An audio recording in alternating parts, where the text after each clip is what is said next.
For me, because we're older now. Yeah. Yeah. We're older. And now after my fall, I'm really, really careful. Yeah. Yeah. I have that fear yet, you know, and so I even when I Looks like they can hear each other, yeah? Yeah, no, Online. we're on now. Just give me Oh, 1 yeah. minute. Oh, We're almost there. we're good, we're good. Almost No there. worries. oh, Are you in? Okay, you're hearing us. You're hearing me, check. Okay. After the full with the live. No, by online. Thank you, sir. By email. big production, Molokai set up. There's so much going on Molokai now. Big production.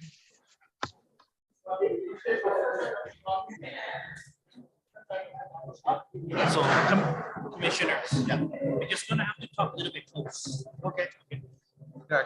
Jack is gonna talk close. Just gonna have to talk close.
Meeting is being held live and in person at the Kulana OEV Multi-Service Complex in Kalamaula, Molokai via interactive conference technology. I'm William Isla Jr., Chairman of the Hawaiian Homes Commission, and today's date is Monday, April the 18th, 2022. The time is now 9:45 a.m. Leah, would you please call the roll? Here.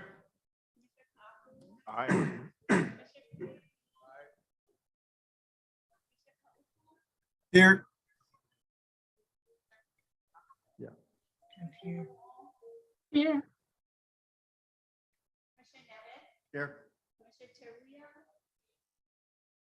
Here.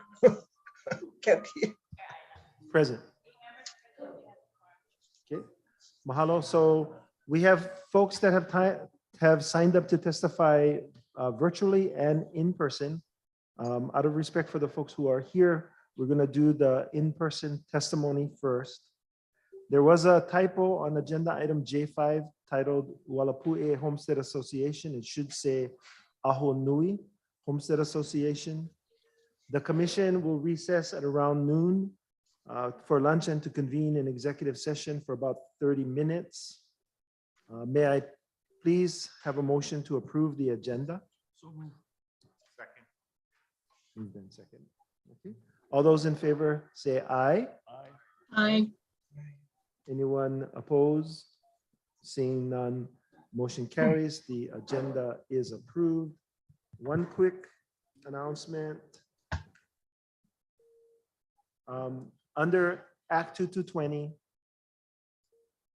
I have to remind commissioners that in open meetings, for those who are on the virtual call, if there's anyone in the room with you, please identify that person. You have to keep your camera on during the open session. And unless unanimous, all votes must be conducted by roll call. In executive session, we will be convening. So elsewhere in executive session, we'll convene in another location. So we'll work on bringing you guys back in on that one. Okay. So with that, we'll go to public test or approval of the minutes. Commissioners, are there any corrections to the minutes? Please. Go ahead, Patty. I'm not sure. Did somebody make a motion to approve first? Would you like to make the motion? No, I'd like to add my corrections. Thank you.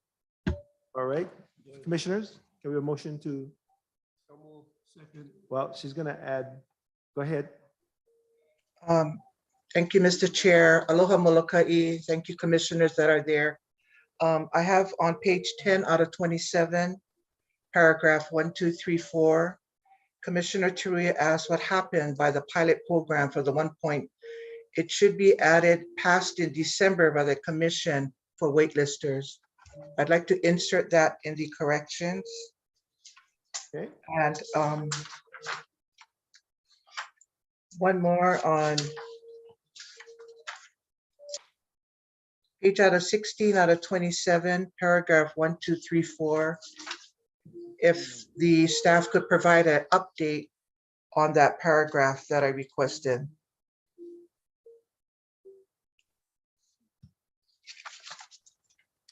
And the last one is on page 17 out of 27, paragraph 2.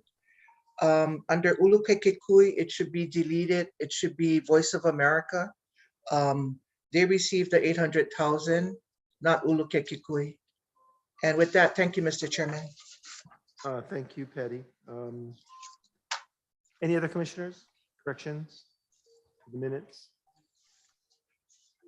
Okay, seeing none, can I have a motion to accept the minutes as amended? Zachary. Okay, all those in favor say aye. Aye. Aye. Aye.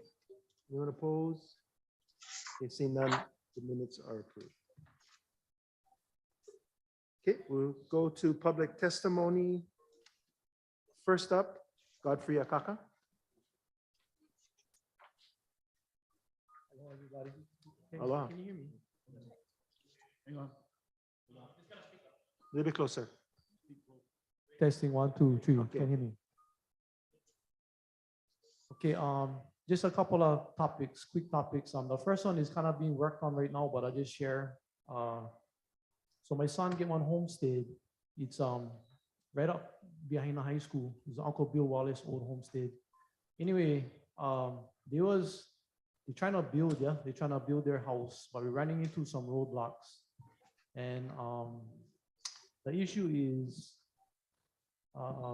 the map is too old, no more coordinates on top. So we cannot get a building permit because no more the pinpoint coordinates, because the architect needs all of that information to submit, yeah, to the county to get the building permit.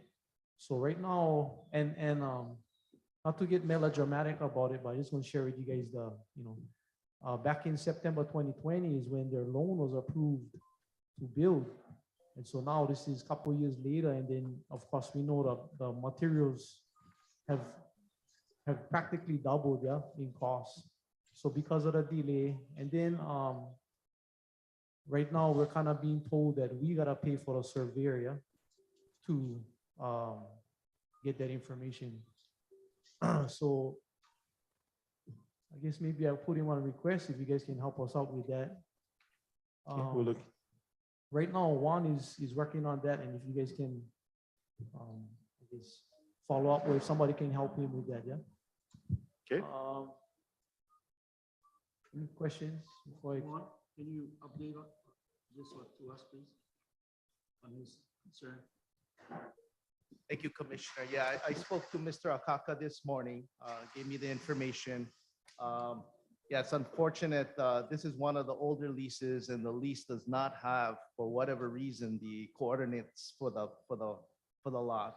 So we will do further research, work with Stuart Matsunaga with LDD, and see what we can do to not cause any further delays for Godfrey's son, Jason, to proceed with constructing the home. Because right now, apparently, the loan to finance the construction is being held up because of the permit, but the permit requires a plot map with the coordinates.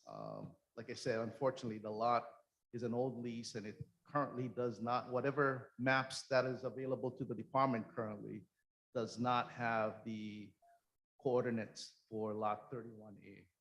Okay. So one, can the department assist in the survey? Or he will have to pay the cost for that? We can look at that. Can you please? Yes. Yeah. No promises, but I Yeah, think but- we can try to look and see what we can do to assist Mr. Akaka. Thank you. Chair, Yeah. I have a question. Go ahead, Dennis. No, so Juan, normally when we do wards, they do have ordinance. Can you- That's usually the case, Commissioner. Very good. Thank you. Yeah. How old is this lot? Or when was the lease originally? Do you recall? I don't have that information, Chair. Okay, so it's an old lease, so it was passed on, yeah, to my son from one family member. Okay. So had an old house on top. We had to Remove go the through the house. process of demolishing the old house. We had to, go through the county and all the forms. We took care of that, and permits, whatever. And then we just at this step right now. So it's I think he got the lease maybe about 3 years ago. Okay, well, it's highly unusual that there's no lease with a plot plan with the four corners on the pin. So something is out of the ordinary here. So Yeah, just to clarify, I think Jason, Godfrey's son, got the lease by way of a transfer about 3 years ago, but the lease was awarded sometime ago. So Sounds we like a- will follow up and work. I have Mr. Akaka's number. I'll be in touch with him to see what we can do to avoid any further delays. David, Yeah. Juan, are there neighbors that are next door? Because if there's neighbors around, they would have meets and bounds for theirs, right? And so you can Yeah, one of the things that we're working with Mr. Matsunaga with LDD is we do have an ongoing project on improving the road. Hopefully, there will be coordinates with the road improvement. So that's where we're hoping we can get some information to start with. Okay. Other issues? Thank you.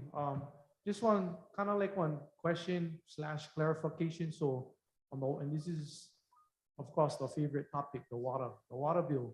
So we get the water bill like every 3 months. We know that because of the lack of employees, they cannot check the water bill every month.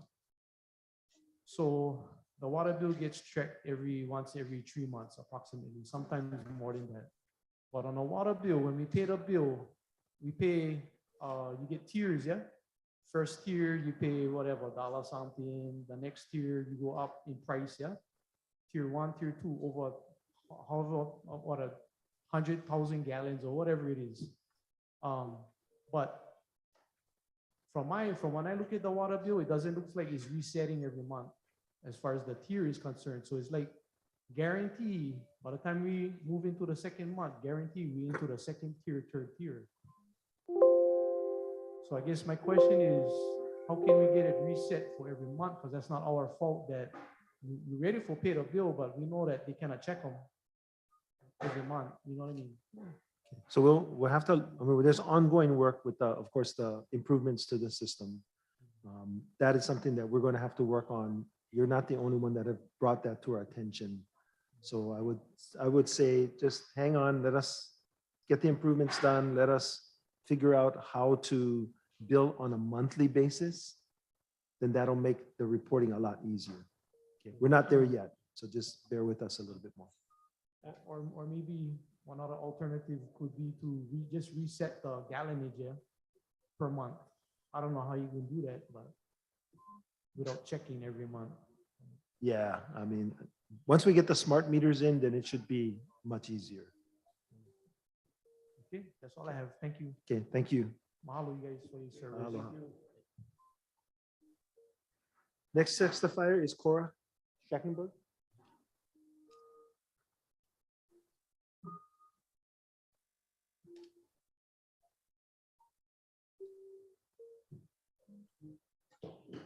Aloha, Commissioners and Isla Chair, Chair Isla.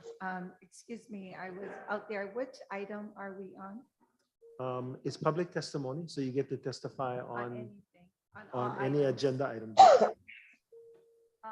My first agenda item. Okay. Sorry, is this better? Okay, the first agenda item is E2. This is in regard to Naiva. I know that there may have been just one community meeting or one beneficiary meeting. And I would like, I don't know if the community would, but speaking for myself, I like to see their settlement plan. And I'm hoping to be here on the update, so I'm able to see that. I don't remember or recalling any community meeting. E3, item E3 is about the capital project for capitals for projects. I totally mahalo for the funds that has been allocated for Holehua water system, the vet center, and the new lots in Holehua, so they're able to separate the lots. And also, I totally like the fact that the money is finally allocated for Molokai projects. The next item I wanted to speak on is F2, the renewal for all RE permits on Molokai. Primarily, I just kind of made a list, but there are churches that are up for their renewal. I totally support that they get the 30-year lease, because it's always great to reevaluate after so long. I also wanted to bring to the commissioner's attention about a year or 2 years ago, we talked about Halepu Kai on the TMK up Walapue. And that was to inform you folks that it's still in the EA, environmental assessment process. And I just wanted to bring it up so we don't forget about that.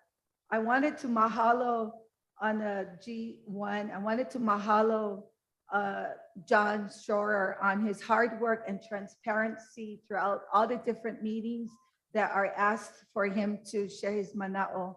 So I really wanted to mahalo him and also the Department of Hawaiian Homelands. And G2 is about the regional projects that I wanted to share on is that there's many. There were 26, for those that don't know, and back in 2018, there were 26 projects that was brought forward with the Department of Hawaiian Homelands. And they only took 5, and 5 top priorities was Ho'olehua Hale improvement, the shared of farm equipment, the water rate analysis and the roads improvement, as well as Walapu'e Kuleana Ag Subsistence Project. Now, all 5 was selected out of 26, and we had major meetings. This wasn't an overnight thing. And the one that got my attention is a project called Walapu'e Kuleana Homestead Assistant Project, which was #1 priority. And that is for our people, our Hawaiian people, to be back on their trust land. That was the whole purpose. And it was an affordable. And I'm going to continue to elaborate on this project in tomorrow's meeting under the J agenda. So all those that don't know about how this project came about, I would encourage you to listen in on the J agenda and #3. Also, the Kalapapa on G4. You know, as time goes, things changes.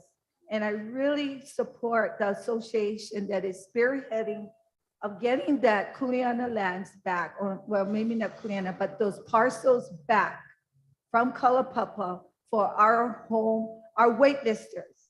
We need land for our waitlisters, and Kalapapa would be a perfect place for our waitlisters. With all of this being said, mahalo for your time. Okay, thank you, Cora. Questions? Okay, mahalo, Cora. Thank you. Judy? Caparita?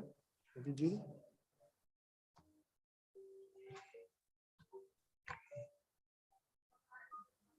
Aloha.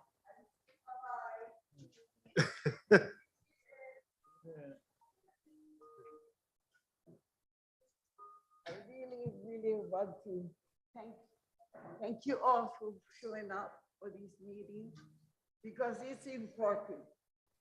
It's not a laughing matter. Oh.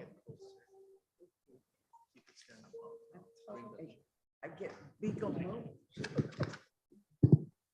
Okay. This is very scary. Oh, thank you, Jesus, for being here. You know, we're so blessed on Molokai. So blessed. And yet we get to fight our own just to get up on the land. You know, it's for the generation to come. It's not for us. We the kupunas is the backers of this whole thing. Because we love. That's what I was taught. You never let people wait for you. You always wait for them. You do everything that you can do, not eye service. You know, like mouth service. You gotta be there for the purpose of the needs of the people. That's what it's all about. That's why we have all of you here to come and back us up to get on the land, to get everything that rightfully belongs to us. And that is the water, the land, and the people. What's so hard about that? We already was set up. But you know what? You have to look where the money is going and what the purpose is because they don't use the monies where it's supposed to go. I know this for 50 years ago, I was in this community. If it wasn't for us guys, the Kupunas today, this would be like Maui. This would be like Honolulu.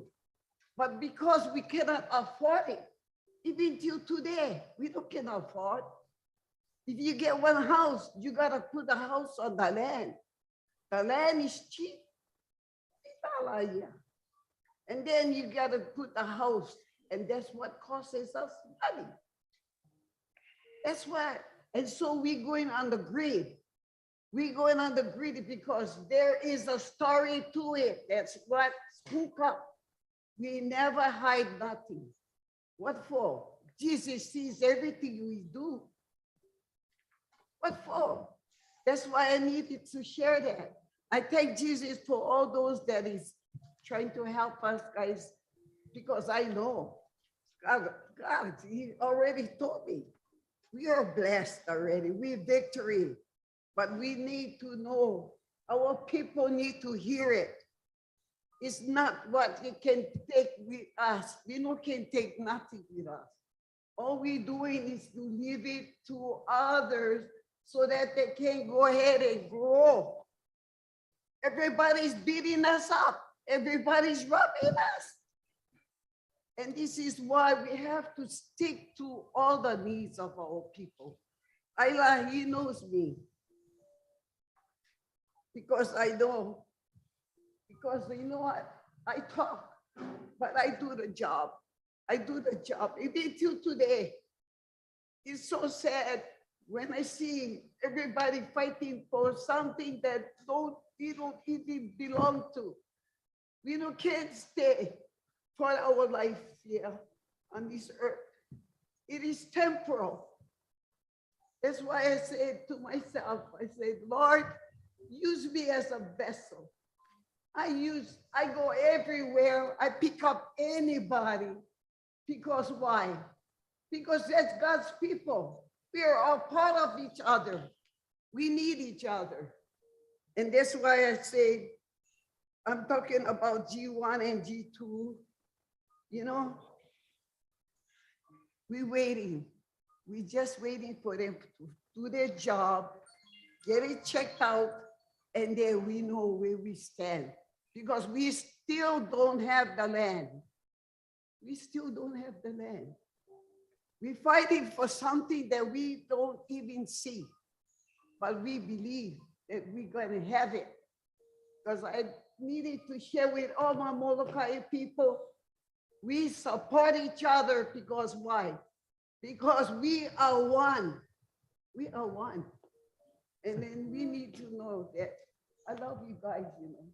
Thank you, I Auntie. love you guys, Thank you, okay? Auntie Judy. Love you Ivalani? guys. Aloha, everyone. My Aloha. name is Ivalani Kadawaki. I live on the East End, but I was blessed in having my Kalamaula Mauka because that was on my husband that received it. But I'm blessed. And I really thank the Lord that I'm here. And I also thank the commissioners to hear me. First time for me, you know, having to be in performance in front of authoritative people. But, you know, I am in total agreement with my kupuna, Auntie Judy Cabarita, because unity is one area that we are lacking because our own people appear to be divided. But, you know, I'm here to represent the future generation. I'm 73. I've been on the list since 1973. Absolutely. And I just got my homestead 3 years ago. But you know, the reason I'm really here is because of the future generation. Things are happening. And they're so, our future generation is not as knowledgeable as they should be. When you deal in the area of land, when you deal in the area of lineal descendants, when you deal in the area of finances, they don't know much about it. But I'm praying and hoping that they will be educated and they will be knowing how to be guided not only by you as leaders for the Department of Hawaiian Homelands in specific, but then they would know how to take care of our Aina, the water, and each other. Basically, it's the love and the caring of each other. And that's where I come in. And yes, I am in total support of what's been done so far. But I can say this, you all can be accelerated. Acceleration, what is really we're needing here. Thank you. Okay, thank you. Any questions? Okay, thank you, Ivalani. Faye Pacheco?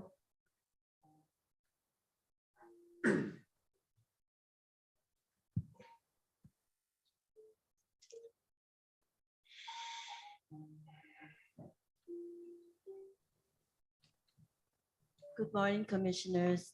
Aloha. I want to say thank you very much for allowing me to present my situation to you. My name is, did I say my name? Yeah. Oh, I couldn't remember. Anyway, I am my son. I'm speaking on behalf of my son who is living in the mainland right now. He's in the military, and he has no desire to return to Hilo. And that's where the property is in Hilo. I also want to give special aloha to Zach Bush, Helm. Sorry, changing your name too, yeah. For helping me out this way. I can give you some dates and things that's been going on since the last time I spoke with you, Zach. However, I don't bore you guys with all the details.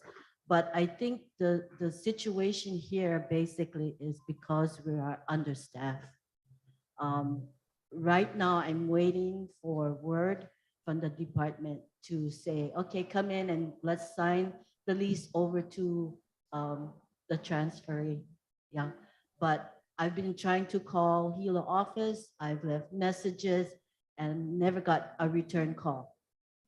And I assuming that because she is the only person there in the office. So I strongly feel that you need to increase your employment there so that we can go forward. I understand that you are not here as real estate office, department or whatever, but I would like very much to get these things going because I'm paying the mortgage.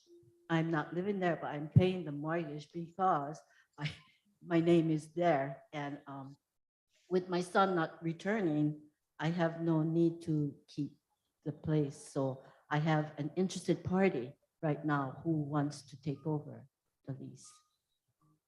So, hey, what's the hold up right now? When I got message that my son's transfer was going to be on the agenda, in the meantime, the person who was supposed to be buying the place reneged because it took too long, And now I do have another interested party, and I'd like to go forward, and I would like to have this finalized. So, Juan, can you update are you familiar with this Yes. issue, Juan? Yes. Okay. Can you give us an update on that, please? On No, Juan. no. Yeah, so from just confirming with Auntie here, the transfer, the first transfer was canceled because the buyer reneged. Auntie is in the midst of securing another buyer for the property, so that has not yet been turned in. No, So everything's been turned in. it's the second one has been turned in. Yes, and Okay. he is also on the list, so I'm assuming that, he's already eligible. I can work with Auntie after. please? Yeah. Thank you. Okay, great. Thank you very much. Thank you. Thank you for listening. Thank Aloha. you very much. Aloha. Palona Kaupuiki?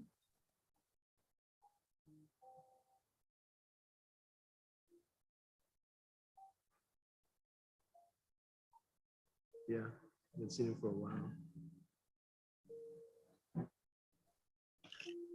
Aloha, commissioners. Wow. I saw commissioners come and I see commissioners go.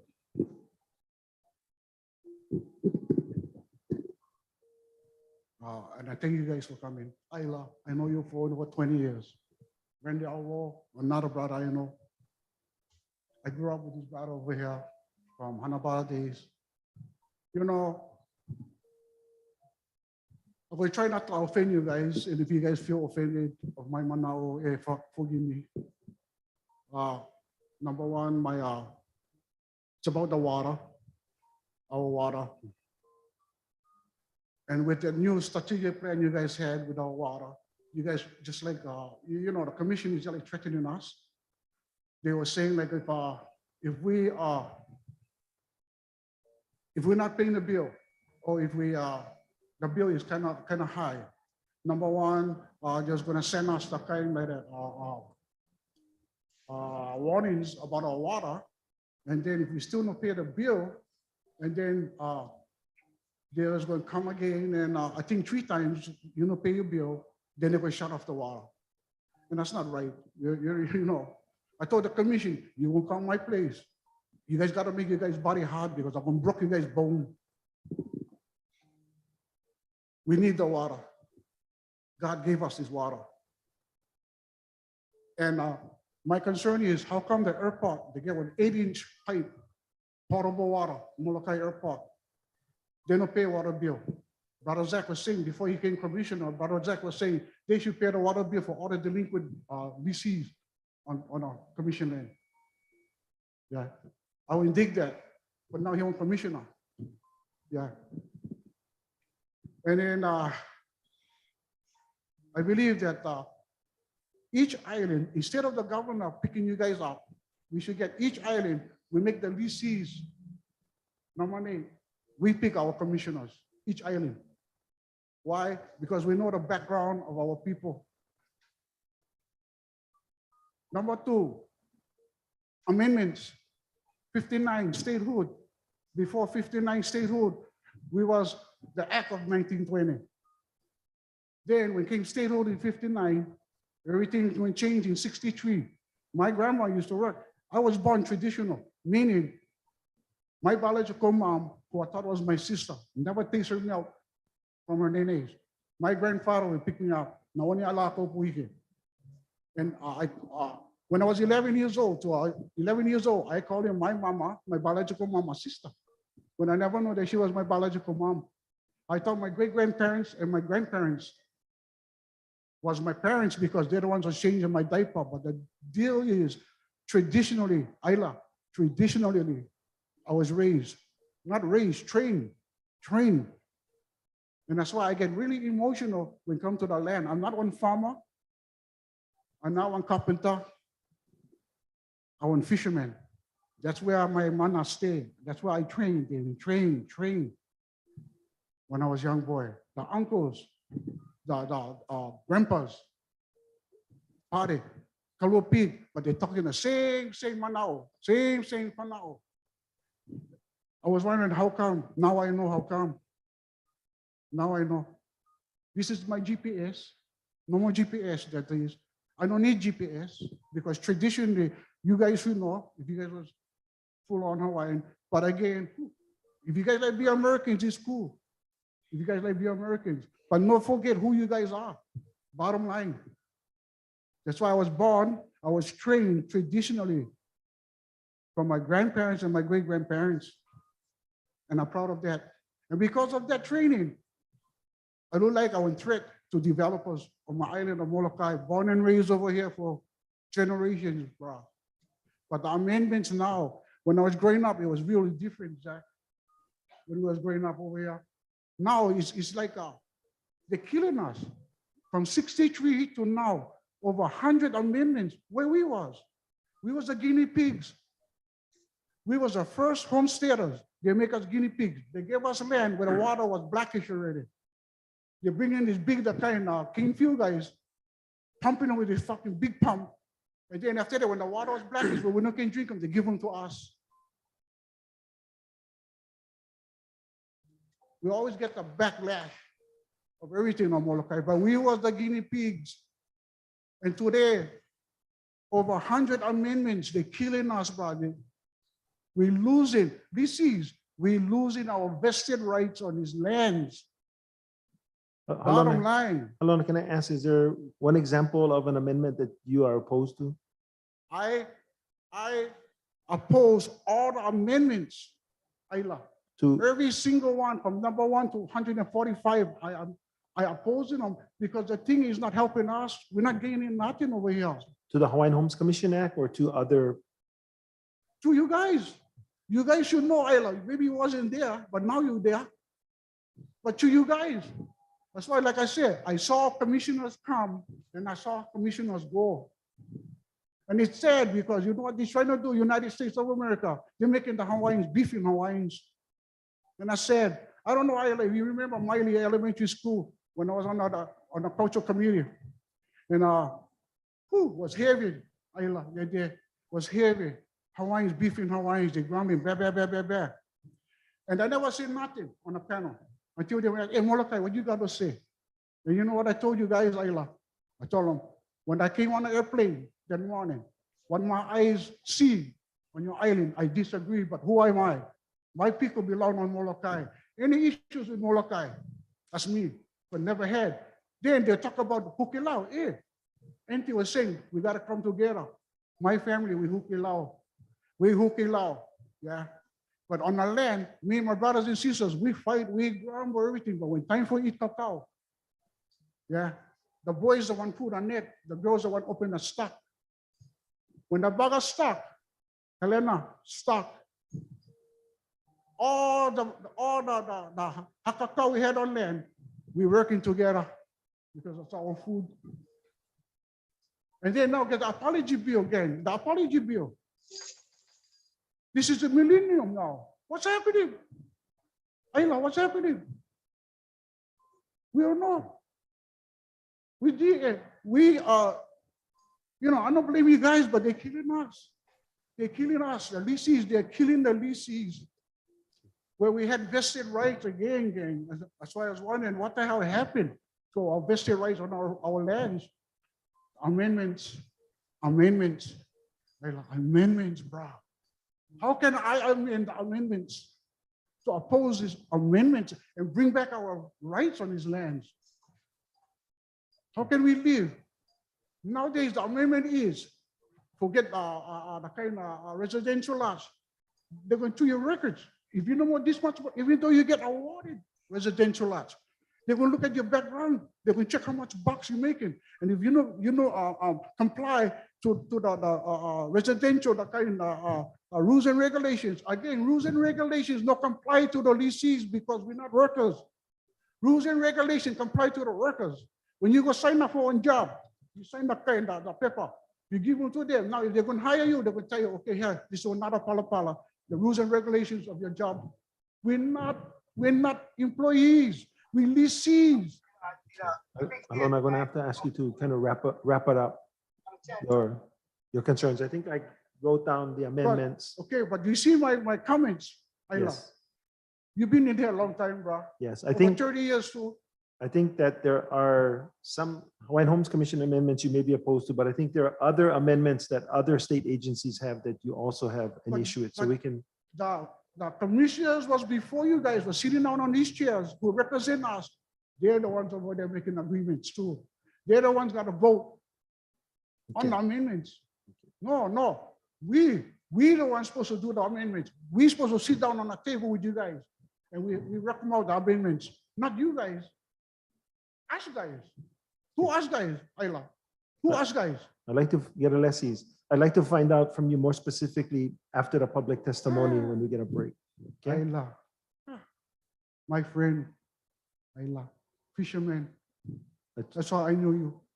Right. I'm trying to understand specifically what you're opposing. So I just will tell you, I opposing the water bills of all the delinquents. Yeah. Get that airport guys going because they get the biggest portable water pipe on Molokai. They actually pay, but they are paying. There's a dispute right now. I think we have to work out that dispute. It's on our side, and then they'll go back to paying again. So the airport is paying. The schools are paying. All the non-beneficiaries are paying. Right on. Okay. That's good to hear, Mr. Ayla. And then my other one was the amendments. Okay. Yeah. We can talk stories some more so I can find out, because And as you're then my describing other it, issue- some of them are homestead, some of them are non-homestead. And then my other issue was the apology bill. Yeah. So that's not a homestead issue. So we're talking It aside. concerns all of us. It concerns all of us, all the Hawaiian people, for what they have done to your family, to my family, to their family, to our families. Yeah. We can talk story. So if you like be American, it's cool with me. Be American, but don't forget who you are, where you came from. Number one, gang. You know, again, if I offended you guys, forgive me, man. Mahalo. Yeah. So I hope you guys can work about. And again, my other concern was the kind, yeah. Each island should recommend their own commissioners, bro. Okay. Okay. Thank you. Okay. Mahalo for Mahalo. you guys' time, man. Long time no see. Aloha. Paul Riley.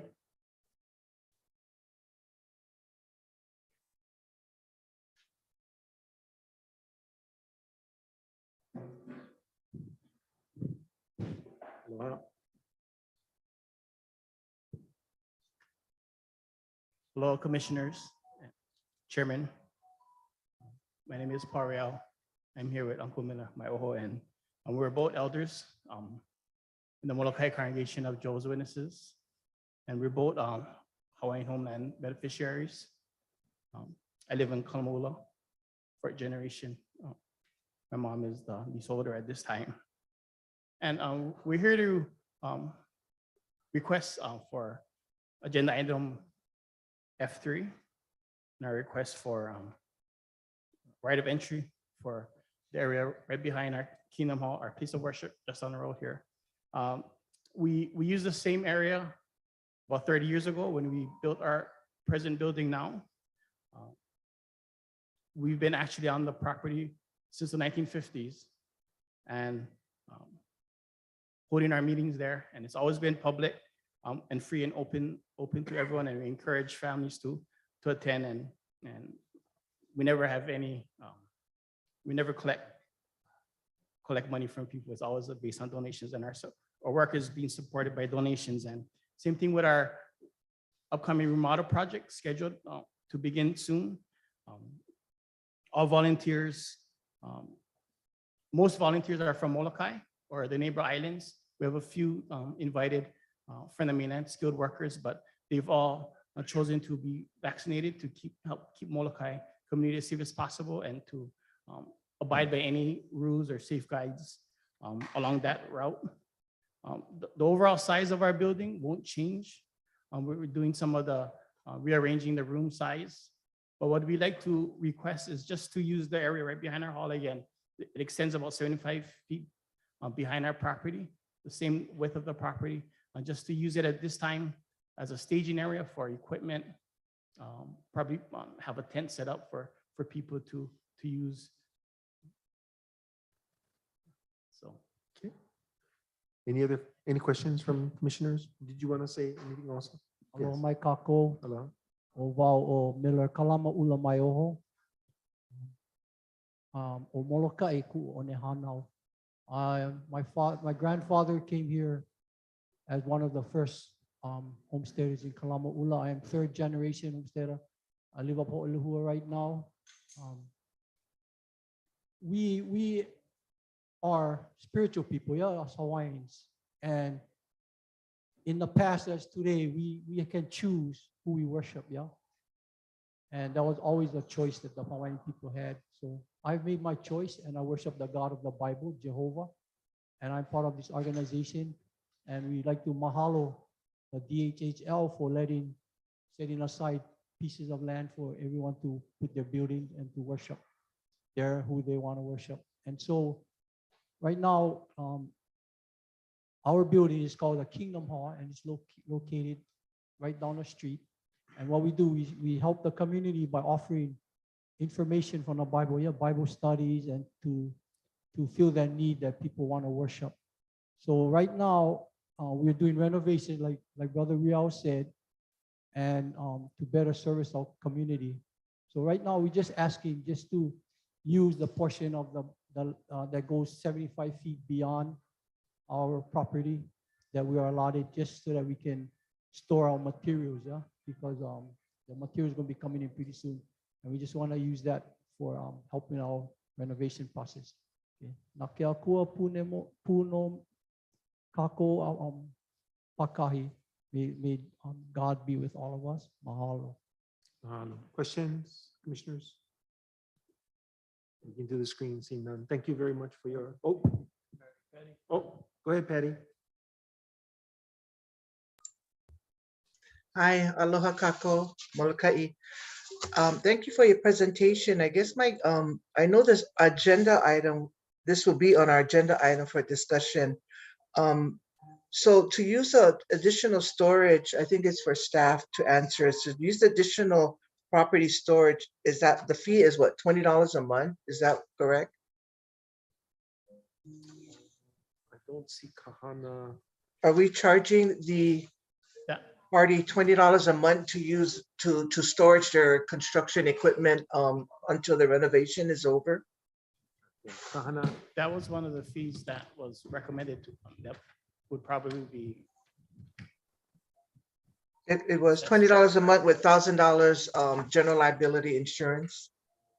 I believe, yes. I mean, I'm looking to the screen, Kahana would come on if there's any changes. I don't see any. So to confirm what you said, it appears that that is in the submittal. How long is your renovation project? Right now scheduled to begin next week through August. So for the next, yeah, through those months. Okay. All right. Thank you. Good luck. Thank you very much. All right, thank you, Patty. Thank you, folks. Thank you. Dickinson Stone, next public testifier. Hello?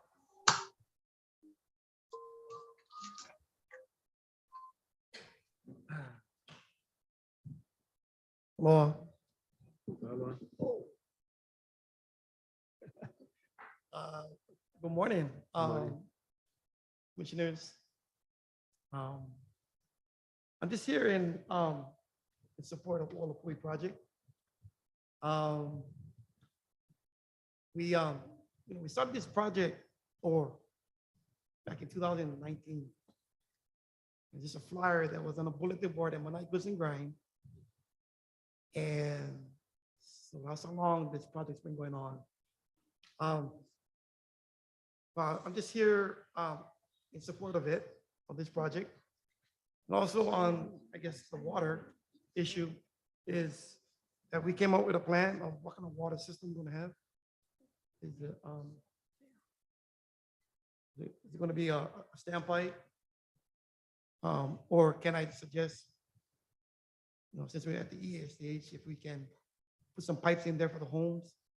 You guys design the homes, so we can turn on the water. That'd be nice. But if we still gotta go back to plan A and back up my truck and put up, fill up water in the back of my truck, then I think that was the first plan, yeah. But is it too early to ask, or can you can't lay pipes to the homes In Walapue? So I guess in any improvement in any project that we have to have the funding. Right now, there is no funding dedicated to water infrastructure in Ualapue right now. So, but that doesn't mean that in 1 year or 2 years, the legislature wouldn't put funding to this. Okay. Oh, no, yeah. So To throw that out. And no. But no, I just wanted to say thank you for all you guys' hard work. It's been a long journey and it's still going on. But I've learned a lot. And and so the process that we're taking is that they're getting all the beneficiaries ready, all the waitlisters of Ahanui, fixing our credit. I mean, I know it's not mandatory to put a home on there, but we're all getting ready so that when we do get to the award part, and I know you guys can promise us that we're going to get awarded. I know you guys got to go by the list and all that. So, but I'm going to go back and tell everybody just to get ready. And hopefully when we get to the award part that we can be awarded saying that, hey, here's my plan.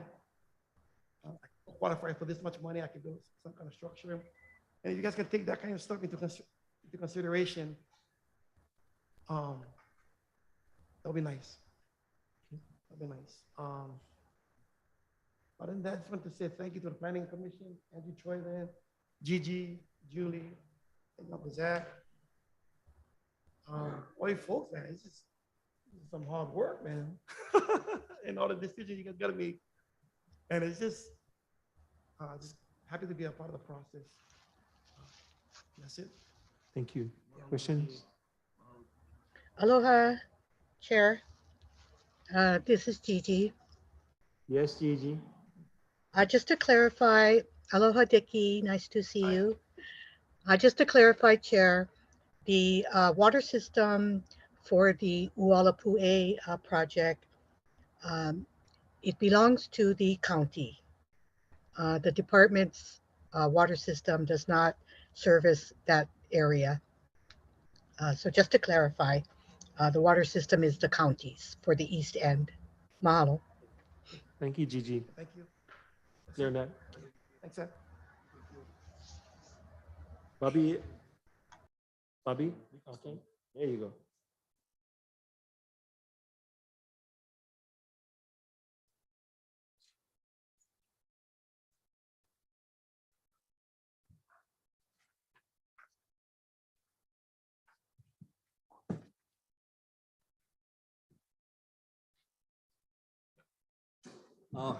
Aloha.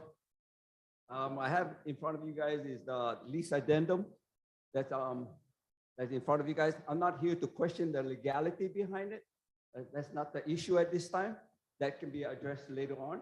But I'm addressing the fact that for me to move forward upon work on the agricultural lease, that I'm working with the USDA program, that I am restricted to move forward and to assign this document, which is to me is need to be addressed on the legal issue yet. But like I said, I'm not here to address that, but I'm addressing why I am restricted to move forward without signing this. That's my question. I think, okay, so from a legal standpoint, this is an addendum to the lease. So if you don't, basically, if you don't sign this and you don't sign your lease, then you don't have a lease. You mean my lease at this point is nullified? That's what you're saying. It's an addition to the existing lease. And the purpose for this addition is really so that your neighbors are protected in terms of having use of their property without. I understand that. I understand that there is legal issues on this thing. I understand that. But what I'm saying is, so you're telling me that if I don't sign it today, that I cannot move forward on any program that's going to enhance or get better on the homestead land, like the USDA program or any kind of support that you get out of the lease. So what you say, what I like to ask is, if everybody have these rules, everybody. So everyone that is going through a transfer, going through a successorship, this is being added to everyone's I'm not lease. going to transfer. I'm not going to successorship. All it is they're hindering me to move forward so that I can continue this USDA Hold on. program. So Thank you, Chair. Yeah, just to clarify, in addition to lease transactions that we are including with the documents to be executed is this lease addendum. We are also, as a statewide project, any lessee that is coming in for service, non-transactional service, we are also asking those beneficiaries statewide to sign that addendum so that it can be included as part of the lease terms and conditions. Okay. Chair. May I ask this item move to executive session so we could get advice of counsel? Sure. Executive session is going to be a challenge for us because we have to go to What is the another motion? room. I didn't hear that motion. He was inquiring if this should go to executive session. And if I could just maybe confer with.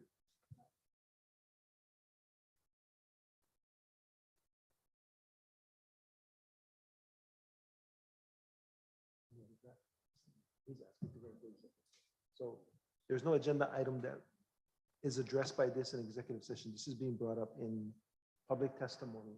Yes. I understand that, William, except this is a surprise to the commission on these new guidelines. This is a surprise to the commission on the new guidelines that have just been presented by the department. Correct, which is what I'm conferring right now.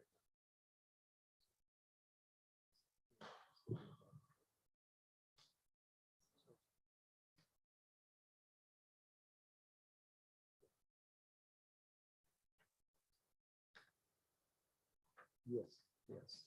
Okay, so being that this is something that we are not aware of, I'm going to ask you to, Mr. Okay, just hold on a second because we're going to have to confer with staff later on to see how this is being implemented. Well, this is a timely fashion manner because for me to move forward on that, I'll be back on another fiscal I hope to have budget. an answer for you tomorrow. Awesome. Okay. Awesome. I hope so. So anyway, it still boggles me that you can put a stranglehold on any kind of movement that's not even part of the issue of the lease. It's just a working relationship with an agency to better myself upon the homestead land and to restrict movement to better myself. That is such a Under the conditions that you're describing, I understand your frustration and concern. That's why we have to get more information from staff. Okay? So you're going to give it me the answer tomorrow. Yes. Awesome. Thank you. Mahina Poi Poi.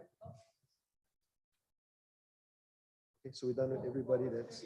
So I'm not going to be here tomorrow, but you're going to text me or you're going to write me a letter. Sure. We have your contact information. Sigueron. Okay. Okay, so we're done with all the in-house public testimony. We're going to the virtual.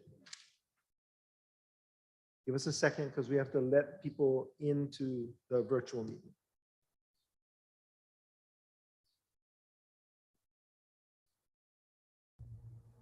Aloha, this is Mahina. Are you ready for me? Yes. I'm can hear online. you. We can Okay. hear you, but we can't see you. So it's up to you if you want to turn your camera on or not. Okay, sorry, ahead, I'm on Lynn. the go. Thank you. I'm not going to be able to turn my camera on, but I'll just go ahead. Thank you, commissioners and DHHL for making the effort to come over to Molokai. It's nice to start getting back to normal and also to have the virtual option for people like me who have to jump in and out of work to testify. So I'm just here as an advocate for my community on East Molokai to bring to the Commission's awareness that there is a growing opposition to the Kuleana homestead development in Ualapue. The opposition is primarily coming from generational Native Hawaiian families in the area. I am one of them. And I just wanted to urge you all to keep abreast of the issue if you aren't already. And I encourage you to view the meeting recordings, especially this last meeting that was last week. The DHHL site is covered in sacred and cultural sites. There's no water. There are numerous impacts that are being brought up of placing a new community on top of an existing Native Hawaiian community. And I think in situations like that, there will naturally be conflict, and the potential for that conflict is becoming more apparent.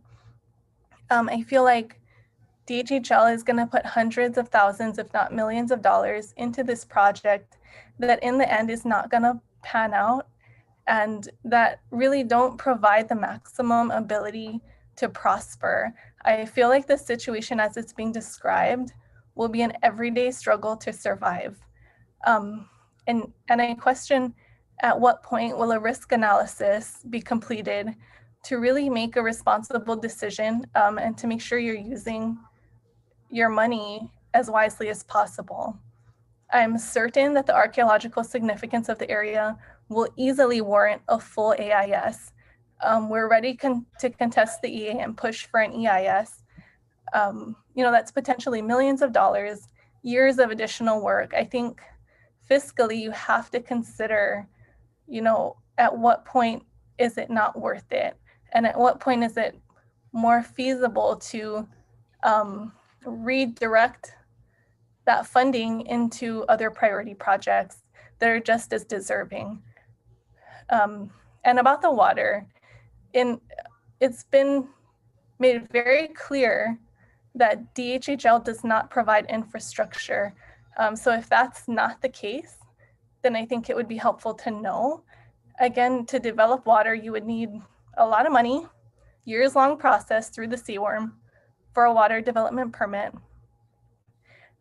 Yeah, so thank you again. I just urge you to keep updated on the meetings and to broaden your understanding of the issue outside of just the DHHL bubble. I think in doing that, you'll be able to have a more fully informed understanding and yeah, be aware of the issues being raised. Thank you. Mahina, any questions, commissioners? Okay, thank you very much. Next is Shane Pale.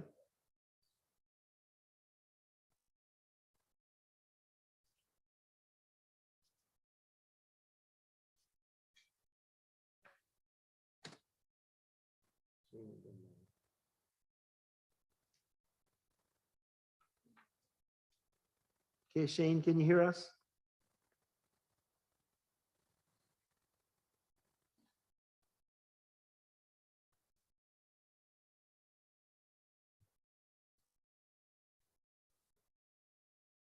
Hi, aloha. Can you guys hear me? Yes. Okay, just I'm actually talking about the Walapue Homestead project. I support what Mahina just kind of mentioned to you, but there was a couple of things I wanted to add specifically, and then just kind of reiterate on maybe just really. I can hear. Can you guys hear me? Yes. Okay, I can hear you folks. Oh, and then aloha, Chair Isle. It's been years since I've seen you in person. But aloha. I hope you and your ohana are doing well, and to the commissioners. Yes.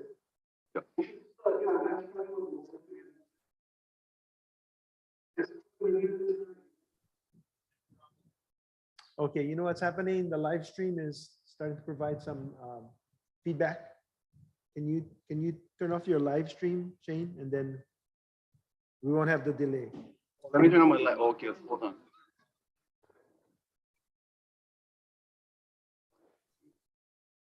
Okay, call Mike. I'm using two different windows. Anyway, so just a couple things I want to add to just for on the go for, and this is the Walapue homestead project. I think that there's, I've heard some of the planners discuss it the other night. I would really suggest that the commissioners do maybe view that meeting. It has been recorded. And there is growing opposition to this I'm actually from Molokai, from the east side, from Kamalo in particular. I'm also a Kuleana landowner. I think I wanted to just kind of explain a little bit about some of the concerns I've had at that meeting and after the meeting. And that's two things. One is, of course, Kuleana landowners. And I just want to explain a little bit about Kuleana landowners. Walapue specifically is really a hotspot for Kuleana land parcels. I think there's over 60 that I kind of counted when I looked at just that Walapue area. And I think that, throughout the meeting that night, the other night, there was responses to the concerns that were brought up from the community, as well as from the specific Kuleana land perspective. But I just think that I wanted to make sure that there's an understanding of what Kuleana landowners are and what they do. And I think the most important thing is that there is a rights that are recognized for the Kuleana landowners. And the idea that the Kuleana land or the Kuleana landowners, this whole right pre-existed the state. It pre-existed the 1920 Commissions Act. And it's a fine line because we do have homesteaders who are actually Kuleana landowners as well. But I think that there needs to be I just want to respond a little bit that there needs to be some insight into, as you kind of go through this project, and really recognizing as a Hawaiian agency, the plight of the Kuleana landowners. Because there's a lot of issues that Kuleana landowners, Hawaiians, go through that is not publicized in a way that maybe homestead issues are publicized. I think that there's some need for you as an agency, as a Hawaiian agency in particular, to look at that and really understand what that means. I think throughout a lot of the concerns that came up I heard your planners say constantly, we have an obligation to our beneficiaries. We have an obligation to our beneficiaries. That's something that was heard prevalent throughout the night. But I just wanted to talk about that, because when you say stuff like that, what I'm kind of hearing after you say that is, we have an obligation to our beneficiaries. This is what I'm hearing after. And therefore, we're doing this project whether you like it or not. I think that type of approach to all Hawaiians in the state by state agencies is something that we need to address. But I think as a Hawaiian agency, it's paramount for a Hawaiian agency to at least recognize that that's problematic.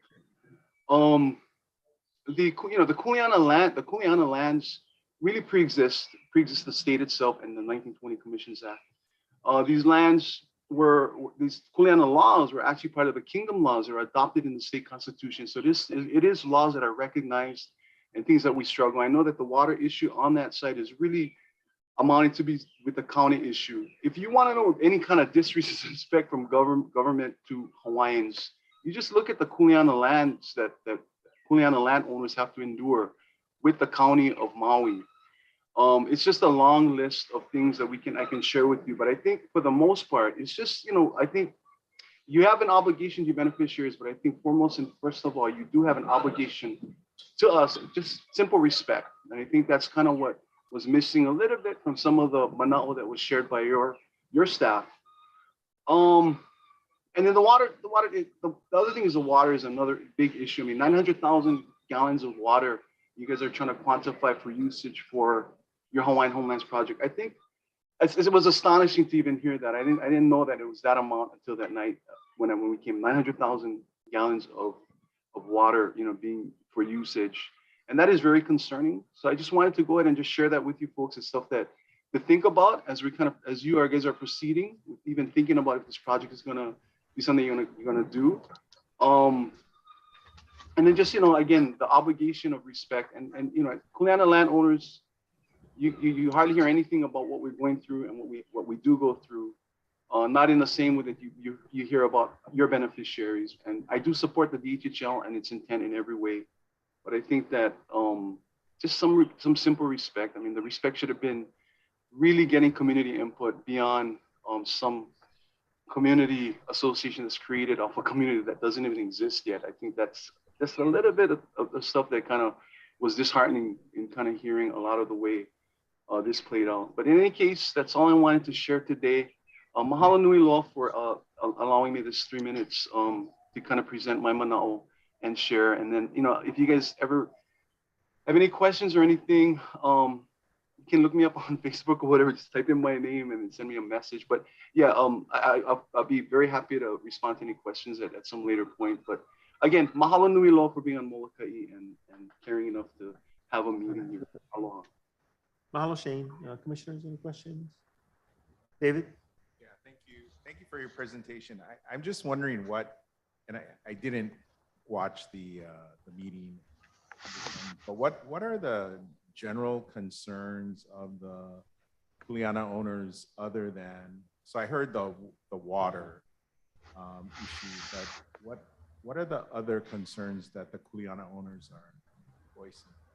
I think first and foremost, because I did like a contested case hearing a few years ago as a Kuleana land owner. I was granted standing for a contested case hearing against the short-term rental in Puko'o in particular. But I think that the general thing of it is that, I've always kind of knew about this 5 acres growing up, that there was supposedly 5 acres of Hawaiian homestead in Walapui. And I know that it was a thing within the community that we all kind of knew that we all knew that it was there. In fact, many Hawaiians, from the community thought, well, what a good idea to have their family, be able to hopefully someday get a lease, right, in Mana'e, right, of all places. But I think that the general idea is that some of the concern again is really that this project is, you guys are looking at a group of some Hawaiians who are supportive, which is great. I think, everybody should have an opinion either way. But the idea that it was just very specific to just a group of Hawaiians on the island who supported this, and I don't want to name any names, but I think that it is a larger community. So I think that idea of actually like coming to the community and really getting the input of the community is a better way to do things, especially from a government standpoint.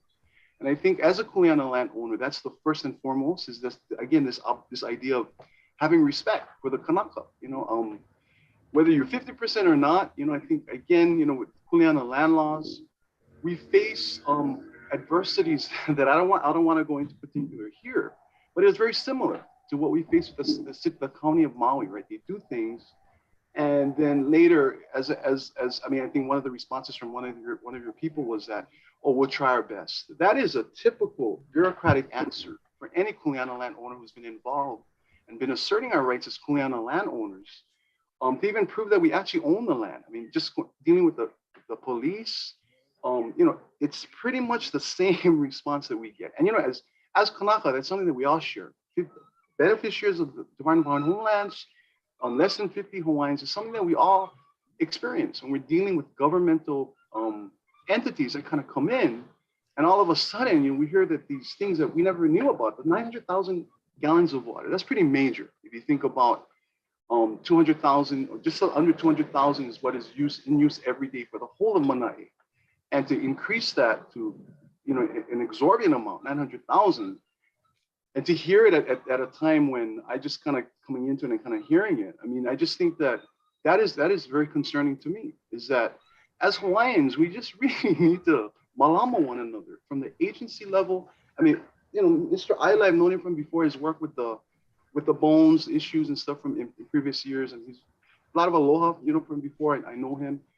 I think that if anything, as Hawaiians in this state, we want to make any kind of real change to make life more positive and for all of us, right, is really starting and understanding that you do have an obligation to all Hawaiians, and that's one of respect. And I think, part of that, just that response was very likened to, or very similar to the way that we've been told throughout, I don't know, years. We're dealing with the government. I've dealt with stuff and a lot of other Hawaiians, and and even recognizing that there are Hawaiians who you may be obligated to, right, as an agency, as a Hawaiian agency, you should also understand that there are other Hawaiians who may not fit within your purview, but who we exist in a community, and it's important for our voices to be heard in a way that's meaningful, in a way that is inclusive, and in a way that, if we tell you it's a bad idea, to really take that into consideration and stop with the responses on,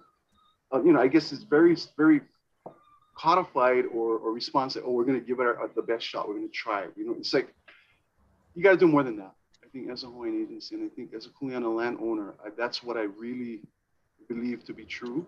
And again, I don't speak for all of our Kuleana landowners. In fact, many Hawaiians don't even know that they may have Kuleana to the lands there. I mean, that's just part of what the Kuleana land situation is.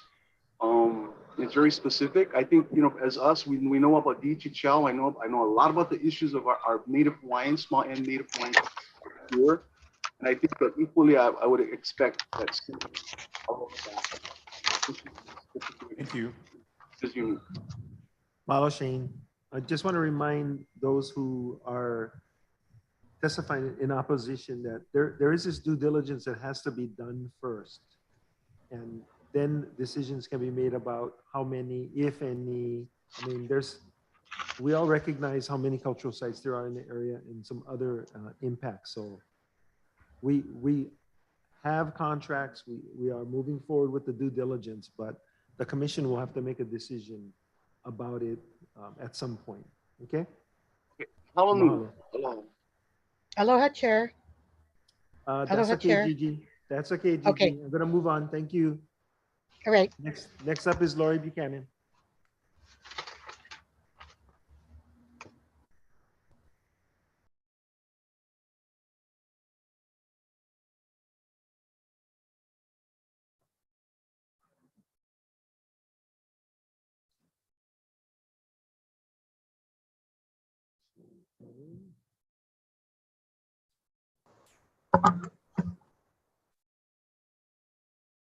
There she is. There you are. Yes, there you are. Aloha, they don't let you out of that waiting room until the last minute. Yes. And it's hard to try to watch the live, and then the Zoom is different. So is very difficult, but thank you very much for the opportunity to testify today. So I wanted to testify on agenda items F3, E2, and item B workshops, items G1 through G5. And tomorrow, I'll probably testify on the other agenda items for tomorrow. So very quickly, I'd like to support item F3, the right of entry for the Congregation of Jehovah's Witnesses. While I am not a member, I know several members who also testified earlier, and so I stand in support.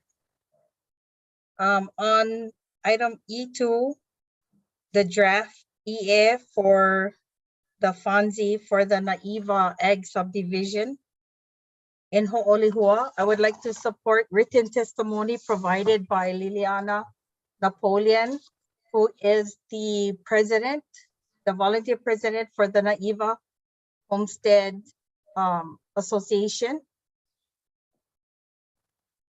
And I won't read her testimony, but she's done significant work with her lessees, and she has gone so far as to do personal surveys of the needs of her residents in Naiva. So please take her testimony, and I stand in support about her talks with renewable energy in support as the vice president of the Oahu Energy Cooperative on Molokai. Then on item B, workshops, items G1 through G5, I'm probably going to attend in person because I'm very interested in the Molokai workshop updates.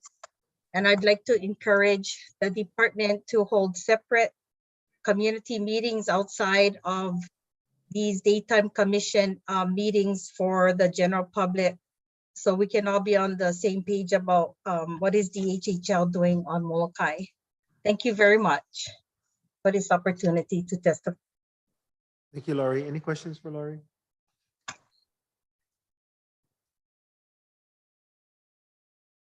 Nope, no questions. Okay, thank you. Blossom Fitera, letting you in. There she is.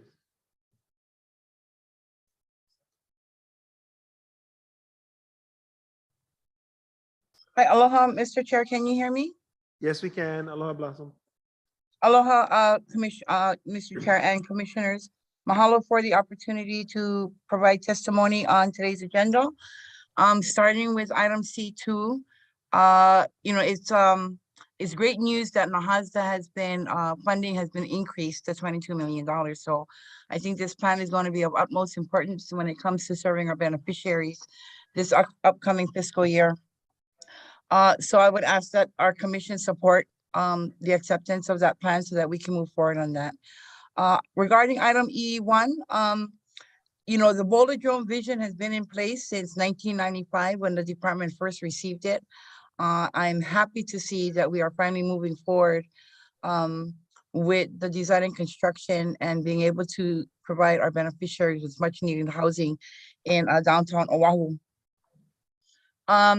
Item G4, regarding Kalaupapa and the update, I want to thank Nancy McPherson for doing an excellent job in bringing the working group together and identifying those concerns and issues and looking for resolution for some of that stuff, particularly for the people of Molokai, our beneficiaries, and the lineal descendants of the patients there. And if I could, Mr. Chair, also provide testimony for your Tuesday agenda, item G7. The Keokea EA, again, another longstanding commitment by both the community and the department. Thank you very much for moving that item forward. I know that it's only information only, but it's a good start. And I look forward for decision making on that item. And in regards to your executive session items D8 and D9, as you know, I provided testimony in the J agenda as well as on the commission agenda about concerns that I have regarding that action. And I would like to further recommend that, in the ongoing process for disqualifying applicants due to insufficient quantum, I think one of the things that the department can take a look at is creating a definitive time frame for when applications come in that are incomplete. And that time frame provide opportunity to approve or deny the application. If a denial is in place, the beneficiary can come back with additional information later. But of the utmost important, I think, is that they should not be put on the wait list unless they have met all the criteria and have been approved and ratified by the commission. With that, sir, thank you for the opportunity to participate. You guys have a long day ahead of you. Thank you, Blossom. Any questions for Blossom? No? Okay, thank you very, very much, Blossom. And, are you testifying tomorrow too, you said? On the J agenda, yes. Agenda. Okay. Mahalo nui. Take care. You're welcome. Mahalo. Next testifier is Alhi.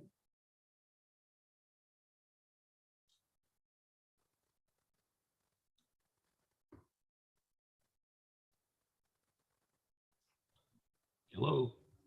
Aloha, Al. Hi, Chair. Yes, we can see you and we can hear you. Oh, okay, I guess I'm on. Yes. Okay. Thank you, Mr. Chair and commissioners, for allowing me to appear at this public meeting. I only had two issues to bring up. One was, and Mr. Chair, I asked you, I had originally applied for the, or requested to be on the agenda tomorrow with the homesteaders 12 days before the meeting. How early do I have to apply to get there, to be on that agenda? To be on the J agenda? Is that Yes, correct? yes. Okay. So I'm sorry you did not make the deadline, but on our website is the deadline, and just give it to me. And it's listed for every single month. So Okay, I will look at it.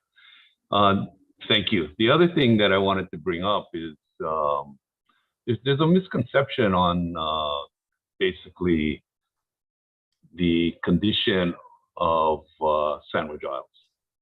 And it's really a misconception that I think most of us have about business. There was a time your attorney made a big deal about having more debts than assets. And that's normal for a business. If you look at Hawaiian Tel, when it entered bankruptcy, had 800 million in debts and no ability to pay it. And they emerged out of bankruptcy fine. If you look at any large company, Tesla, GM, et cetera, there are always times when the debt exceeds the assets. What it really comes down to in business is it comes down to your ability to pay. It's no different than when you take out a mortgage to buy a house. You are not worth the value of the house, but you have the ability to pay it. So I think that I just wanted to clarify that misconception that your attorney seems to be promoting quite heavily in its filings. So other than that, I'll make sure I meet the deadline to be on the J agenda for me. mahalo. Any questions for Al? Okay, see none. Thank you, Al. Thank you. Aloha. Aloha. Kelly Conway. Kelly Conway.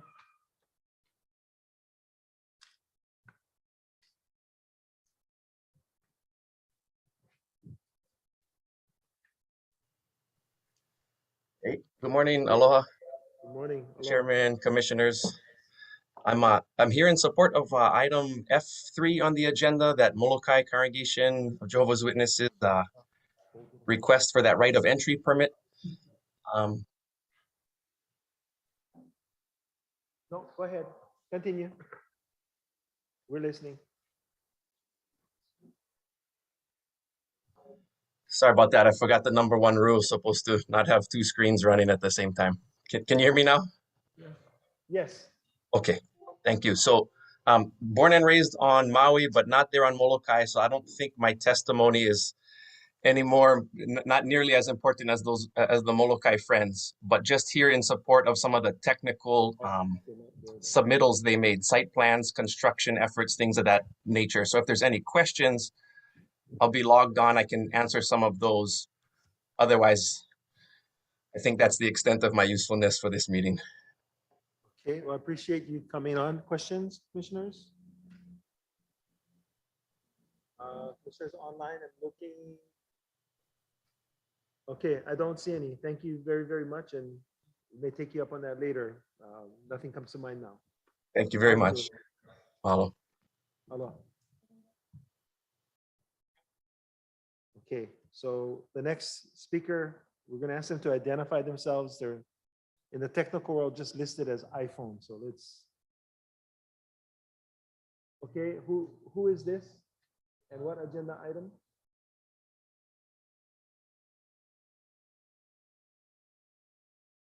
Aloha, we can see you. You're muted.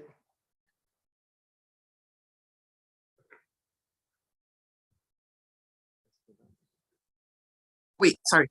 Can you hear me now? Yes, we can. Okay, great. Aloha. Can I go now? Go ahead. Okay. Aloha no. My name is Helani Sonora Pale. O Helani Sonora Pale ko ui noa mai kuli o mai ao ma ka mokopuni o Oahu he kia I wau au ma Oahu. O pu'ukona ka pu'u kie o ko ua wawa, o pu'ukona ka makani o ko ua wawa.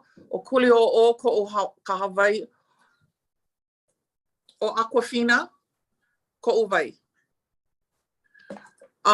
My name is Helani. I am from Kuli'o'o. I am an Oahu water protector. The name of my mountain is Pu'okona, and the name of my wind is Pu'okona. The name of our river is Kuli'o'o, and my water since December of 2021 is Aquafina. I am a granddaughter of someone who died on the Department of Hawaiian Homeland's waiting list. And, I did attend the, I'm actually testifying on the Ualapu'e, proposed Ualapu'e development in Mana'i on Molokai. I am married to Shane Pale, who is a Kuleana landowner. And there, and there's a couple of concerns I wanted to share, but, from what Chair Isla said, you're doing your due diligence, right? But I wanted to point out too that when you look at your own Molokai regional plan, priority number 1 is the Ualapu'e homestead. It is going to be right next to the Ualapu'e well. A request has already been put in for 900,000 gallons of water a day, which is 3 times more than what the whole east side uses. Water is an issue on Oahu, and I wanted to share with you to please, learn from our situation, right? What we're going through right now. The situation on Oahu is this: they shut down 3 wells, so they're over pumping the other wells. So for example, the Baratania well, because they're over pumping it so much, there's increased chlorides. As the chlorides increase, the water becomes undrinkable, and then you actually can damage the aquifer indefinitely. 900,000 gallons of water is a lot of water for such a, I encourage all of you to go and take a trip out to East Side, and you'll see resources are really limited on the East Side. There's a 2-lane road. These are old-time families, all of whom have grown up together since time immemorial. These are families that are like totally connected to this INA. And you really need to rethink doing a development on that side of the island. And I would suggest with the $600 million injection of funds that you're gonna have from the legislature this year, to use some of the money, or I'm sure it'll free up some money to maybe purchase land on the west side. The west side need Hawaiians. The east side already got Hawaiians. So I'm really concerned on many different levels. Also, there's 70 parcels of Kuleana land parcels within that Ahupua'a. And with each parcel comes a whole slew of rights that are attached to those parcels and the Kuleana landowners and the descendants. So each parcel, I'm actually a genealogist for many of the families on the east side. A lot of the parcels have hundreds of descendants. So when you're looking at developing a place like Ualapu'e, you gotta consider each, with 70 parcels, you're gonna have hundreds of descendants attached to each parcel within that Ahupua'a. And each of those descendants have Kuleana land rights that they carry with them. It's not just attached to the land, but it's also attached to you as an heir. So those are things to really consider. And I don't know if you guys are up for this uphill battle in terms of, are you ready to invest a lot into this project? Because then you're gonna have to consult with hundreds, perhaps thousands of people. And as my husband said, you know, even though Chair Ayla did point out that you're trying to do your due diligence, you already made Ualapu'e #1 priority in your Molokai regional plan, and you already put in a request for 900,000 gallons of water a day. So apparently things are happening, but the East Molokai community has yet to be consulted or even asked if this is something that they want in their community. No one here is against building homes for Hawaiians. You know, I advocate for that at the legislature all the time. This is, like we said, about respect and about looking and learning about the community, the very small, tight community you want to build this development in. It's a development in a small community and there's a 2-lane road in and out. Ualapu'e well is one of the main wells. And as an Oahu water protector, I know the dangers of over pumping a well. What you're going to do is you're going to not just put the East Molokai families in danger of maybe increasing the chlorides in that well, but then there's also the possibility of actually damaging the aquifer. So I just wanted to share that because since December of 2021, my family on Oahu has been drinking Aquafina. And I wouldn't want that for any family on Molokai or anywhere else. So we really need to take a good hard look at whether or not this is where you want to go with this. Mahalo, that's all I have to say. Thank you for the opportunity. Thank you, Helani. I would point out 2 things. The department, based upon approval from the commission, is not only looking at Ualapu'e for reservations. We are putting reservations in for the Water Commission reservations throughout the state of Hawaii. So it's not just for Ualapu'e. Okay? We're doing it all over to protect the rights of beneficiaries, both present and future. And then with regards to the 600 million, I would encourage you to check out the worksheets that I believe just got released today. I would really like to have the ability to use that money as we see fit. But if you look at the worksheets, both the SD1 and the SD2, the 600 million is pretty much spoken for in terms of how it's to be used. If it survives the conference committee and we actually get something out. So your suggestion about using it to purchase lands, unfortunately, is not. It doesn't look like we have that flexibility in the bill as it's written now. Yeah, other- I understand that. I know it's allocated for projects. I apologize for saying that. I actually meant it'll free up, I mean, $600 million to a department is $600 million. So I am sure that it may free up money where that would otherwise have to be used. I mean, that's a lot of money. I'd love to spend some time talking to you about our budget and being able to free up anything at this point, but questions, commissioners? Okay, seeing none, thank you very, very much for your input. Take care. Aloha. Okay, so we don't have anybody online, but there are some people that signed up. So I want to go through the list, both online and in the audience. Is there Bridget Mowat? Bridget Mowat. Testimony in support of Kapaakia, lessees, and concern about vacant property and potential fire hazards. Okay, no.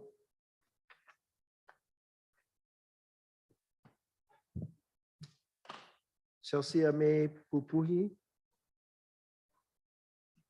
Opposed. Walapue.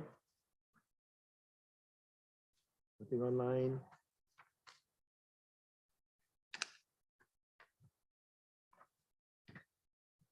Caleb Dunbar.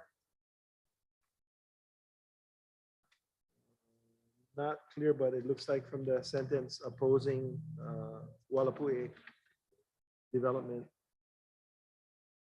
Liliana Napoleon, written testimony only, okay. Naiva supports the development of further development in Naiva. Philip Stevenson's supports Kamala. Okay, all right, thank you. Aloha. Chairman Ayla and all of the commissioners.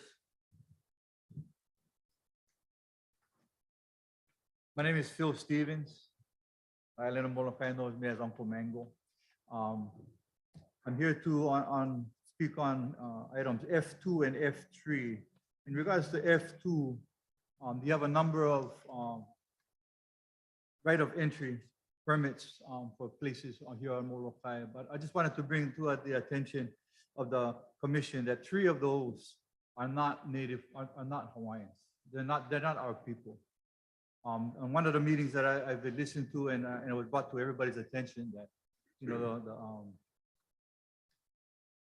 the commission, or at least the main commission, stated that our lands would be to our people before they went to before they were let to other people. There's a lot of things that go on into the islands. I don't want to really get into that, but 3 of those ROEs are up this year, and they're not our Hawaiian people. They're not our beneficiaries.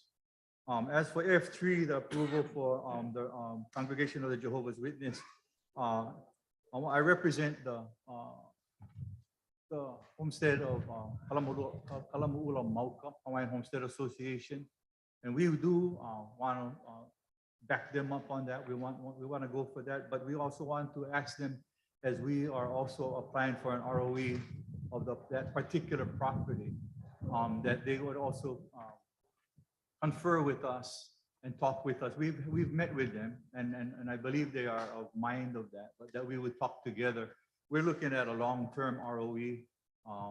Thanks to a gentleman, Mr. Hui, who has an idea called an innovation. We're looking at hopefully getting the ROE and putting on a number of buildings that would house, such as the Genealogical Society, a number of the different institutions that would be able to help our beneficiaries help themselves to actually get themselves on our INA, or at least fill out their applications. We find that there are so many of our kupuna, especially, that are on the wait list, let alone on leasees that have not yet signed or designated a successor.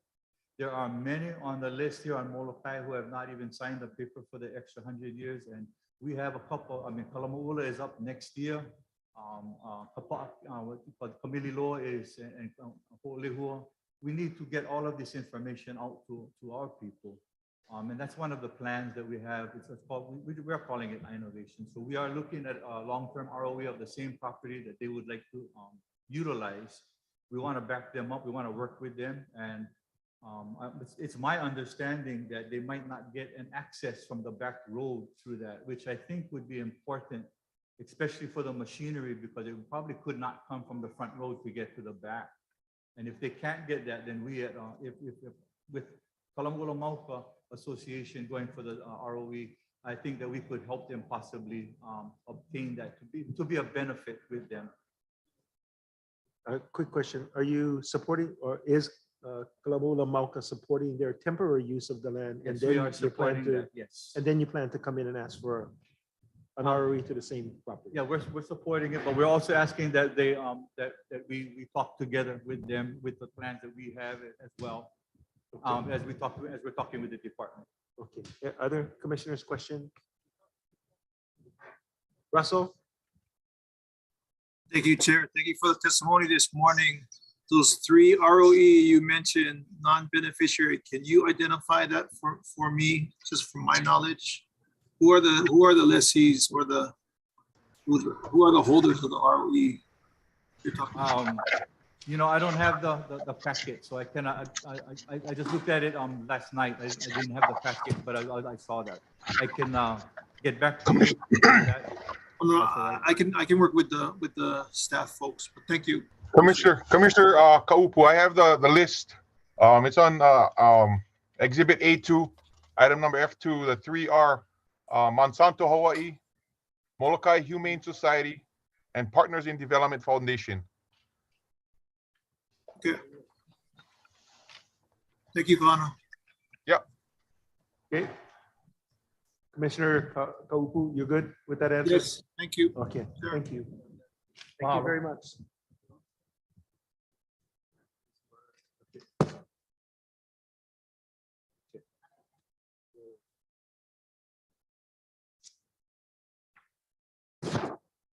Brent Nakihe, either in the audience or online.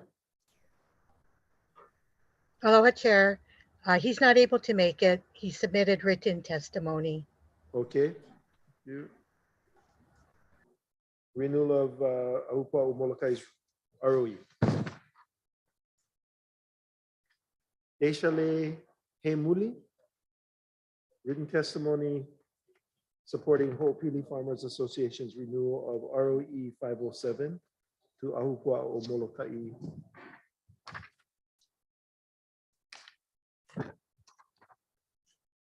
Stephanie Lawifi, also written testimony, supports renewal of Ahupua'o Molokai ROE and supports the construction ROE for Kingdom of Jehovah's Witness.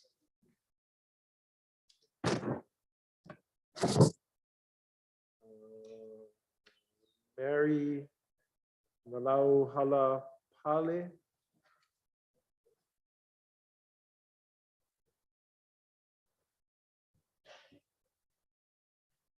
Opposed to Ualapu'e. Is she on? No. Kaili Kane Raymond. Or Raymond Kaili. Not in the audience, not trying to get in. Opposed to Ualapu'e. Sherry English. Sherry English, not online. Written testimony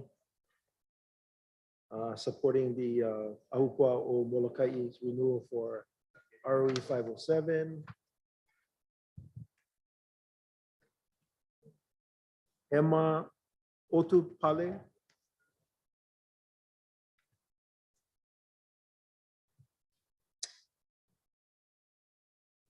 Ualapu'e opposition. There's also opposition to the reservation request. And that, one more you said? Nope.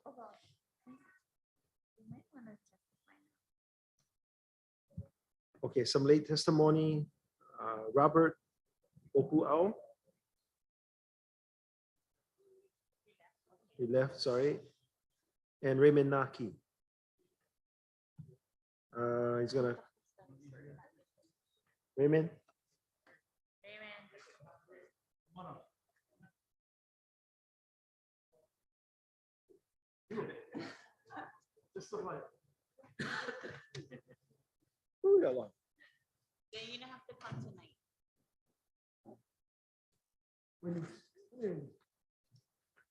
Aloha.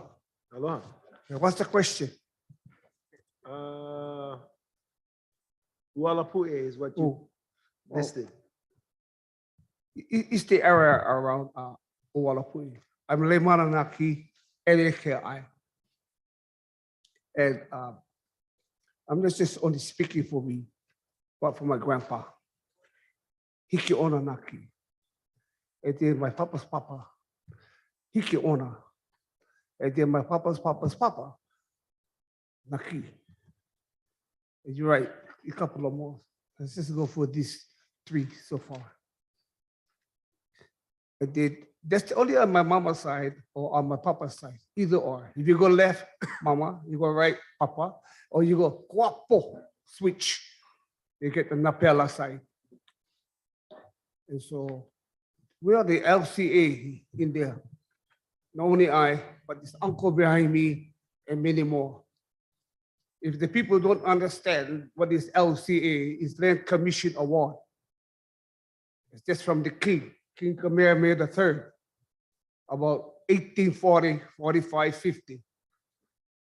He was pressured to give his people the land because there were 3 things going on. Of course, you all know that.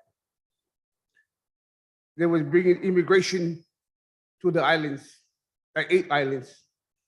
With this immigration, they need to plant sugarcane, pineapple, and all these other things. But the Kanaka remains to continue to plant the kalo. Yeah. And the local ia. So here on the Molokai, especially on the east end, Mana'e, Ma means at, Na'e means east. And that's the rising of the sun. On Maui, it represents that. Hale Akala. And then the wind. The winds of our island is Moe Lehua, Moe Ku. That's the Kama and the wind we all have. Then you have your destination, Kama and the winds for your certain Ahupoa or your Apana district. Manai also is commonly that the Kama Island is the Molokai use that. But in the ancient days, Kahiko, it would say Ikalahi Kahikina. That means the east. Kapu'upo'e separates the east from the north. Halawa is in the north. Halawa to Mo'omomi is not. And when you look at the paperwork, it speaks about that. It's so important. Because this is where our people migrated and moved before coming to the south side. It is important information to know. Uala pu'e, uala, potato. Pu'e. Pu'e is also coming from the Kamakani wind from Wailau. Eke pu'e. So you know culturally and traditions, you must understand. Pu'e, pu'e. So, yeah. So uala pu'e is the LCA in there, it may be a possibility 50. You're right, don't quote me, might be 75. So what that means, if it is 75, then it is 75 ohana. It's in there. Before DHHL, before TMK. Once you get this out, it is important.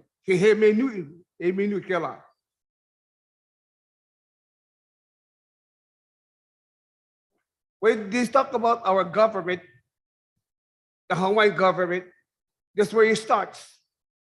You have to start somewhere, and that's where you start. LCA. Do you know what is an award? The HSL give you an award. You're an awardee, you're applicatee, you sign this pala. But an awardee is something that's given to you. It is not from the DHHL, nor the state. It comes from the king. And you say, no more king. You're right, no more king. But his blood is in me and every one of you that's brown, down, and all around. Okay, you can run from it, but you can't hide. See, it's a coco, they call that. So at first, a year ago, I was in this meeting in Oha, stood there with my sister, and we represent the waiting list of Molokai. We're a part of Balafter Ferrer, she spoke earlier with my sister Judy. We didn't know that there was an executive order in 1994 for Ualapu'e. If I knew that and understand that at that time, but they put me as the head of the Manai Homestead Association for Ualapu'e. At that time, it wasn't called Ualapu'e, it was Manai Homestead Association. So you're right. I was 30 years younger. Thank you. And so we were trying to push that. You're right. 30 years now, I understand in Mapopo. So I mean to say that, like Uncle Mango, he will speak hopefully tonight or tomorrow. And only if he wants to come. Only I'm here just by the grace of God. You know, this is grace. Yeah, all of us here at Mercy. We just got you done with Mr. V. He just showed up, Mr. Virus. Yeah, and we made it to that. When do we have it in the near future? Hopefully not. So we just here and just to understand, because one day at a time. But when they held those meetings, yeah, we couldn't have it in the community center. We did not. When Cara made her meetings, she did her best. She did good. But still, there was one thing she forgot. In the East End policy, is 200 to 300 people. This East End policy was made in 81. Came out of 1978 Con. Yes, when OHA just came in the picture. And you're right, there are people that made the East End policy alive today. They're alive then when our fathers were living. And they're coming from where? 1910, 20, 30, 40, 50, 60, 70, 80. These fathers made the East End policy. And you're right, we are fortunate to have someone in the 1890s and the 1880s that were living and was a part of the 1978 Con when OHA came in, and 1981 when the East End policy was made. So for me, is that the HSL, I was hoping that you are aware of this East End policy. For anything, any project to move on the East End, that side, you must come before our community and come to the East End community and have your proposals and so forth, regardless if it's a virus or not. And we did have our meetings and the community center was shut, closed, and so we have to hold the meeting outside, standing up in the parking lot, on the grass, wherever. Cara had to make her meetings, and the community did come. They did come. So I thank you so much for hearing me. The land's there. Number one is your statutes and ordinance. This is the county and whoever else that falls in that.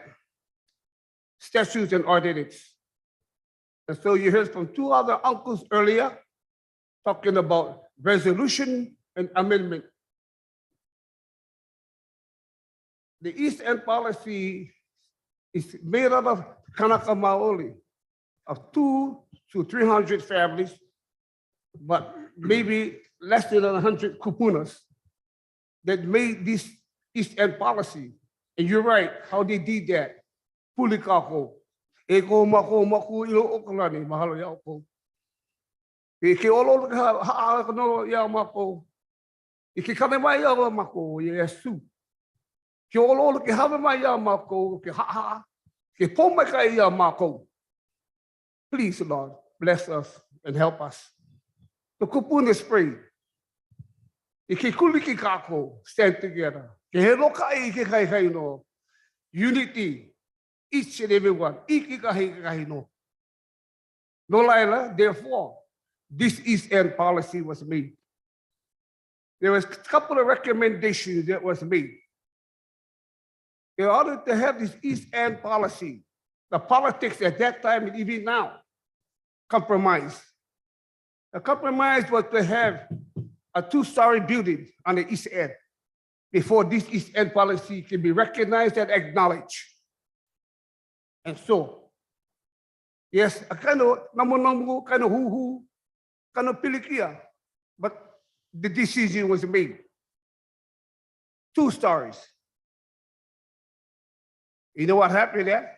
They don't know how to count a kai elua. You know how many no's is N-O?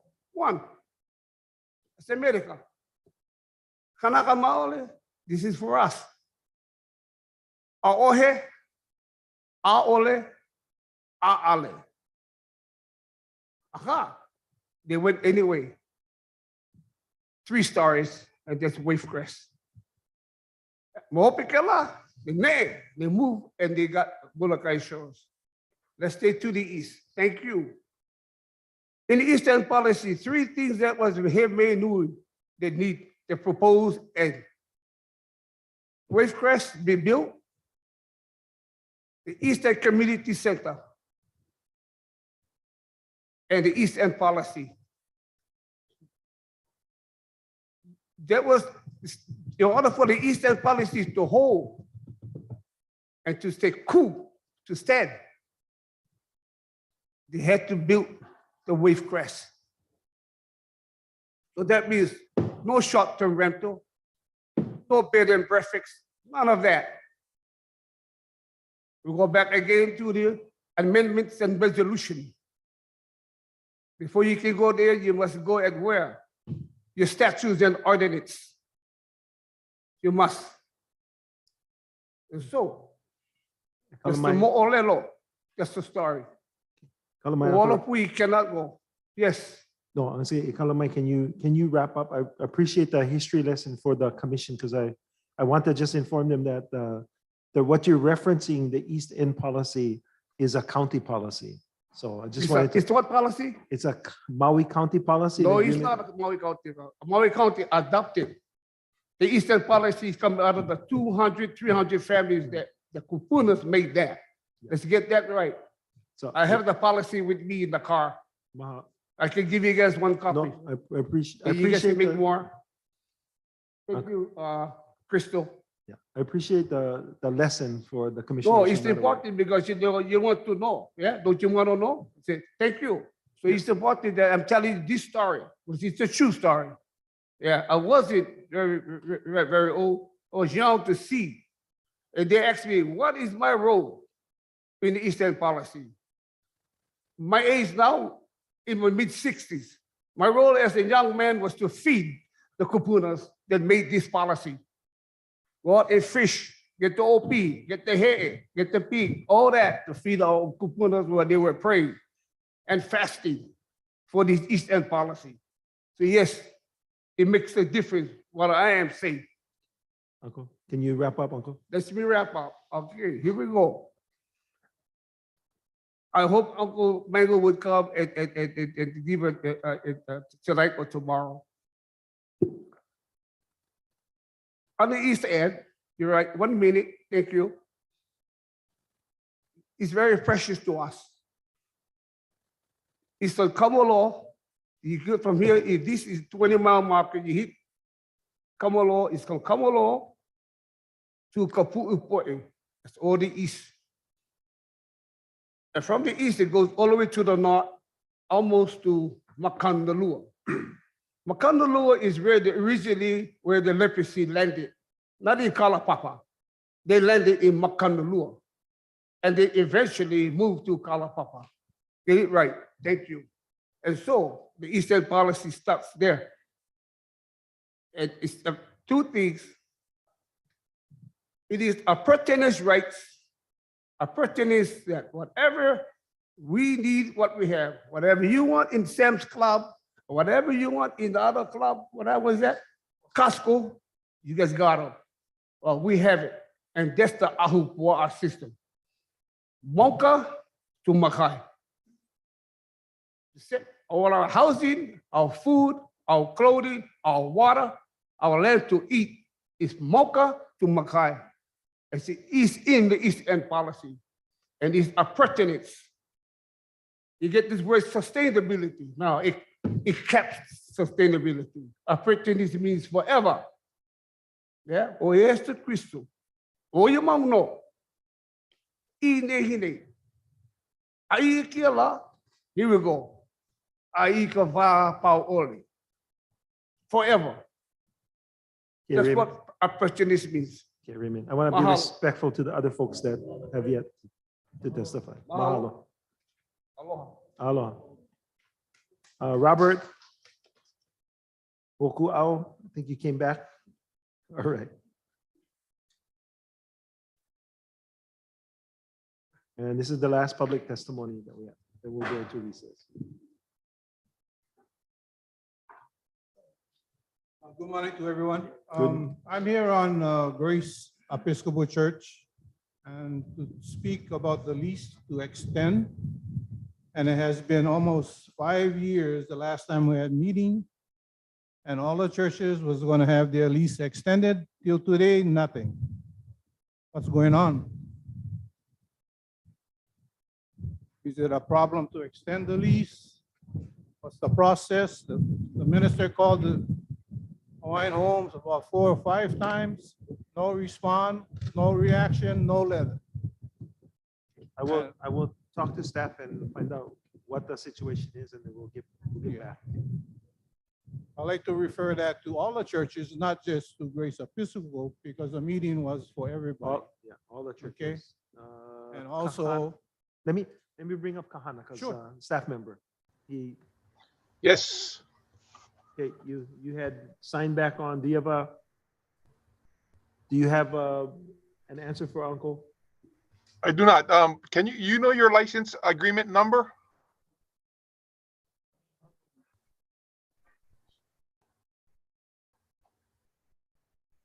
offhand, I don't. But The name of the church is Grace Pacific. yeah, I don't have that right. Okay, with me. Uncle Kahana, what we can do is get the information and then we can talk story. Okay. Yes. The letter was submitted in April 23rd, 2018 for the extension of the lease. From that date to today. Okay. We'll talk to You staff know. and find out what happened.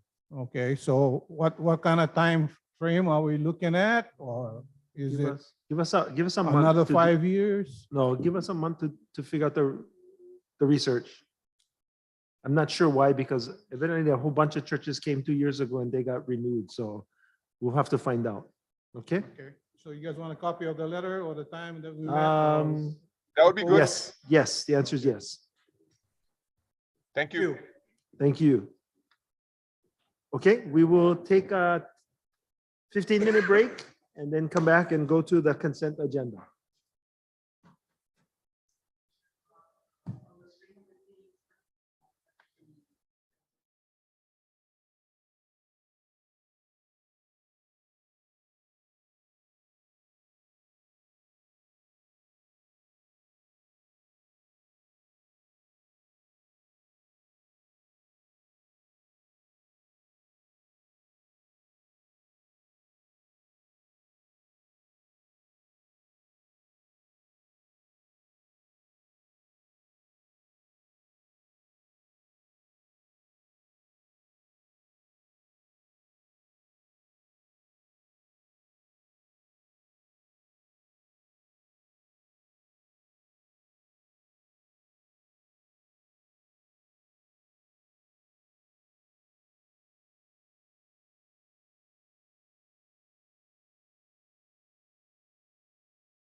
We are now back in session. We are on the consent agenda, and there's been a request to remove agenda items D11 and D12 to executive session. So we'll defer that, have the discussion in exec session, and if there's agreement, then we'll come back out and vote on it in open session. We also have in exec session agenda items D8 and D9. So may I have a motion to approve the consent agenda absent of D11 and D12 at this moment? So moved. Second. Okay, commissioners, discussion on the consent agenda minus those two items. Did you, I'm sorry, Mr. Chair, did you also say D8? No? But D8 is not, oh, let me, sorry, there's D, yeah. Yeah, that was, we announced earlier that it is in the exec session, so that's already pulled out. Okay, thank you. Okay, commissioners, no questions on the remaining consent agenda items. All those in favor of approving, say aye. Aye. Anyone opposed? Seeing none, the motion carries, and I will entertain a motion to go into executive session. But before we do so, I just want to announce to the audience that we're planning to go into executive session after the vote. It'll likely take an hour or slightly more. So if you want to go and grab lunch and then come back, that's a perfect time to do so. Okay. Okay. We have a motion after the truck passes to go into executive session. So move. Second. Okay. Any opposition? All those in favor say aye. Aye. Okay, motion carries. Oh, you know what? I better read, sorry. Okay, so we're going into exec session to convene executive meeting pursuant to section 92-5- subsection A, subsection 4 HRS to consult with its attorneys on questions and issues pertaining to the commission's powers, duties, privileges, immunities, and liabilities, and to discuss records made exempt from public disclosure pursuant to section 92J -1 subsection B HRS. Okay, that's why we're going into exec session. We already had a motion to do so. So we shall, where are we going? Into the conference room. Okay, so if you can pick up the things that are pertinent.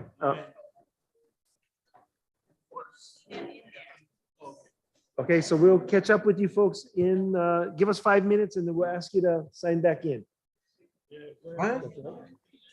Or just stay on, sorry. You can just stay on.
An open session. Mahalo for your patience with this hybrid system. We're going to go back to the agenda and agenda item D8.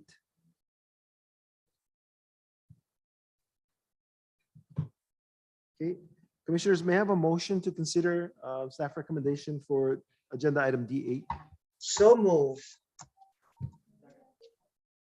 Perfect. Okay. Is there any discussion on agenda item D8? Okay, if not, may I have all those approved, say aye. Aye. Anyone Aye. oppose? Aye. No one opposing. Okay, the motion carries. We'll now go to D11. And 12. So move. Second. Second to consider agenda item D11. I think I have to. Okay, yeah, I should take them separately. Okay, so agenda item D11. Any further discussion? Seeing none, all those in favor say aye. Aye. Anyone opposed? Motion carries. We have a motion to approve D12. So move. Second. Any discussion? All those in favor say aye. Aye. Anyone opposed? No opposition. The motion carries. Takes us through the consent agenda and the items that were pulled out. Do we have Paula available for C1? Not yet. Do we have Lehua? Okay. Give us a second. We're looking for staff that's may not be aware we're out of executive session right now. Okay, so out of order, we're taking agenda item C2. May I have a motion to consider staff recommendation? Okay. Proceed, Lehua. Aloha Chair, members of the Commission, Lehua Kinilau Kano. The recommended motion is that the Hawaiian Homes Commission accept the 2022-2023 Native Hawaiian Housing Block Grant Annual Housing Plan. A draft was provided of the housing plan last month. Most of the changes were more technical in nature, meaning just being more descriptive in explaining the program. But I just want to mention two sort of more substantive changes that you folks are aware of between last month and this month. One is the DHHL Disability Rental Assistance Program. That's AHP 6D that you can find in the submittal on page 33.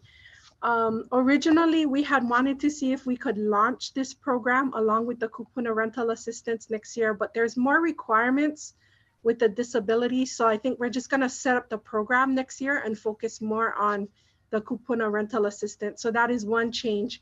We reduced the budget down to $0. And again, it's mainly just to set up the program area, whereas originally we had included a budget item to try and get it off the ground. So that's one change. The other change is in AHP 11, and that is on page 43, and that one has to do with property acquisition.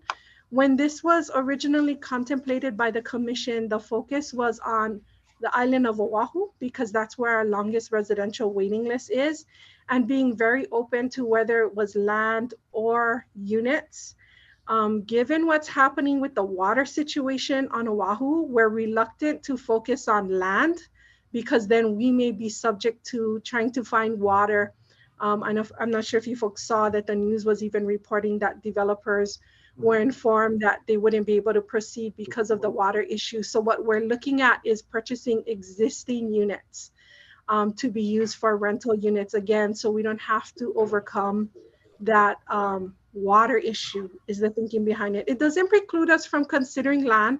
And if we do come across land, we can always amend the housing plan. But we thought this was the better approach given recent developments with the Navy and Red Hill. And so those were the main substantive changes between last month and this month. So with that, if anyone has any questions. Thank you, Lehua. We're open up for questions, commissioners. I'm looking, no, I don't see anything on the, oh, go ahead, Patty. Thank you, Mr. Chair. Lehua, what do you mean by existing units that you're looking at? What does that mean? So we would potentially, so right now we have a vendor PBR under contract, and they also have a broker who's working to see what kind of inventory there is out in the market. They're also working on some parameters for us. For example, staying clear of issues there would be environmental issues or flooding issues or anything of that nature. So because that was in our current housing plan, we already have that going forward, but the vendor is also going to look with a broker to see if there's any buildings, for example, for sale that we can potentially use for rental units. Oh, okay. Yeah, I did see the BWS chief Lau made that statement on the water issues in Oahu, you know, and the further development. He cautioned a lot of the new developers, and then he kind of mentioned certain areas like that. Yeah. Do you see anything on West Oahu or on water, on any development that will be either questioned? Do you see any in the future? So what we try to do is, because the vendor is familiar with our Oahu Island plan, we try to prioritize those areas where our applicants have an interest in. The interest appears to be in Windward, Oahu, the primary urban core as examples, and then the Ewa area would be the priorities to see what may be available. Those are sort of generally the areas that they're looking. But again, if anything comes up that looks feasible, we will definitely give it some consideration. Yeah. All right. Thank you, Lehua. Thank you, Mr. Chairman. Okay, thank you, Patty. Other commissioners, any questions? Seeing none, all those in favor, say aye. Aye. Aye. Anyone opposed? Motion carries. Go back to agenda item C1. Let Paula in.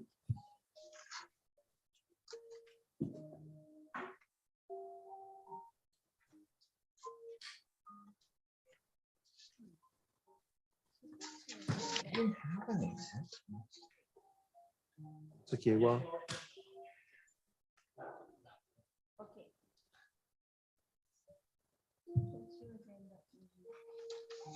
Okay, commissioners, while she tries to get back in, the recommended motion is to approve awards of the Department of Hawaiian Homeland's resident lot leases to applicants below for 99 years. Where she is? Okay, Paula.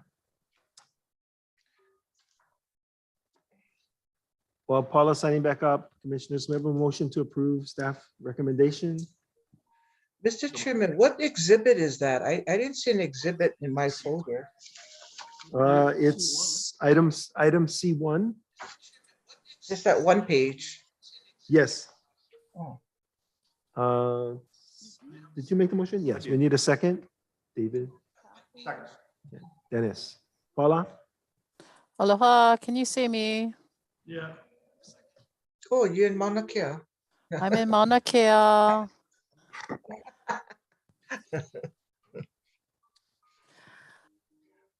right, you want to go through? Go ahead. Aloha Chair, Commissioners, Paula Aila, Acting Administrator for Contact and Awards Division. Okay, I got the commission to actually make a motion to consider your recommendation. Do you have anything to add? Thank you, Chair. Any questions? Yeah, I do. Go ahead. Paula, the subdivision Waianakai subdivision, is that a existing house that somebody's going to be taking? Yes, That's just one property on Waianae subdivision. It's a pre-owned. Pre-owned. Yes. Oh, okay.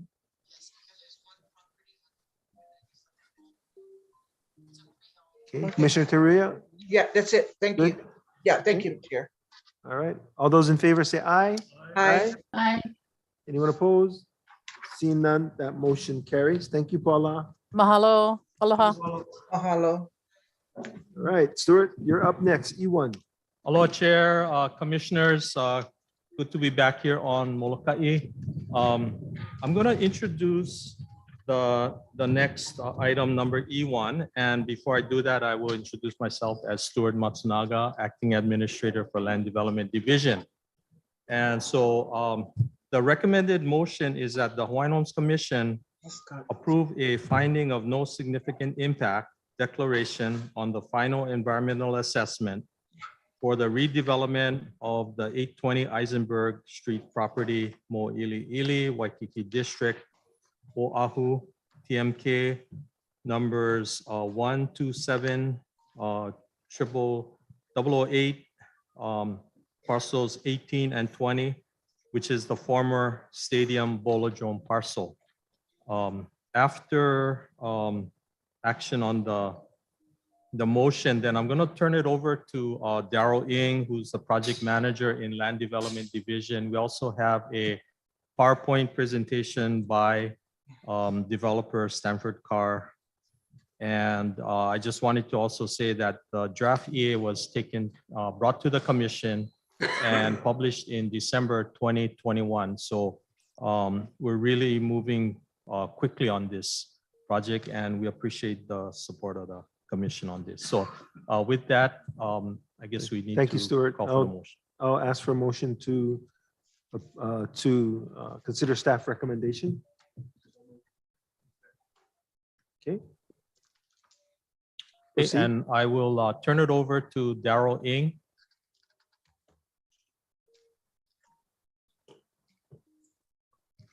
Aloha Chair and Commissioners, Daryl Ng, Land Development Division. Kalua Robinson should be waiting in the lobby to get in on a meeting also. I don't see him. We're admitting him now. Okay. Yeah, I'll do the presentation, and Kalua will be available for any questions that you may have for him. First slide, please. Okay, this is the site on an aerial photo, right next to the stadium park, an existing high-rise next to it. We acquired the property in 1995. It was a bowling alley until 2004. DHHL leased the property once the Bolodrome bowling alley was finished to a car repair shop, just the exterior portion. In 2019, we issued an RFP for developers and selected Stanford Carr shortly thereafter. In December, we published a draft environmental report, draft environmental assessment, and briefed the commission on it. And on January 24th, the 30-day public comment period was ended. We only received 5 comments, and I'll get into that later. Next slide, please.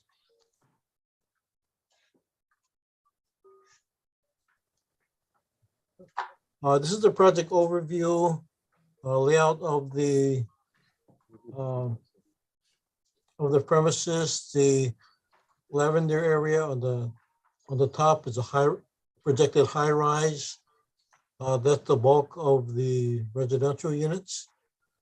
A small park off on the left side, the green area. The bright green area are townhouse units, 3 bedrooms. The gray area in the middle is the parking area with retail stores in blue at the bottom of the screen.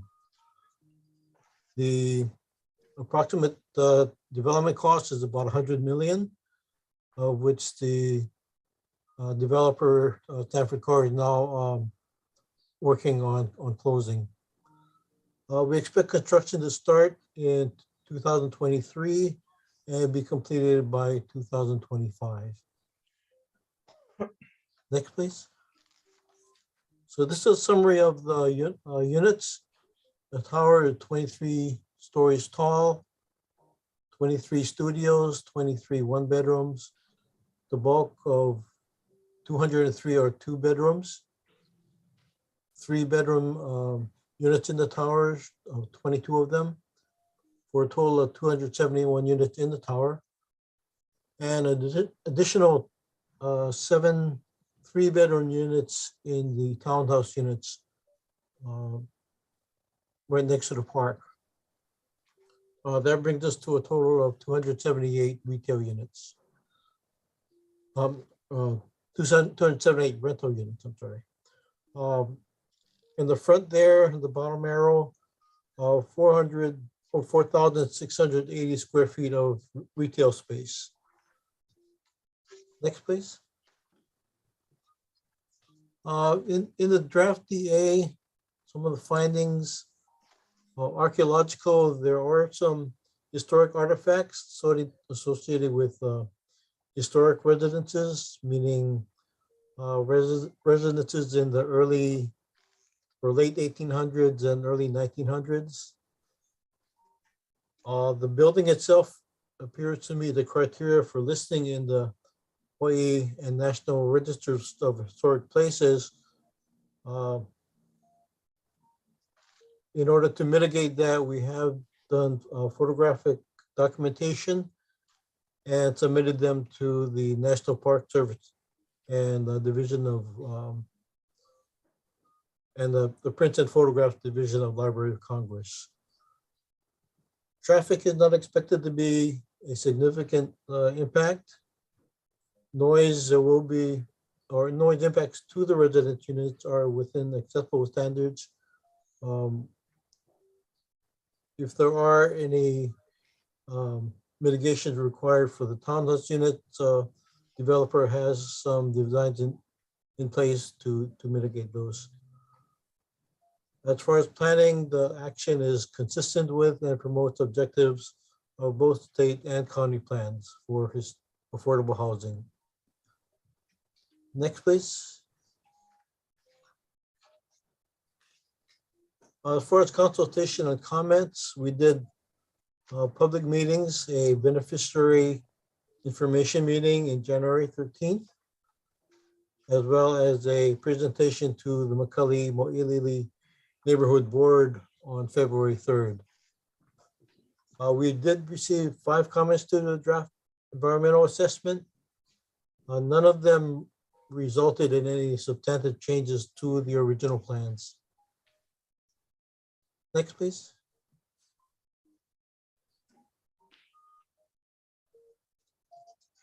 So our next steps after today, assuming that you approve our final EA and declaration of FONSI, we'll publish that declaration in the state environmental notice on May 8th. That will trigger a 30-day challenge period ending on June 7th. And they'll release the developer to continue his project implementation, permitting and its entitlements now through the end of the year. And again, construction in late 2022, early 2023 through the first quarter of, I'm sorry, construction beginning in late 2022 or early 2023 and ending in 2024. We'll start offering the rental units to beneficiaries about 3 to 6 months prior to the end of construction, and continue to hold beneficiary information meetings.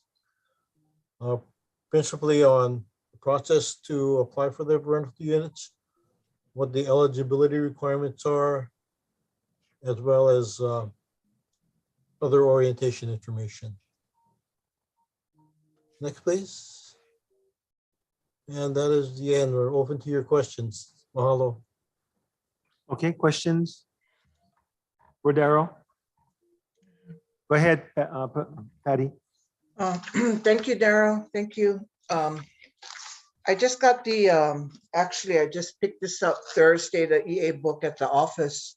of the Mo'iliili Eisenberg development project.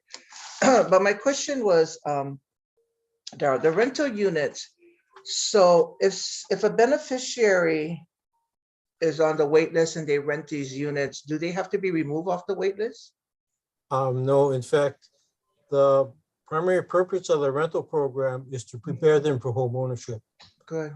So by getting hopefully a lower cost rental unit, they can fix up their finances, build up their equity, and be ready to move in. So this definitely does not take them off the list.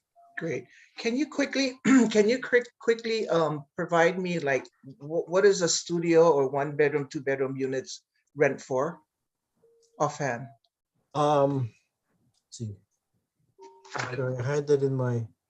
Now, depending on the income level, a studio will rent for between $550 and $1,100 per month. That's based on 2021's area median income.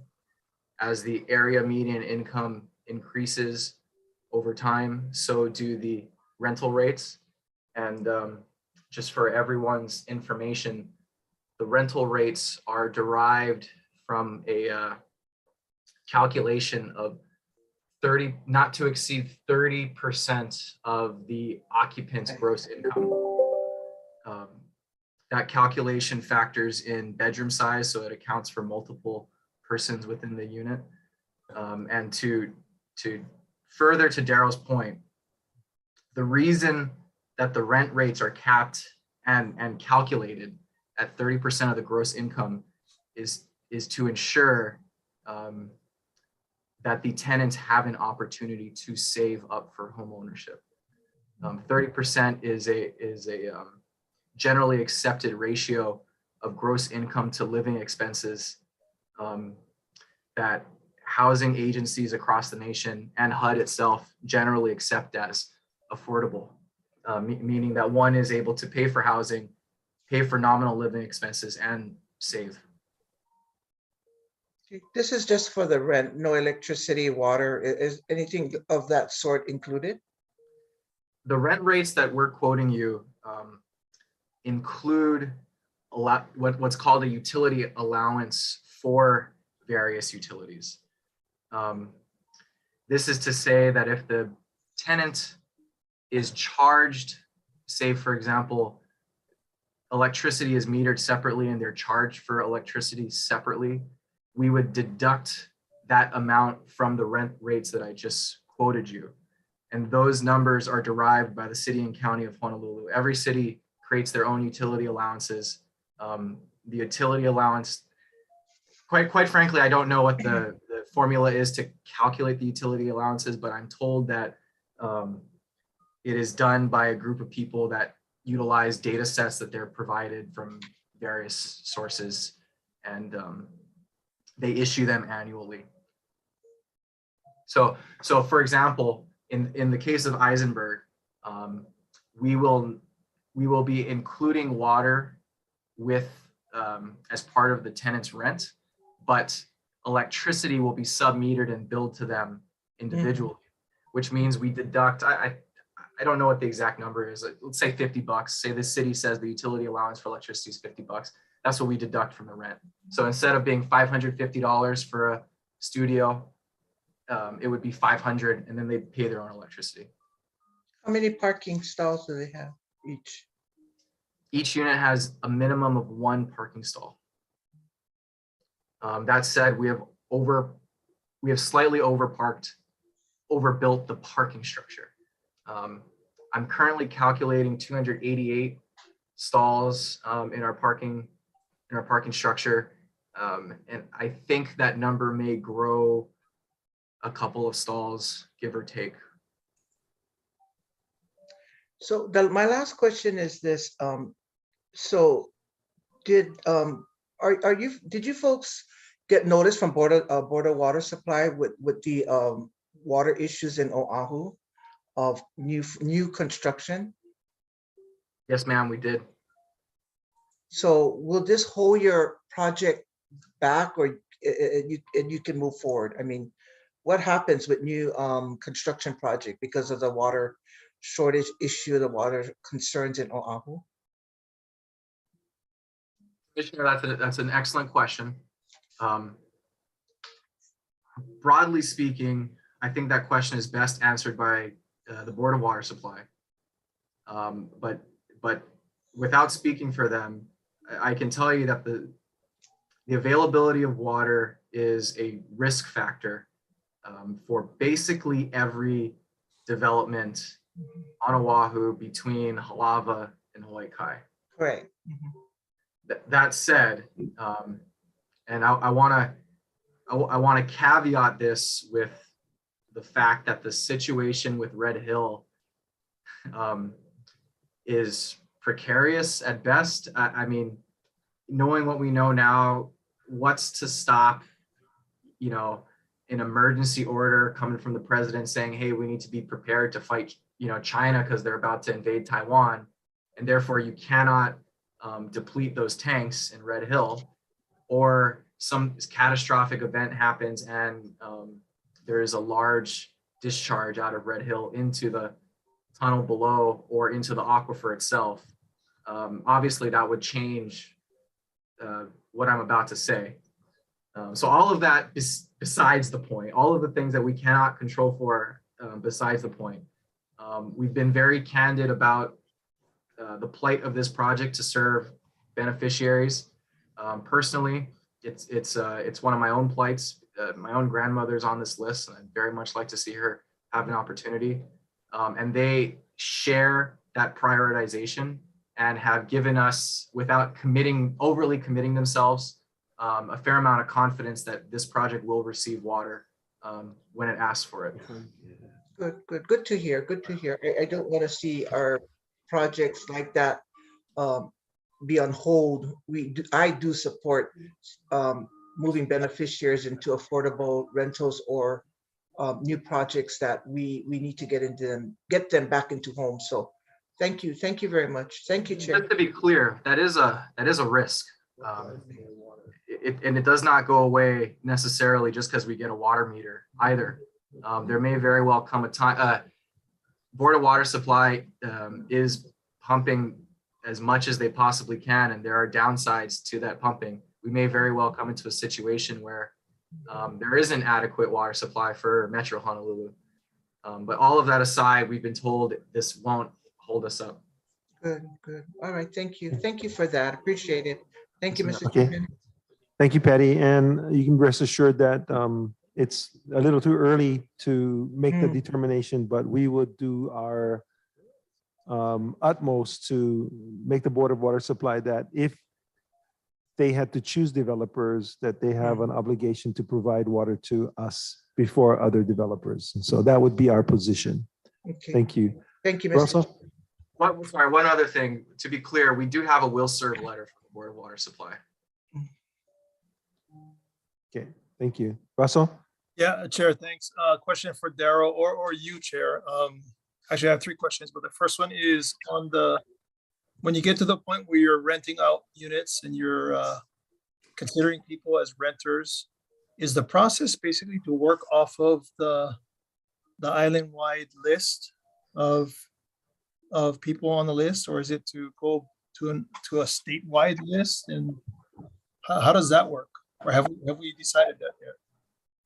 We haven't decided that, but the process as we identified so far is to start with the Oahu island-wide list and go through that list first.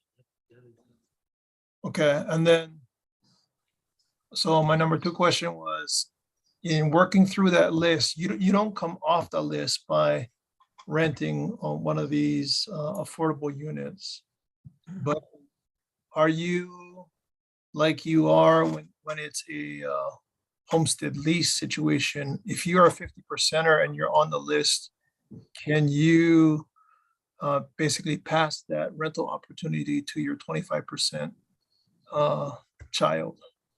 Yeah, we've explored that, and I don't think that that's possible at this point. Okay. And then what happens if you go through that list and you don't have enough takers for the rental units. Then you go to the statewide list, or you just keep working down, increasing the list until you find Yes. people?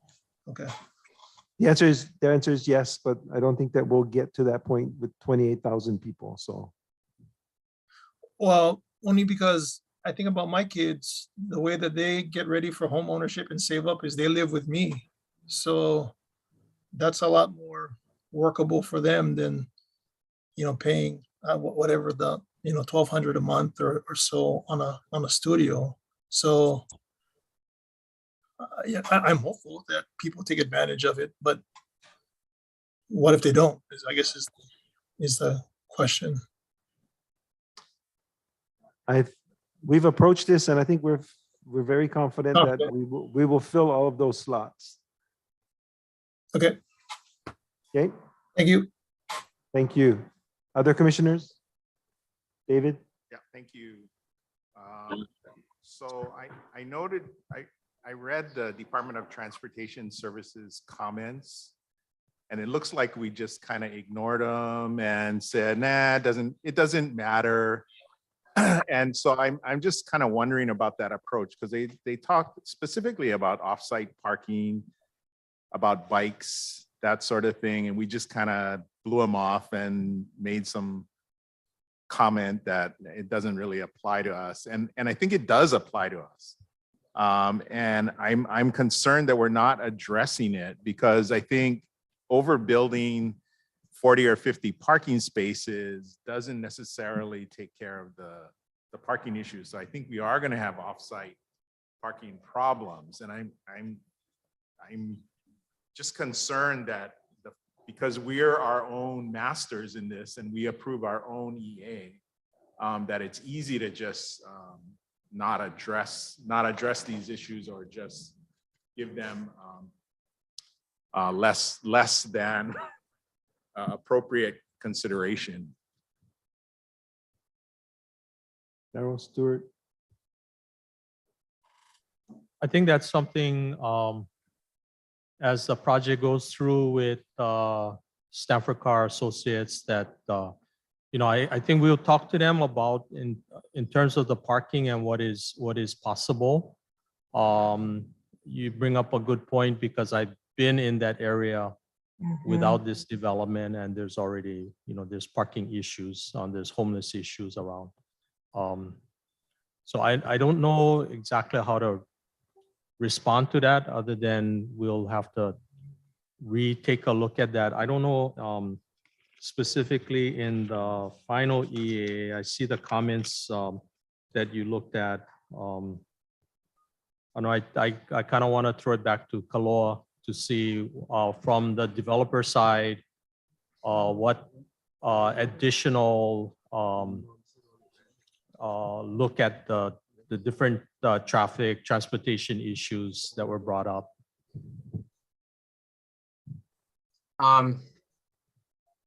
DTS's comments were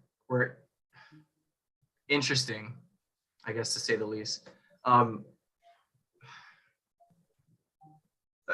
want to clarify one thing about DTS's comments to us. Before they submitted comments, they had asked for an extension to the deadline, and then submitted what appeared to be a very boilerplate response that I don't want to say ignored, but glossed over some of the details that were included in the EA. Specifically, the traffic impact analysis report was, for whatever reason, totally not a part of their response. So I want to add that DTS's comments don't necessarily accurately reflect what's included in the EA. My guess is they were a little pressed for time, and so submitted something that they use on a different project or for a different project. Number two, with respect to the amount of parking that we have in this project,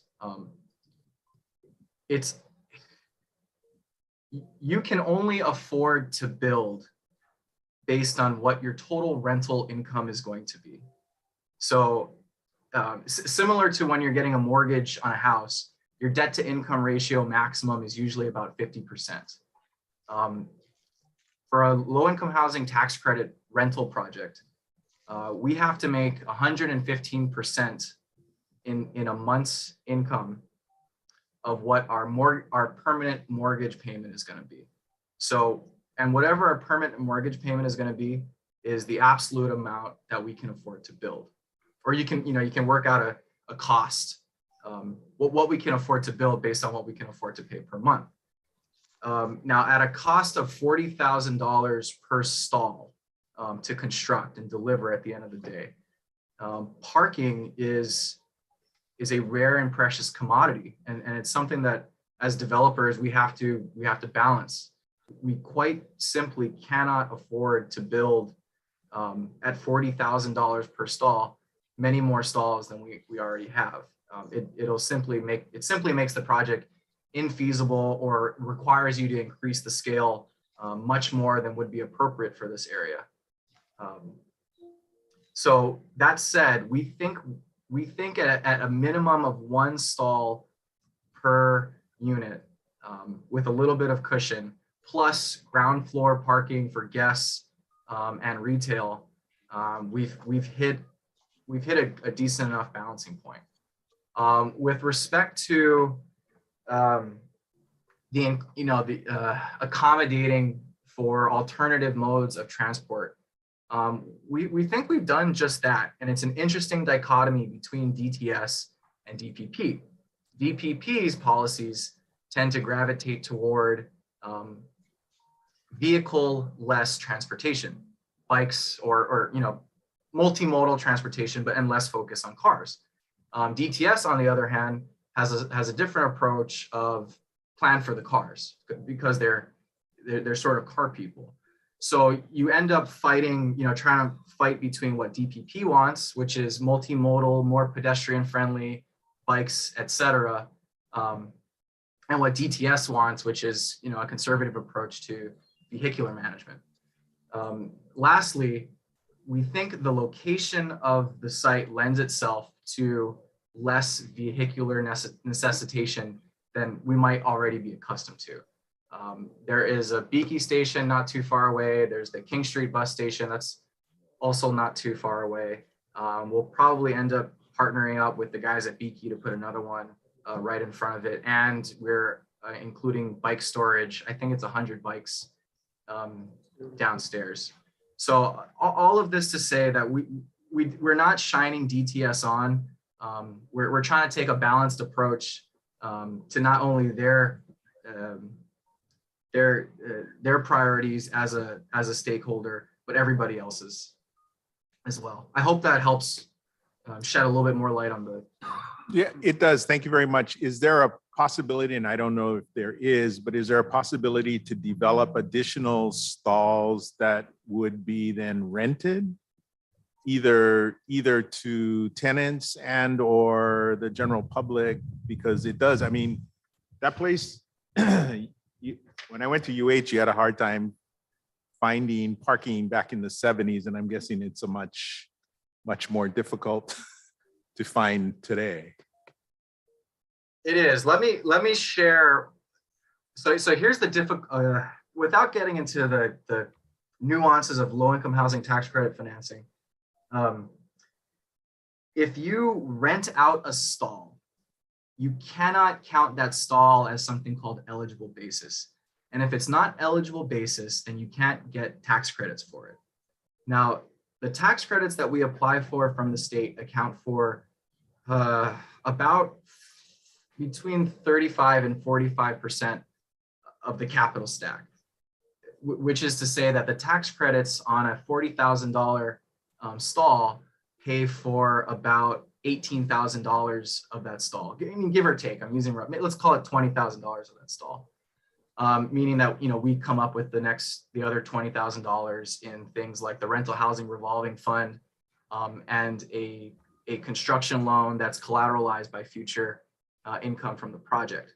When you rent out a stall, you cannot use the cost of that stall as eligible basis, which means that you then have to come out with the full $40,000 to build it, which is it just adds economic pressure to an already pressurized project, I guess to say. So this is to say that yes, you can. It's just very, very, very expensive. And it wouldn't pay for itself.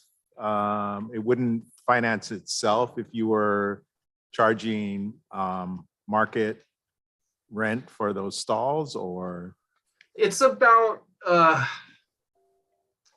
40% or so too low in revenue if you're underwriting it at about 100 or 150 bucks a stall. You realistically need about 500 bucks a month per stall in order to pencil it out. And I mean, that's a lot of money. That's a lot of money to anticipate from any, even public parking on a daily basis. We've got a parking structure just across the street from my house in Kaka'ako called Halikuila Place. And, we've got 100 empty stalls every day over there.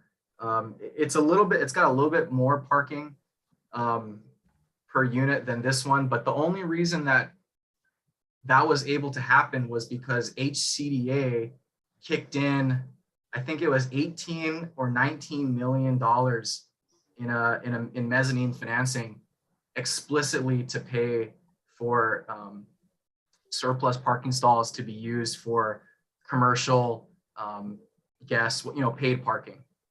So in summary, the answer to your question is yes, you can do it. It's just that some government agency has to lend you the money and be very patient in waiting for payback. not Nahasda? Nahasda wouldn't work? Would Nahasda work for this?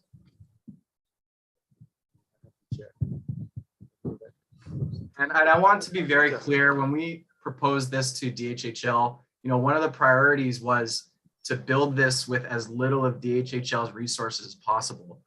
And, through our own working capital, the tax credits that we're getting from the state, along with the bonds and an infusion of $41.5 million into the rental housing revolving fund for this project, we are, we're trying to live up to that goal of not overburdening DHHL's resources.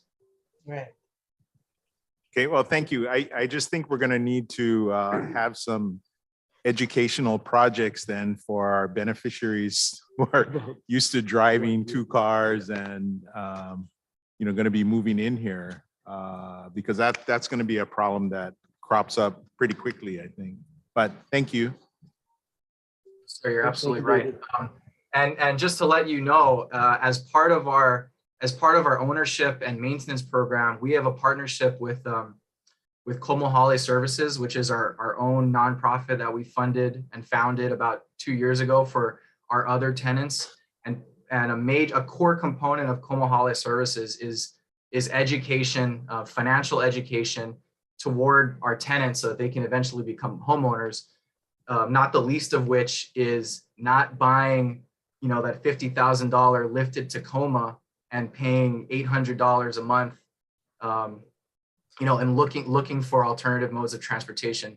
I kid you not, that's a literal example that we used not too long, a few weeks ago in some class. So I don't want to say that your concerns aren't valid. They very much are. And we're cognizant of that, and we think that what we're delivering kind of balances all of the different stakeholders. Thank you. Thank you. Thank you. And you didn't even touch upon the $600 going into the gas tank at this point for that $800 payment. Go ahead, I don't think beneficiaries buy one $800 Tacoma. Shouldn't have said that. They don't. Oh, do that. we see them. No, but they don't. We see them. I'm quoting. Yeah. I'm quoting an example from. Excuse me. I didn't mean to insult. Yeah. I digress. Thank Well, you. no, that's part of the financial, I think, education. But it's not a $800 Tacoma, please. We go ahead. So, Chair, in the future, would any of these units be rent to purchase No. later? No. No, Based on the agreement, so. based there's- on the business model and the, Okay, so another question. Will you have charging for electric cars? Will you have charging stations? Yes. Yes, we will. You will? Yes. Okay. I think we're figuring to start two in the surface, so 2 stalls, 1 station, 2 stalls in the retail and surface area, and then 1 station for every floor in the parking structure. And we are planning to put conduits underground for expansion in the ground floor. So, you know, as it grows, the pipes will already be in the ground. We just pull a cable and plop a charge port. Thank you. yeah, Mike? Yeah, I want to talk about ask about the parking also. So we're speaking to the single car parking. Will there be parking for like bicycles and smaller transportation modes, like maybe, I don't know, mopeds and that sort of thing? Because it's in a downtown setting, you know, folks may not want the big vehicles. We haven't allocated explicitly for mopeds and or motorcycles. We have allocated for bikes. So there is bike storage ground floor for tenants to use. We have not allocated for motorcycles and mopeds. Thank you. Okay, other commissioners? I don't see any hands up. Okay, all those in favor of approving the motion? Wait. I have one more last one. Go ahead, Patty. How many retail lower floor stores that you have there, Chloe? I didn't get that. We have about 4,700 square feet of ground floor commercial. We anticipate dividing that into about 4 bays, but we're not committing to necessarily 4 because it's very much going to be, who leases those spaces depends on who's able to lease them when we're about a year away from completing. If we find that the market wants 2 larger tenants, you know, 2 2,000 square foot tenants instead of 4 1,000 square foot tenants, then we'll likely go that direction. So square footage, 4,700 square feet, not going to change. Whether it's 4 tenants or 1, I guess kind of remains to be seen. And when you lease these your retail area, will that be leased out as a shell, or you folks will have it all with electric and water and bathroom and everything in it? I'm just curious. We would provide the space as a shell with a tenant improvement allowance negotiated as part of the lease. Oh my God. So basically we finance the construction so that they can build out whatever it is they want. And then there's a bathroom, like a common area bathroom outside. So if a tenant wants to build one inside, they can. And if they want to rely on the exterior common area one, they can do that as well. Okay, thank you. I think I got Thank you, lost Patty. here. Thank you, Mr. Chair. Okay, if not, no further questions. All those in favor, say aye. Aye. Anyone opposed? Okay, seeing none, the motion carries. Thank you very, very much. Good questions. Thank you. Thank you, commissioners. All right, Kahana. Hello, good afternoon, commissioners. Can you guys hear me?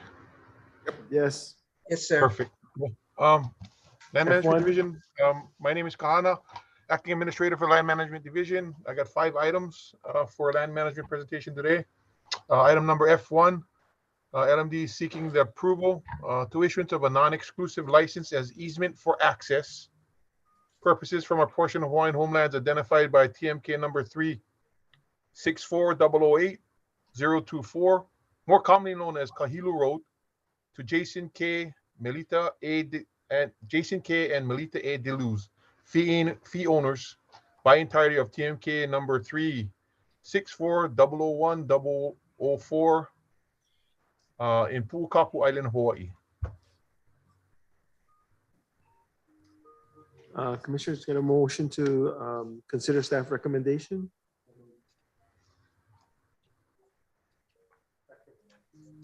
Mike, thank you. Questions for Kahana? Yeah, Kahana, thank you.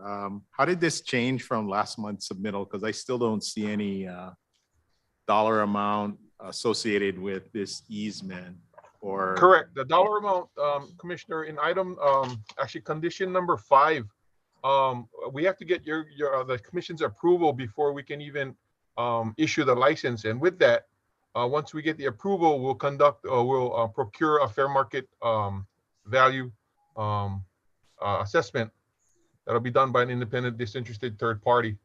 And once we get that number, that'll be the number that they'll be charged for the easement.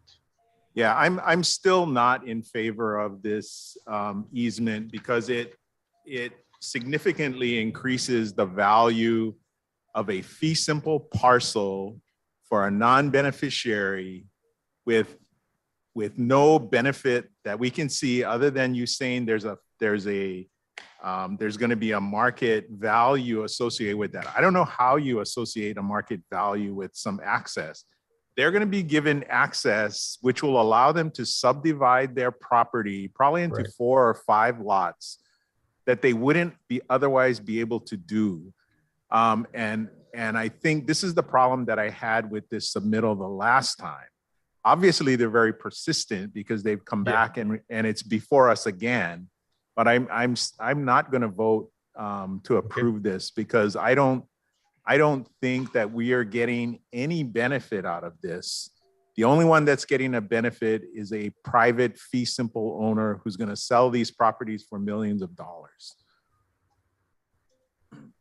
Okay. Suggestion on who could calculate a value like that for us? I think so the problem is that we have this Kahilu Road that runs all the way to the Puhio Village. Yes. And you have all of these fee simple people on the Kohala Mountain side. Everybody has been using this Kahilu Road since it got paved for access. And so I think as a department, if we're going to allow people access, I think it has to be a broader stroke. We have to look at this from a more comprehensive standpoint of telling people all along those roads, because everybody is going in and subdividing. And I think everybody, or if they haven't done it, as you drive down that road, you can see all of these are like 20-acre lots. And so they run from Mamalahoa Highway all the way back to this Kahilu Road. You can tell that everybody is planning to do the same thing because you see these people are fencing it off, and then there's these roads that dead end at Kahilu Road. And then you go down a little bit more in the same property, there's another road. So you know what they're gonna do. It's just gonna be one after another. So I think if we're considering this, and I'm almost done, but if we're gonna consider this, we should do it on a more comprehensive manner, and we should treat everybody the same way, right? So you wanna use our road, you're going to be contributing X in it. I don't think it should just be a one-time contribution because they're going to be using the road. Who's going to, you know what I mean? If they're going to do something, they should do something for the Waimea Association. They should pay money, to us so that we can provide additional services for our beneficiaries. But yeah, I just don't like the fact that they keep coming back when we have said there's a concern. Okay. Other commissioners, we could. Yes, I agree with this. It's about 13 acres that we're talking about. And I think when we're talking about this type of, we're talking about this. We're talking about those kinds of issues. Hold on.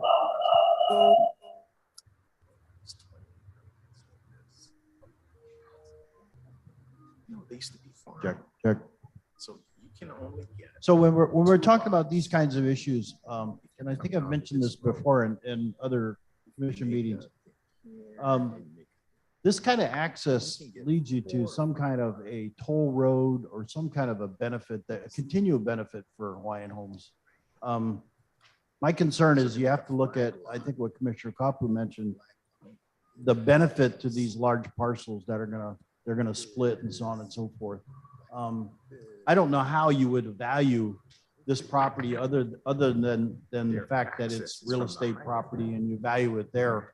But that's gonna be way undervalued based on what's gonna happen to the access for these parcels on the end. So I would also be not in favor of what you said. Okay, understand. Normally the department doesn't want to maintain a road. But I hear the opportunity perhaps to toll road or assessment in perpetuity, which would mean that we would have to collect enough money to continue to maintain the road because we wouldn't be able to. No, so I think we have an agreement with the county because they paved the road and they paved the road and they put in those speed bumps. But I think but it's still not a public road. So I think that was because the farm lots, I think that was in exchange for the farm lots being open to the public. You know, the roads that go through the farm lots. I think that was the deal. I'm not sure. I didn't actually see the documents, but that's what I've heard. Okay. Yeah, the road has not been dedicated over to the county yet. It's still in Hawaiian Homeland's inventory. Okay, Kahana, I'm hearing a strong opposition at this moment because we haven't considered something more globally, even though it's going to take some creativity on our part. So commissioners, with no objections, will defer F1. Okay, Kahana, F2. Thank you. Item number F2, we're going back to our annual renewals for the Molokai Island for right of entry permits. Just to give the commission an update as to where we're at with our procurement on getting a consultant. We have procured a consultant with Solutions Pacific LLC, who will be helping us out with the new revocable permit pilot program. So we're still in discussions with trying to figure out the scope of work and all of that stuff, just for your information. With that being said, I have attached the exhibits for the renewals for the island of Molokai. I think we have 8 right of entries. I know earlier someone had noted that there are 3 right of entries that are non-beneficiaries.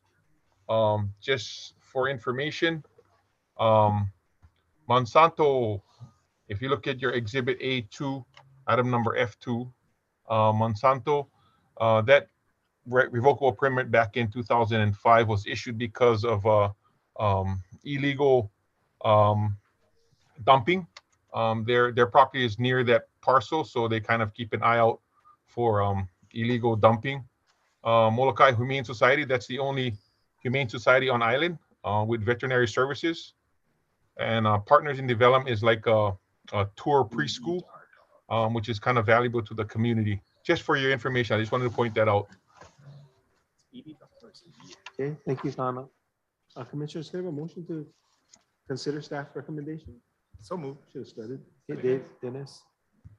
Okay, questions for Kahana? Zach, no. Questions for Kahana? No. Yeah. So Kahana, what use does Monsanto make of the 30 acres? They kind of watch the area because, like I said, I had staff check on that.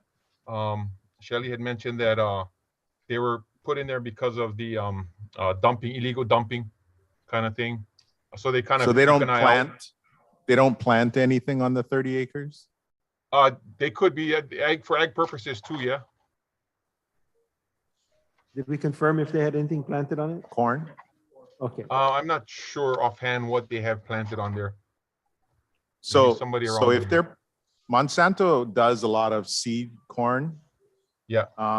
And you know, the rent that they're paying for 30 acres is about $80 an acre per year, which is fairly cheap for 30 acres that's actually in use. I can see if they were doing us a favor or something by just being there, but if they're planting, I mean, they're taking that seed corn and they're marketing it, right? So, and I'm just wondering, and I know the submittal says that this property is not suitable for any other types of use, or the infrastructure is not there, but they gotta be, if there's seed corn there, they gotta be watering it. Okay. Is it on the side of a gulch or anything or is it all flat that they're using 30 acres? Pretty much flat, I believe. Sorry, Shelly is at another meeting. She's more familiar with that. I was asking Zachary. So is this Oh.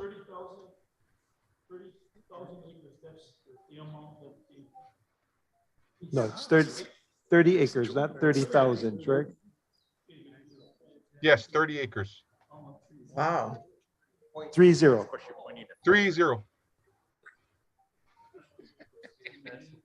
No, you don't think so? Okay, so yeah. So Zachary's guess is they're not farming. Zachary's guess is they're not farming. They're not farming. You know this lot. No, I'm not sure exactly where. Where is this, Anna? Do you know exactly where this is? Anna, do you know exactly where this? I'd have to look at the TMK. Is it by Palo Shoot. Has to be. If you look at the map A1, you'll see 499. Let's look in that area. Oh, shoot. Aloha, Chair. Go ahead. This is Gigi. Gigi. Yes, I believe they are. They have corn. Staff took me through there because in order to get to our water system, we had to drive through the property. Okay, So I remember seeing corn there. You witnessed corn growing on the acreage? Yes. I don't know how much, but there was. Okay, so Commission, I would recommend we defer this and then try to get a better deal if they're growing corn on it. Or what would keep us from creating a lease for access to water likely? Lessees. Well, if they got corn, corn needs water. Yeah, but they have their own water delivery system. If there's other water available, then we could take a look at that. Maybe Gigi knows. Is there? Gigi, do you know if there's any water lines in that area adjacent to the 30 acres? No, I'm sorry, I don't know. They just took me to one of our tanks because we couldn't get to it another way. We had to cut through their property. So Gigi, does that 30 acres include their check-in station? Is where everybody congregate before they get dispersed to go to work? Because that's the HHL land. I don't know. That I don't know. We were rushing out of there because they close up their gates, at 3:30 and we could have been locked in. But they know we have to cut through there every once in a while in order to access our tank. We have a tank, but it's not on their side, but because our access road, our access road around their property is not, anyway, but. Yes, Dennis.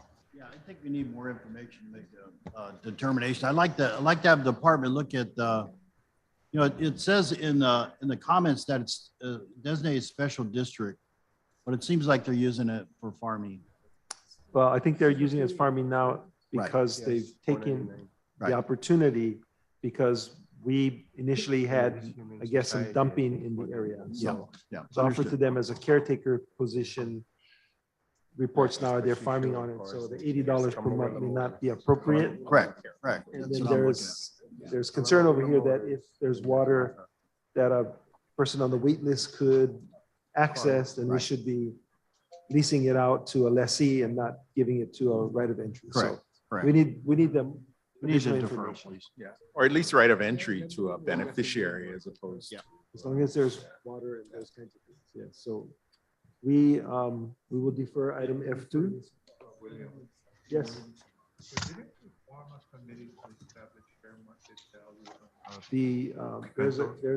There is a committee which made a recommendation that we hire somebody to provide us with recommendations. That contract is being finalized right now. Okay. On the rights of entries and the rate of value then. Chair, are we deferring the entire item or just that one ROE? And F1 and F2, yes, deferring. what about all the other ROE on F2? We're not ready. All the other ROEs. Oh, yeah, okay. So we're gonna defer this particular ROE, Just this one. but not Yeah, the not balance whole of thing. the agenda. The rest is okay. Okay, so we're gonna pull this one out just for the record. We're gonna pull this one out, defer this one. 499. And then I'm gonna ask, go ahead, Patty. Oh, I'm sorry, Chair, for interrupting. I just had a question on number 502. Kahana, you mentioned Partners in Development Foundation, their community use, but when I look at the chart, their current rent is 7,478 compared to all the others. I mean, the others is quite low, and their acreage is only what 0.36. This office. It's a small space. Yep. Correct. So normally community use is that how high? I mean, we charge a nonprofit on community use. That's a number. I've seen a lot of ROEs. We had community use that they didn't pay this much rent. I don't. How did you get this number 7,000 for rent? These are numbers that were from the beginning. They have a license or a lease prior to? They had a revocable permit, which was converted to a right of entry. I'm sorry, I didn't get you. Beginning of what? Since its inception, they were issued the right of revocable permit at first, and then was converted into a right of entry in 2013. Yeah. So if you look at the exhibit A2, it shows a date started. So these are all old revocable permits that were again converted to right of entries back in 2013. Okay, So so they started back in 2005 then, yeah? Correct. That one started in 2005, and you can see the different dates there. Yeah, I see it now. Okay. So the number was just carried over from the revocable permit. Yeah, okay, thank you. Thank you for clarifying. Thank you, Mr. Chair. Any other questions on the remaining 2, 3, 4, 5, 6, 7 rights of entries? Give you a chance to look at it. Chair. Yes. Just quick clarification. So you mentioned that we're in the midst of completing, getting someone to do valuations, fair market values. Yes, and how to value rights. And how to do that. So does that mean that once we approve these, it'll stay for at least a year? And then when we have this mechanism to assess, we'll redo it? That's correct. Okay, got it. Okay, any other questions? So we have a motion to consider staff recommendation on everything but 499. So moved. Second. Moved and seconded. Any further questions? All right, all those in favor say aye. Aye. Anyone opposed? See none, the motion carries. Thank you. Next agenda. Item number F3. Item number F3, we have an and approval to issue a right of entry to Molokai Congregation of Jehovah's Witness, Kalamaula Molokai, TMK number 25203-032, portion of parcel number 69. I think we have Kaylee E. Conway, who might be online. Okay.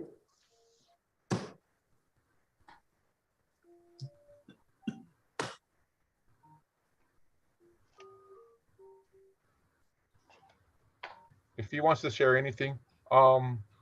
Again, the license, subject to the approval of commission, is subject to the following the conditions as listed on the submittal. Okay, can I have a motion to consider staff So recommendation? move. So move. Okay. Okay. Questions for Kahana? We had testimony on this morning. Favorable? Okay. And just for clarification for Commissioner Tarui, I know you had mentioned about the fee. Yeah, it is $20. Oh, no, They I'm paid okay. Okay. We had a good discussion this morning, Kahana. I understood. Okay. Thank you Thank so you. much, Kahana. Thank you. Hey, Colin. Yes. I'm sorry. Yeah, I noticed, Yep. comment on page number 3, it's like the third paragraph under background issues, second paragraph. Yep. Notes that it's, there are 2 separate phases. There's gonna be a short-term and a long-term use of, this area. There was some discussion this morning with another group about long-term use. So what do we mean by long-term use? Is it just for the construction or is it beyond that? No, the short-term use is just for the construction. The long-term use is for the Kalamaula Homestead Association, I guess. They were looking to use that area. Oh, okay. That's why they asked to confer with the church guys. Okay, that wasn't clear in here. It just said long-term use, long-term, short-term, but it didn't mention Kamula. Yeah. So was That's that what it means. clarification good enough? That's what it means. Okay, Yes. very Yep. good. Thank you. Okay, other commissioners, any questions? I have a question, Chair. Yes. Kahana, the testimony from the guy from, I think it was Grace Bible Church this morning. Yes. Is that basically the same type of, he's looking for the same relief that we're granting to or the same disposition granting to the Jehovah Witness? You mean the guy that sent that letter? Yeah. Actually, he's looking for a longer extension. Their license expires in 2028.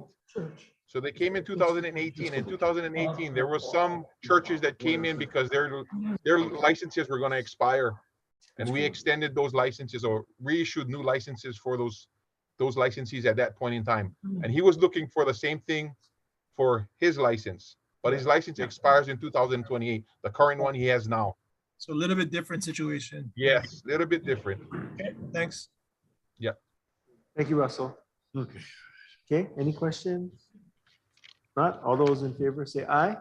Aye. Anyone opposed? Seeing none, that motion carries. F4? Okay, number F4, item number F4. Hope Kaipo is in. Leah or Cedric, is Kaipo online?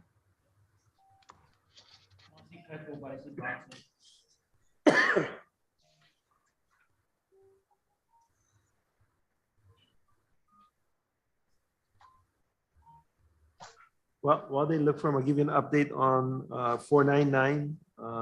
We got confirmation that Monsanto uses MIS water. And that might not, because it's Maui irrigation system. It's the ag water. No, no, Oh, Molokai, Molokai sorry. irrigation. Thank you, Molokai.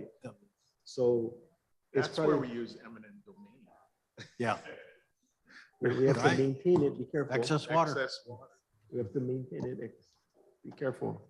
Well, we should consider that. Yes. Yep. Good point. We will consider that.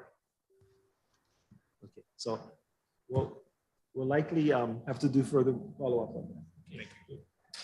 All right, do we have Is Kaipo available? Chair, can I ask for a quick recess, minute or two, so I can check if Kaipo's in office? okay, we'll take a quick minute. recess. I'll be back. 5 minutes. Yeah. No, we gotta do F5. 5 minutes.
I'm just gonna present it and then have Kaipo take over from there.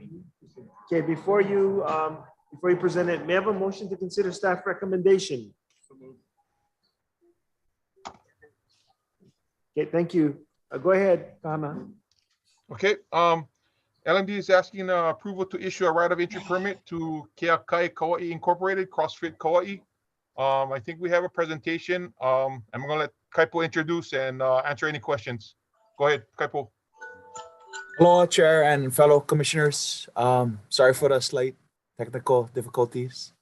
But on the line, I have Bronson Lovell and his wife. And they put together a PowerPoint that they'll present. Bronson is born and raised in Anahola, lifelong Anaholan. And Bronson, I'll turn it over to you and your wife. Aloha. Aloha, go Aloha. ahead. Well, Thank we you can for hear your you. time. Okay, good. Okay, and then are you folks gonna be able to move the agenda? Thank you so much. So we just wanted to thank everybody for their time and give you an idea of what to expect. I'm Kaiulani Lovell. Of course, this is my husband, Bronson, and we're representing CrossFit Anahola. We have a 501c3 nonprofit called Keakai Kauai, and we also partner with the Keala Foundation, which is also a 501c3 nonprofit.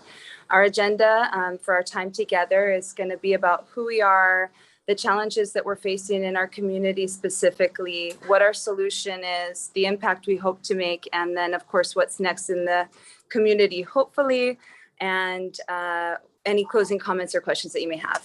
Next slide, please. So who are we? I'm Bronson Lovell, head coach of Anahola CrossFit. And founder of Keakai Kauai. And founder of Keakai Kauai. And I'm Kaiulani Lovell. I'm also a CrossFit coach and a board member of Keakai Kauai. And we also have another CrossFit coach and intervention program director, Billy Pareto. And our focus and our vision is to try to turn the tides for the youth so that they can keep things positive and have that element of a strong foundation in their life. So our mission statement is to help to build healthy communities, of course, and really offer the ability for what every child deserves. You know, it takes a village to raise a child. We literally live in a village here in Anahola, and we would like to be a part of supporting them. We have our own children and we want to continue to give back, as you can see here on what we have written in our mission statements. So what are some of the challenges that we face in our particular community here in Anahola? Well, if you just... We have like one super high, drug abuse. We have very high homeless here in Anahola. I'm sure all of you know about that. And a we've very high suicide rate here in Anahola. And we've seen an alarming rate of suicides amongst the youth in the last 10 years, as well as the last couple of years throughout the pandemic. So those are some of the issues that we're facing here. And we do have a school, a charter school that's directly in the community that we serve and work in conjunction with, that has been affected by those statistics as well, all three of them. Next slide, please. So with substance abuse, we've been referring to the YRBS, which is the Youth Risk Behavior Surveillance Survey. And with that, they asked the kids, the youth between ages of 11 and 18, a collection of different questions about what they're doing, how they're spending their time, and what they're experimenting with. And we're finding over and over that throughout the state and throughout the United States, Hawaii has a very high rate of youth substance abuse and starting to use alcohol early. It's very much part of our culture here in Hawaii for everybody to get together in Paina. And then, there's that experimentation. And there's definitely a difference between experimentation and then the habitual use that turns into addiction. Next slide, please. And with substances, I think what's very alarming is as of 2019, Hawaii ranked higher in comparison to the United States for those who answered if they'd ever used cocaine, heroin, methamphetamines, and any injected illegal drugs. So that for me as a mom is very alarming, as well as a community member that is, running and being a part of this area. We see a lot of people who are at risk.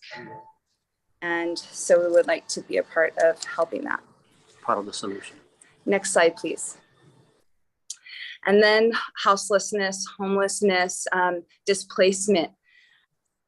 So COVID has added to what we had already come to know.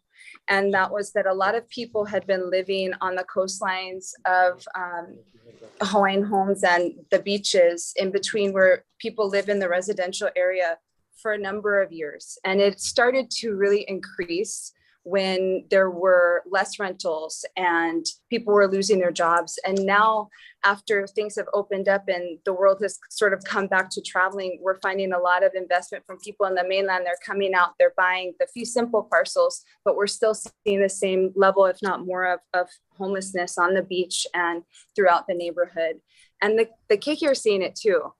I mean, a lot of the kids that we have is from homeless camps, so just. Yeah, they live at the beach. They come to our home where we're hosting the gym currently.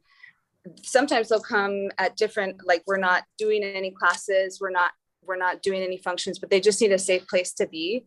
And we'll absolutely provide that for the time, but then we want to escort them back to where they're staying. And even though they are living houselessly, we want to be respectful of that too, because everybody's doing the best that they can.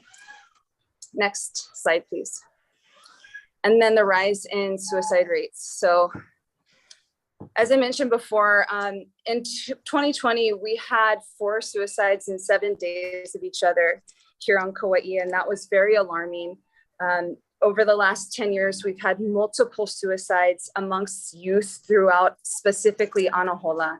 And there's quite a few links on these different slides if you folks would like to take a look at them, to different newspapers and news items that can allow you to gather more information about that. But it's heartbreaking, and we hope to block on that and help with that. Next slide, please. So all of those challenges, what's the solution? Our objective is to help with intervention and prevention. And that's, our part in offering support to get in front of the reduction of substance abuse, addiction, and the problems that come along with it. Next slide, please. What is our solution approach? Well, we have a youth and we also have adult programs. who is it that we serve? We serve the beneficiaries of this particular community here in Anahola, including both the keiki and the adults. What are we doing and what are we looking to do? We are an area to foster, mentor, and steward their mental and emotional capabilities through the medium of physical activity. And when do we do it? We do it year round, and we're subject only to the youth academic schedules, where we are looking to have the availability to a TMK that is on Mai'a Road, which is adjacent to where we currently reside. And why? Something I think that's in common with the department is to support the vision of developing livable and sustainable communities that provide space for or access to the amenities that serve the daily needs of its residents. Next slide, please. Our approach is multifaceted. The program goals include things like increasing their physical functional fitness, ho'okaika kino, increasing their positive social and family engagement. Of course, with their ohana, we sometimes have 3 generations. Yes. In our classes, we'll have keiki, their parents, and their tutus. It's amazing. We would like to continue to support increasing cultural identity through aina land, and of course, the balance of lokahi, and to help nurture and build their potential mentally and emotionally with kako'o, and then to help build and foster a strong spiritual foundation and respect with pili'uhane. Next slide, please. And the effectiveness of this is, you know, we look into all of these different psychosocial and multi-component modality approaches, but I think that if we just keep it really simple, when you engage the keiki and you show them that, because they watch what you do, when you show them that we're going to continue to do this and support them and offer a safe space, it gives them the confidence and the trust to continue to come back and kind of break through their own barriers. Like instead of having breakdowns, they're experiencing breakthroughs. So we really feel like it helps them to address getting ahead of that substance abuse disorder that happens if left alone and set aside and not intervened upon. Next slide, please. Our impact. So far we have, and this blew our minds when we were looking at all the things that we've done over the last few years. We've had over 100 of the kids in the neighborhoods from our neighborhood and from the school come through and work out. We've had many adults as well. We currently offer 2 classes per week to the keiki. If we were, of course, with the space to be able to have more classes that was outside of where we currently live, it would be even better to be able to offer 4 to 5 days a week for the keiki, and then like summer programs or when they were on break. We've created a culture in the neighborhood and in our community. And of course, like fitness PRs, which are personal records, we've seen them just increase. And with that, their confidence increases. Do you agree with that? Yes, I mean, the whole attitude in the community have changed. I've watched these kids from, I mean, obviously I've known their parents for my whole life. And knowing these little ones, when they first came, they're very shy. As kolohe as they are on the street, they came to me very, very shy. Today, I know the kid that is featured on the website right now started his own landscaping lawn maintenance company that is doing very well, that stops by all the time to say thank you. So those are some of the success stories. Yeah, and he's currently a senior in high school, and at the time he was having a hard time, and he did a project. I mean, he's excelling, he's doing excellent. And then of course there's community morale that has increased around this specific arena. Next slide, please. We were featured on Hawaii News Now, and there's also a link at the bottom if anybody would like to take a look at that. But it's just about what we're doing with the kids, how they are feeling about it. And then there's a couple of different quotes from the keiki. And that's the best part. Just hearing what they have to say about it is always the best feature. I mean, like, we never know what they're going to say. So when they say positive things and it's a great impact on them, that's all we could ever ask for. Next slide, please. And then moving forward, what's next? So without any structure, we've been able to reach the youth and portions of our community. However, with the approval from the board, if we were able to have a facility build for that space, we could be available for the community in a much more consistent way. And I think be able to reach many more people throughout the community, including the kupuna, like when the cake yard, school, and all the things, you know, really make it available for everybody. And I believe, yeah, because right now it's at our home, and it's when we're not at, you know, when we're at work, the place, nobody can come in, but with a space like that, it will be open. yeah, and then hopefully be able to continue to support the full-bodied nature of it, where the keiki can also experience healthy eating and you know, do cultural agriculture in the space as well, because it's a large parcel. Next slide, please. Our support team is amazing. As it states here, we cannot do this alone. And the people that we do have helping and supporting us are paramount. We have Dr. Kanoya Huna. She is a Keakai Kauai board member. She's also the executive director and principal of Kaneikapono New Century Public Charter School. Aaron Hoff, he's the founder of the Keala Foundation. And Kavena Bagano, she is a mental health and cultural specialist. So between all of us putting our heads together and most importantly, our hearts together, we're able to create different pieces that, you know, one thinks of the other, and it's just a wonderful collection. Next slide, please. And the support in the community has been amazing. Just a few of our partnerships are, of course, the Keala Foundation, which specializes in youth prevention and intervention. We work with the Skills Trade Academy, which is located here in Anahola as well. They go to different homes throughout the community with the youth, and they help usually, help the kupuna. Any like little renovations that their home might need. Yes. The kids are all involved with that. It's so wonderful. And Kaneikapono New Century Public Charter School, we work with Kirimaka Surf School and Ohana Alulike Incorporated, as well as Hualaho, the prevention services portion of that, and the Aina project-based learning. Next slide, please. Can I ask real quickly? Oh, closing comments. Okay, you're Yes. wrapping up. Thank you. So if you have any questions, this would be the greatest opportunity and a good time. And this is our contact information. Thank you for your time and consideration. Okay, mahalo. I just want to synthesize this. So the right of entry is just to do some due diligence and sort of to spec out future development based upon the due diligence. So in the due diligence that you're proposing, you're also proposing to clean up this property and remove vehicles. Is that correct? And trash that's on the property? There's there's like quite a bit.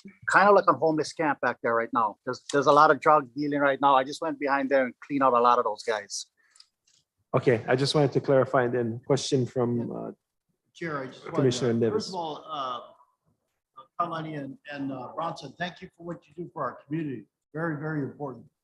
You're an important partner. I know we've been talking for a long time, trying to get you home, and now you have a home behind your home, so now you don't have to, now you're not going to go home. But we talked about, you know, the cleanup. I think the department needs to finance that cleanup. Bronson will work with the department. We have someone living back there outside of a lot of derelict cars and so on and so forth. So we're going to need department support on getting. I think Bronson will get most of that stuff with this group, move it to a location where we can move it out, but the department's going to have to pick up some of that expense. And there's going to have to be an enforcement for someone that's actually living out there. But yeah, their idea is to try to get a permanent home. There's a lot of different partners throughout our community that are trying to work together to take care of our next generation. This is one of the most important groups that works with a lot of kids. I know during the pandemic, it's been very difficult, but they've sort of held the line, and we're working with them to try to get them I support this 100%. I just would like to mention a couple things to the department on number 6, page 2, where we talk about loud noises and stuff. If we could indicate some time so Bronson would know exactly what times we look at, it says night or early morning hours. Bronson's up at like 5 in the morning, I know. So we need to make sure we got some good hours that they can continue to operate. And also on going back to page 1, it says that it's exempt from a EA, but then on page 2, number 9, it says if an EA is required. So unless they do something that would trigger an EA, currently at this point, there would not be an EA required. Yeah, and the biggest thing is the cleanup in the department. Make sure that the department is helping with that cleanup. This is an important group to our location here in Anahola. As you know, it's a community that's starting to pull together with quite a few folks. One thing that I want to make sure that the commission is not confused by, this original application process was for the good faith location. So that needs to be cleaned up. Kaipo, if you could work with Bronson to clean it up. But basically, we'll look to the proposal by the department to move forward. But I think it's important if we can't get something permanent down the road, depending on what we're going to do with that area. I know we haven't developed in a long time, so I would support. I just want to clarify with staff. So the reference to no EA being required right now is or the EA exemption being applied for, and that's dealing with the cleanup, right? Because that's maintenance, that's clearly exempt from EA. I think the future, if there's a building constructed down the road, then that's when the potential EA would kick in. Commissioners, any other questions? Dennis, David? Yeah, so thank you very much for your presentation. I was a little confused too by the submittal because it looked like a long-term disposition, but the title was right of entry. Right of entry. So having cleaned that up,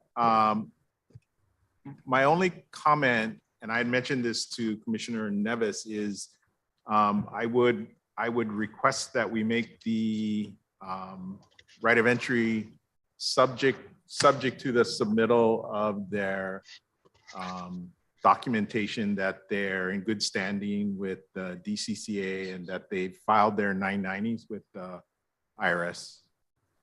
Okay. You got that, Kaipo? Yes. Yeah, I got that. I'll work with them on that. Okay. Any other questions? I had one. Thank you, Mr. Chair. Go ahead. Thank you. Whoa. Sorry, let me. I wasn't sure it was my dog. Thank you for your presentation. And thank you, David, for adding that in that. I was going to do that, but you didn't. Are you planning to charge clients to come to the program? Is there any charge fee? I've been running this program for 4 years now. I've never collected 1 penny from my people. Good. So are you receiving any grants? I don't. I've just got sponsored by some amazing people, and they continue to just sponsor the program. Okay. So no grants, no No, charge. nothing. Okay. So Nothing. are these for just beneficiaries, Native Hawaiians, or open to? For the most part, yes. But it is not only subject to beneficiaries, no, because the school has it has a combination of beneficiaries and then keiki from the outside of the community. Yeah. So basically, whatever kids that meet the criteria at the school, they all come here. Yeah. Okay. Whatever they. So you're on the property now, is that it? No. We training out of my home. We okay. open the gym in our house, but we would live adjacent to the property that we're talking about. Okay. So that 3.44 acres is the property that you're requesting. So it's just, is it cleaned up? Is it undeveloped? Is it, what is on there? I was born and raised right on this property. As far as when I grew up, the place was always overgrown. Back in the day, used to have like this Japanese family. They used to farm them. They used to plant watermelons before. That was the last time that place was ever we were young. Yeah. So that's 70s, maybe 80s. So what is on the property currently? Uh, Watermelon.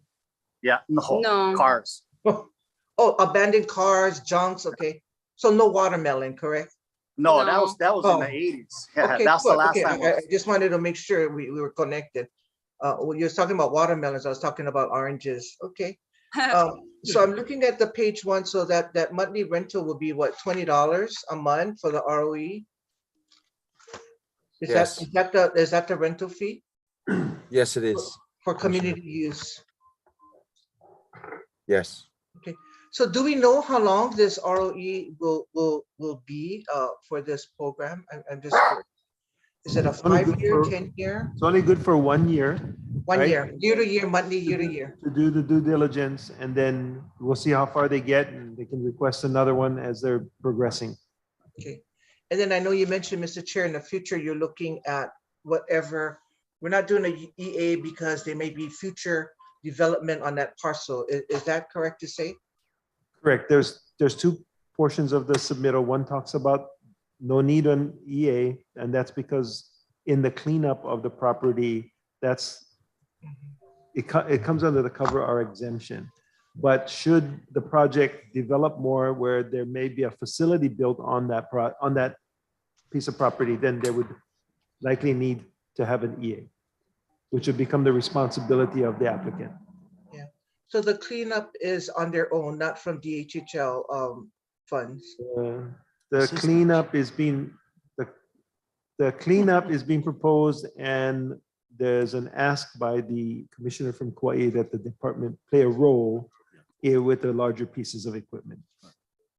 Okay. All right. Thank you, Mr. Chair. Okay, thank you. Any other question? Okay, see none. All those in favor, say aye. Aye. Anyone opposed? All right, the motion carries. Thank you, Bronson. Thank you, Colin. Thank you. Thank you. Thank you, Bronson. Thank you, Gary Lani. Aloha. Okay, last item. Uh-huh. Agenda item number 5. LMD is requesting Hawaiian Homes Commission authorize the issuance of a right of entry permit to Kaiven Educational Farm Program covering the subject areas identified and described to use to graze goats for a fire break to prevent wildfires. Commissioners, can I have a motion to consider staff recommendation? So moved. And we need a second. Second. Okay. Go ahead, Kana, or And we also, commissioners, any questions? Pepo, you might want to introduce our participant. Is Yvette on? It's on the bottom. Yeah, she's on. I see her. Okay. Yeah, aloha, Yvette Nakahiki is the president of Kaiven Educational Farm Program. She's on at the moment, and she too has a PowerPoint that she put together that she'll present to the commission. And Yvette, you can go ahead and take it from here. Yvette, I'm gonna ask you, can you move through your PowerPoint?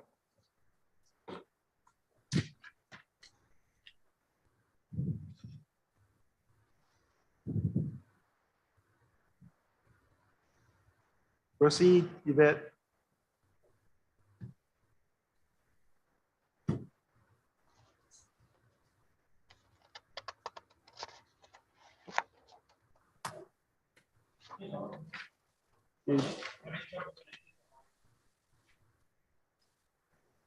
Muted.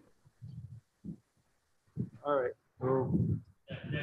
Okay, go ahead, Yvette.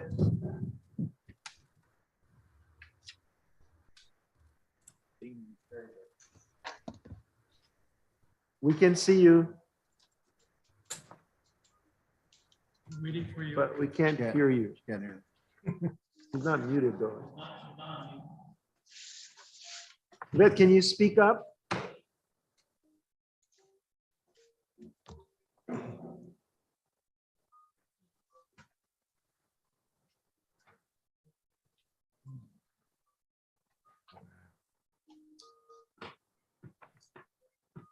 Any idea what the technical issue may be?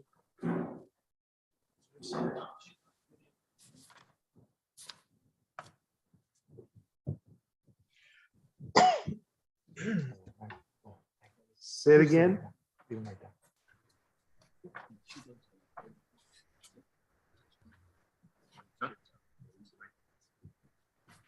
We lost her. Right, boy, as we wait, if you want to go through the submittal. Yeah, that'd be good. Okay. Yeah, so Yvette Nakahiki is the president of the Caven Educational Farm Program, and she works with youth and disabled adults and children in the Kekaha schools, and she has approximately 100 goats. And currently she's on ADC lands in the Kekaha Plains, but she was recently told that she had to relocate. She's been coming to the department, I would say, over about the last 3 or 4 years, requesting a place to put her goats. And initially, she had requested to use our Hanapepe lands behind Moore Road, but due to some people not wanting the goats near their residential homes, the decision was made to put her on DHHL lands along Kokee Road in Kekaha. And the site is about 2 miles up from the Menehune Market. On the right-hand side, there's a mango tree. And yeah, almost every year, it catches on fire, this area.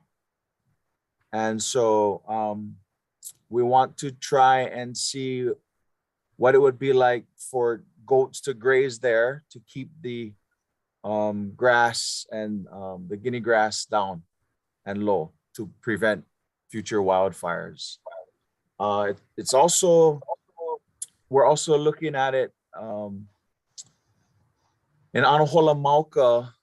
The Albizia was recently moved by Green Energy. So we're looking at doing something similar at Anahola Mauka to keep the Albizia from growing back, and also from grass from growing high there as a fire threat. So that's it.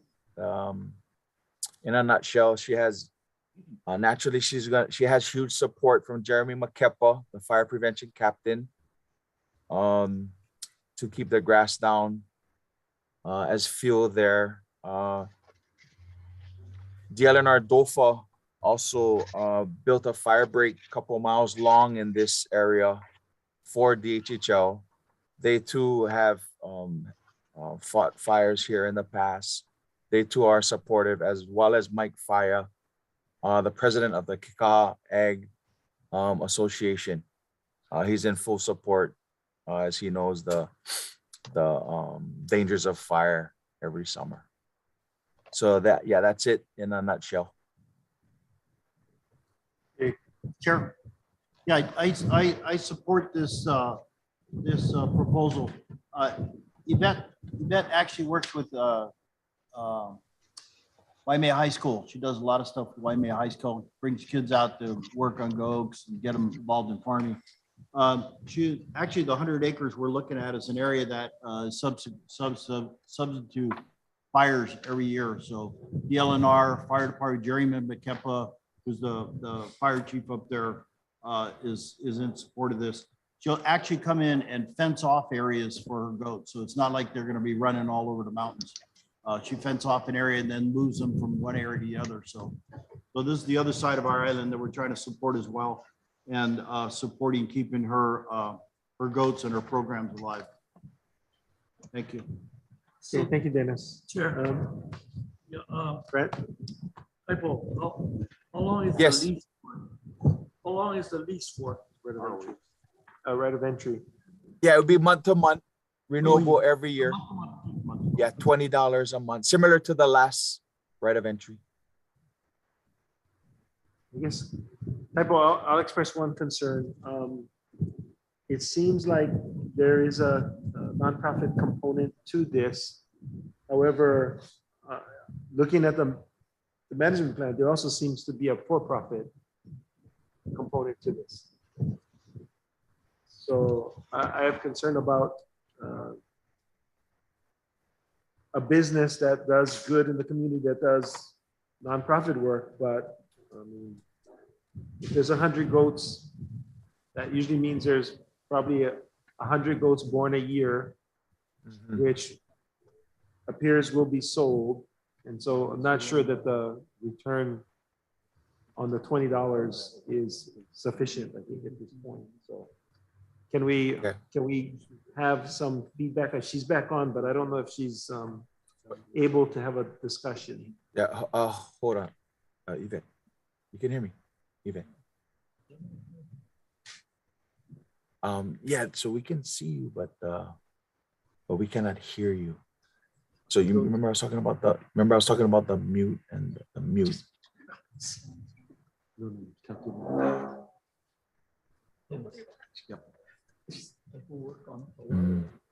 Okay. Yeah, maybe you can wait. Hold on. Cedric. Is Cedric yeah, he can hear you. Go ahead, sir. Is she able to call in? She's saying her browser doesn't support. I think there's a browser issue.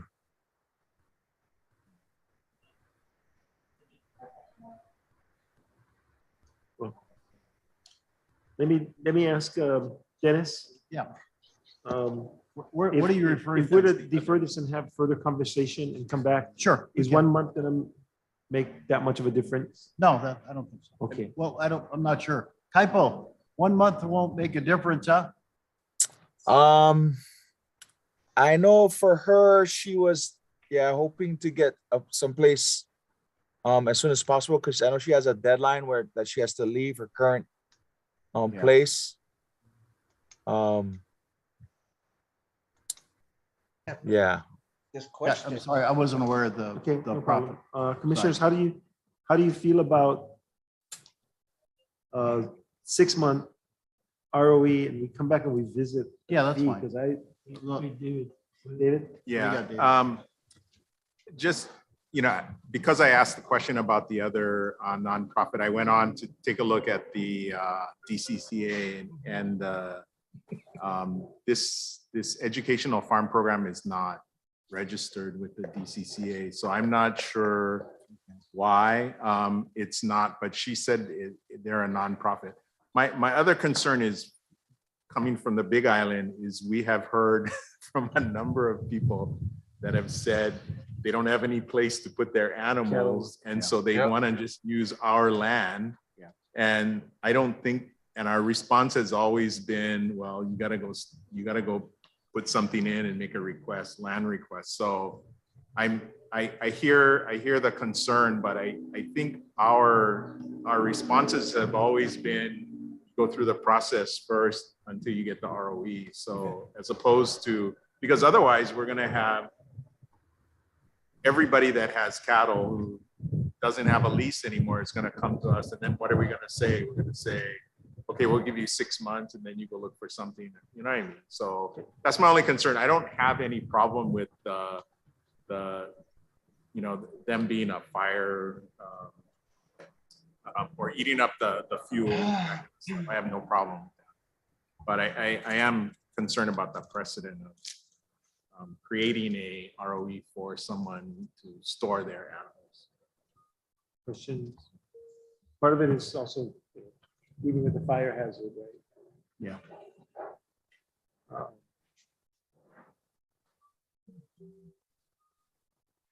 Okay. Real quick, Commissioner Kapu, just wanted to confirm the name. It's Kaiven Farm Educational Program, not Kaiven Educational Farm Program. Yeah, that might make a difference. Yeah, and they're in the DCCA. It looks like it's a browser. Your browser might not be up to date. They're current in the DCCA stuff. And I don't think that. With that name, Yvette as the president. Thank you, Kahana. Are they under state compliance? I'm not looking at the compliance, I'm just looking at the DCCA right now. Hang Since on. they're active. Yeah, they're active on the. With the new name, DCCA. they are active. Okay, thank you. Thank you, Kahana.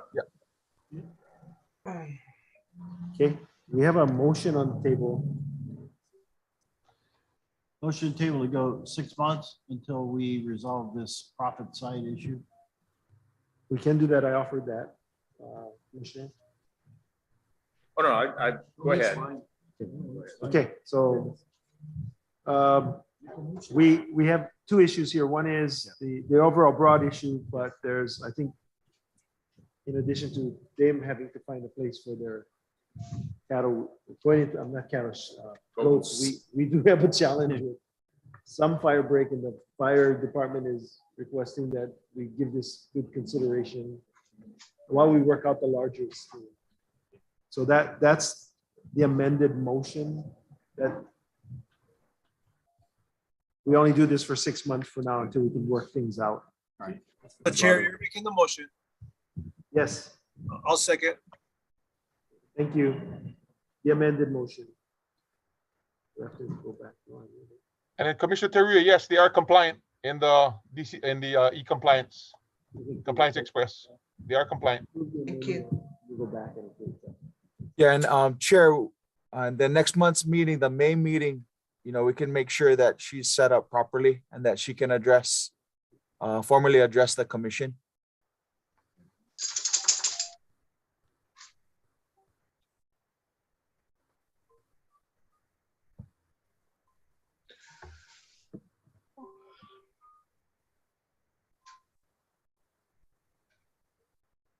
Yes, I will do that.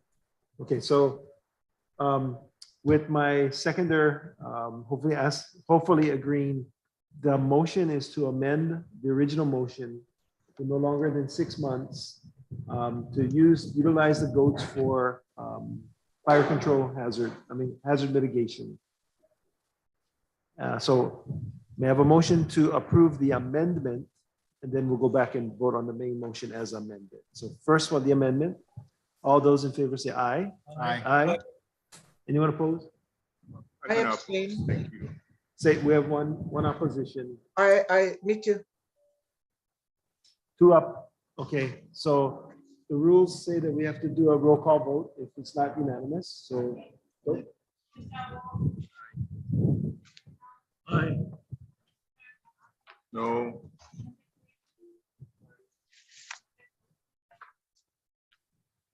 Can't hear.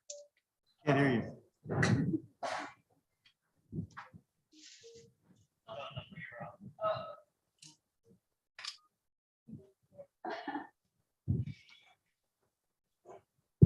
Cannot hear.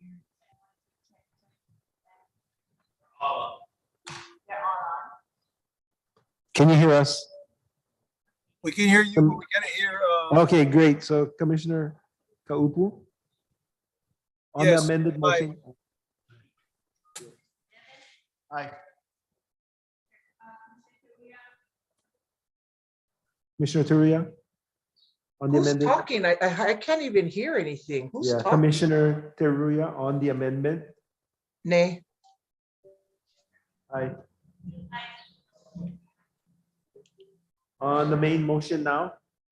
Roll call?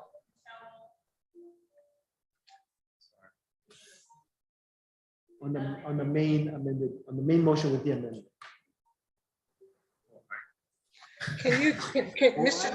Mr. Chair, hold on. Can you repeat the main amendment motion on the vote, please? The amended motion is to No. approve the amended What was the motion. vote earlier? You have to repeat the vote. How many ayes and nays? 6 ayes, 2 nays. Okay, thank you. So Okay, the amended motion is to approve. So back to the main motion, which is amended to approve a 6-month ROE for the purposes of fire mitigation. Got it? Okay. Roll call. how old is your computer? Aye. No. Oh, it should be working, you know. Commissioner Kaupu, Kaupu. Aye. Commissioner Neves, Aye. Commissioner Teruya, Nay. Chair Ayla. Aye. 6 ayes, 2 noes, motion passes. Okay, thank you. Okay, that's it for the F agenda. Let me do a time check. Thank you, commissioners. Thank you, commissioners. You guys be consistent. Who will that be? I'm gonna ask Stuart if he can confirm, because we have a consultant meeting for G5. Yeah, so it's saying connecting. Okay. Oh.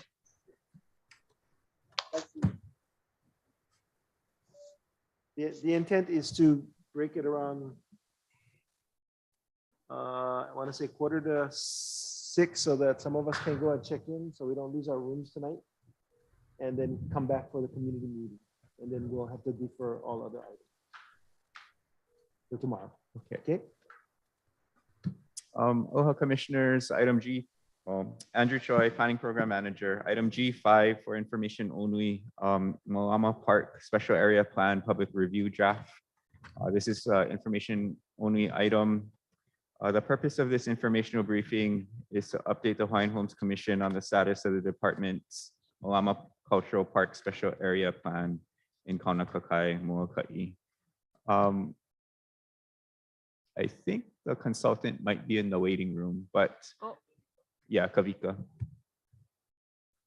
While he's getting admitted, just a brief background. In 2011, as part of the 16,000 acre settlement, 4.58 acres of Malama Cultural Park were transferred to the department from the State Department of Land and Natural Resources. The park area could provide cultural opportunities in a central location, maintain a Hawaiian sense of place, and provide access to the shoreline. The remaining area of Malama Cultural Park, approximately 7 acres, is under the jurisdiction of the County of Maui. Is Kavika available? Okay. Oh my, I'll pass yep. it to Kavika. Thanks, guys. So aloha chair, aloha fellow commissioners. Appreciate the time and consideration of the order here, and I'll try to be succinct as possible. So again, the purpose of the informational briefing is just to update you folks on where we're at in the status of this plan development that we started back in 2020. And I always like to just pause really quickly on this slide in terms of just kind of setting the context of our ancestral connectivity over time, and that we have remnants of our kupuna's, ancestral memory in the likes of Kalea Kamanu in terms of that photograph to the left, and that connection and relevancy continues on through the care of resources and in the perpetuation of cultural practices like our Va'a tradition is there in Kaunakakai. This planning process also tries to emphasize or amplify the consciousness that comes from the work that was done before, going back to the 90s, before this was underneath the curatorship and care of the department. And that, in 2011, as part of the 6,000 acre settlement, about 4.5 acres of this Malama Cultural Park was transferred from DLNR to DHHO, with the remainder of the park still being underneath the curatorship and care of the Maui County Department of Parks and Recreation. So our planning effort has been primarily focused on the department's kuleana. Next slide, please. So the special area plan itself, sorry. Thank you. The special area plan itself, for this purpose, is really to kind of figure out how to properly manage the resources themselves, and how to plan forward towards the long-term care and use and management of the park, trying to set some tenets of stewardship. And it started all off with conditions assessment of the park, and coupled with really a lot of conversation through consultation to come to the specific management actions that the plan is putting forth here, which we'll see in a few slides. Again, in terms of the special area plan, is trying to really focus on the issuance of the land dispositions, providing opportunities, and to leverage resources for the long-term strategies, and then implementing those strategies themselves. Next slide, please. So what I really want to emphasize here is that, again, we started in July 2020. The blue boxes are to emphasize wherein during this VAA journey, we see that we are here, which is today's commission informational briefing. We've had many pauses along the way, trying to talk with various forms of community beneficiaries, and then the brown boxes kind of highlight where we as the consultants kind of taking that information, develop parts of the plan. So where we're at today is that we actually do have a preliminary draft, which I know is included in your packet. And the intention of moving forward, just to kind of summarize, is based upon comments, input Mana'o provided today, what we'd like to do then is to go back out to beneficiary consultation one last time at the end of May. As we take in that information, we will look to finalize the plan and come back to this board in July for your final consideration of approval. Next slide. So I won't spend too much time on this. I know you have the full plan and even the staff report, but what I wanted to emphasize that, we start with the AINA first. We start with the resources therein. We start with recognizing that there's connection of people to place already in existence, specifically the canoe clubs themselves, the care of the wetlands, the care of the historic resources, which is not just the platform, but we also have, the way station, the jail house building, which many have shared, would like to see removed. So that's an interesting part to historic preservation for this particular project. And then we also have this quote unquote cultural layer, that there still may be things in the soil themselves that, as we approach any improvements to the park, we're going to be mindful of the necessary steps that would have to be followed through the historic preservation review process to ensure that we adhere to those procedures. Next slide. And so this is just a quick listing. Again, it's not meant to be an exhaustive list, but just highlighting the key entities that have participated in the various meetings. And what I really want to emphasize here is what we've heard almost on a consistent basis is the importance of canoe culture, the necessity to perpetuate history and culture, to address things like sea level rise and coastal impacts, the importance of park management being conveyed and communicated in a timely manner to the appropriate entities moving forward. And the plan where we're at right now has some ideas towards governance, and we'll be seeking through the consultation process in BC4 to further gain understanding of the community's interpretation of defining what a qualified organization should be for the various aspects of the park itself. Ensuring the ability to promote community events and addressing things like parking and access and those kinds of things are also been part of the discussions to date. Next slide. So in terms of this, a strategy, a simple strategy, we created 4 artificial zones, but they do have some rhyme and reason to them. So the 4 zones, we are just simply calling the Canoe Club Zone, the Wetland Zone, the Malama Platform Zone, and then what we're just saying Community Focus Zone, or the sort of catch-all of the Mauka portion.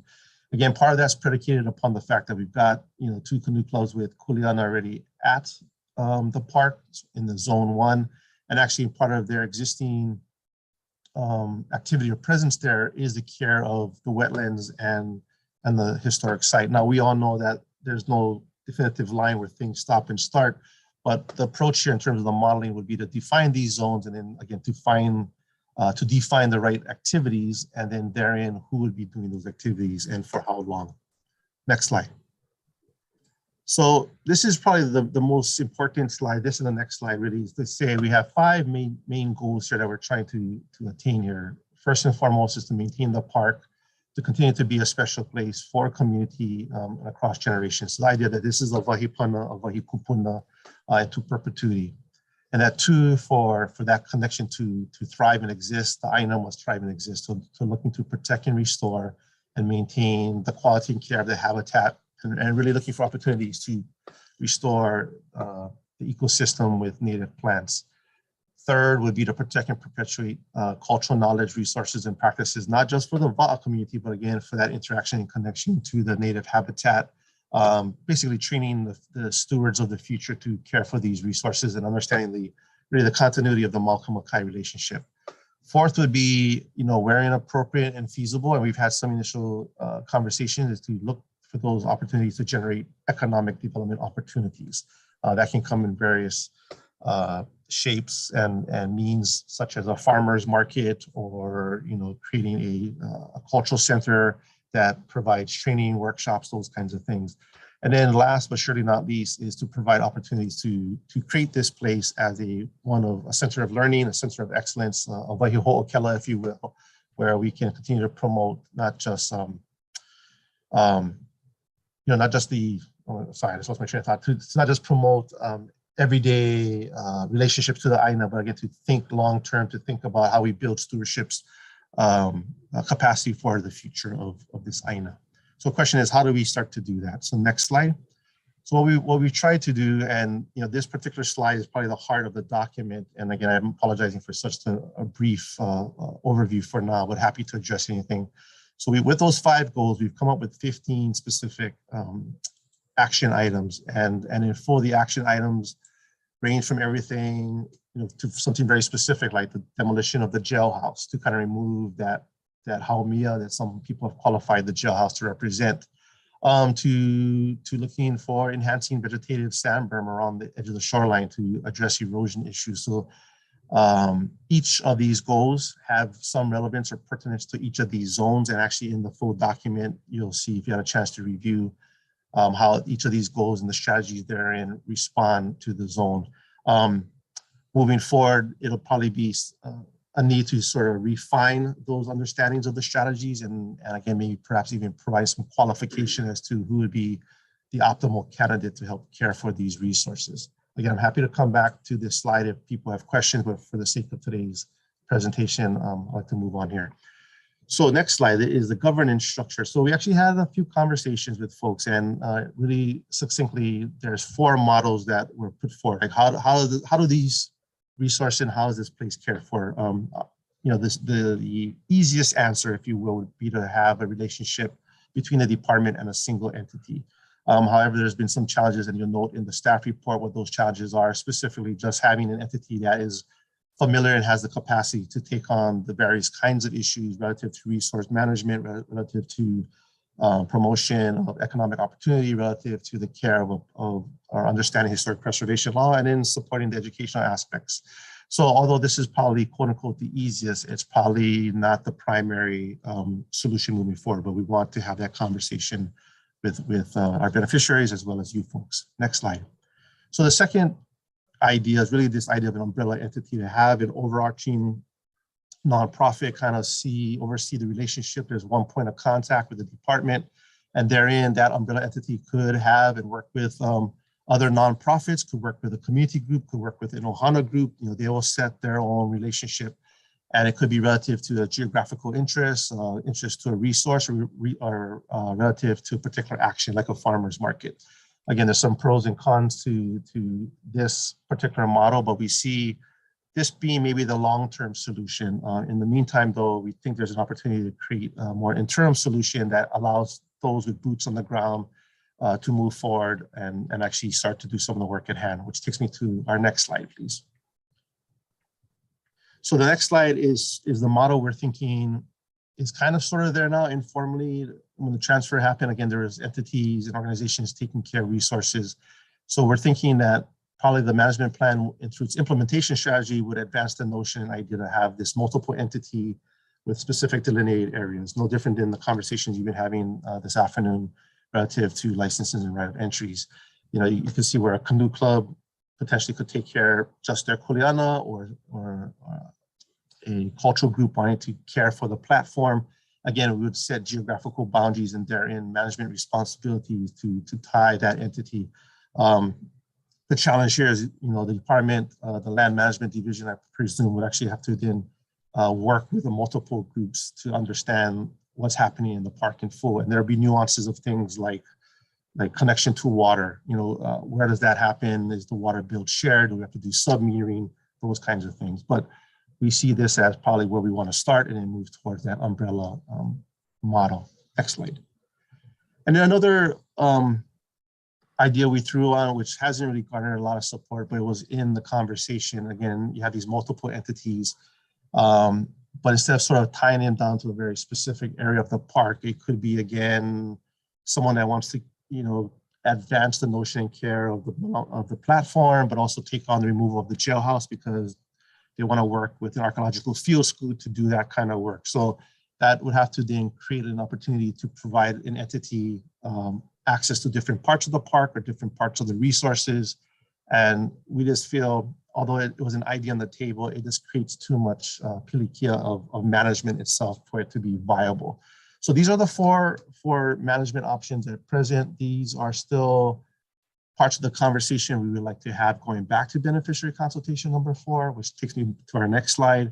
Like I highlighted, earlier, the intention here is to really get buy-in from folks to understand and maybe get some agreement upon the methodology determining the approach to seek what folks would like to see here. This would also engage a 30-day comment period for the draft plan. And then once we kind of take in all that information, we would come back to you folks for the final approval. And so that concludes my brief summary to date. That takes us to my last slide. So mahalo for your time, and available for questions. Mahalo, Kavika. Questions, commissioners? Chair. Yes, go ahead, Zach. Kavika, thank you for your presentation. So where does the Department of Health from here now? What happens next? Next steps, Kavika. What are the next steps? Well, next step. So again, I went over that quickly. So we have beneficiary consultation number 4, which I believe is scheduled for May 26th. Once we have that meeting, we will then finalize the cultural plan draft, and then we will issue that out for a 30-day review. And then we would come to you folks tentatively on schedule. We have it for the July meeting for your approval. Thank you. Mahalo. Other commissioners, question? Okay, I don't see any. Andrew, thank you very, very much. Kavika, mahalo. Mahalo nui. Mahalo pono. Stuart, Andrew left you enough time. Get him. This will be the last presentation before we. Okay, aloha, Chair recess to and tomorrow. Commissioners. Again, Stuart Matsunaga, Acting Administrator, Land Development Division. Item E2 is an in-progress draft environmental assessment and anticipated finding of no significant impact determination for the Naiva Agricultural Subdivision. The purpose of this informational briefing is to update the Commission and the Molokai community on the status of the Naiva Ag Subdivision, Chapter 343 HRS Environmental Compliance, and to present summary highlights. That being said, I wanted to say that LDD is not satisfied with this submittal as presented. And after talking with the Molokai District Office, Planning Office, and the community, much more work is needed to actually bring this to the Commission. Our consultants, Arm Powell, will be conducting a topographic survey in May. And the drainage issues in this subdivision is really, really critical. I think it's something that basically can make or break this subdivision. So I've presented the submittal. There's a number of blanks in there. There's some flaws in here. And I don't want to belabor the Commission and the community with information that's not really accurate.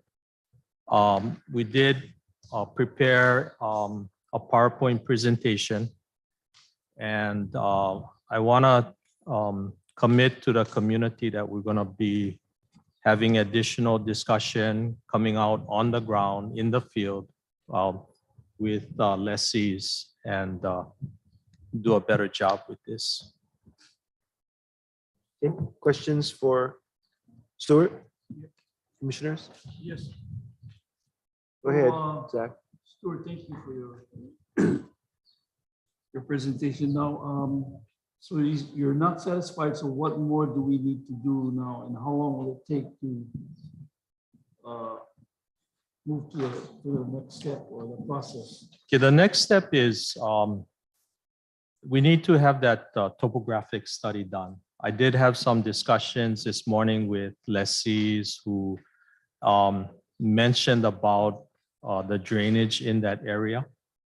The engineers are planning detention basins, but we have to be aware of where the existing leases have been awarded because it could impact these awards, the lots, yeah.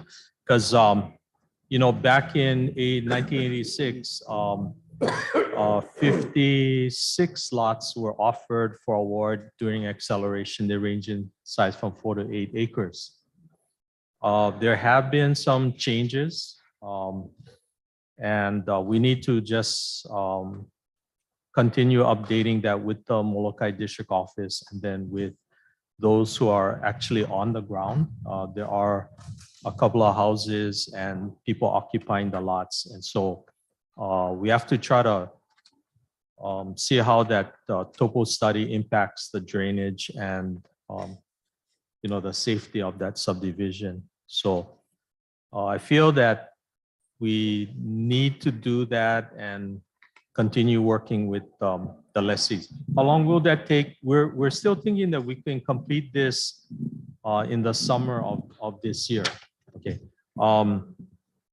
Also, that being said, the engineers have conducted their preliminary engineering report.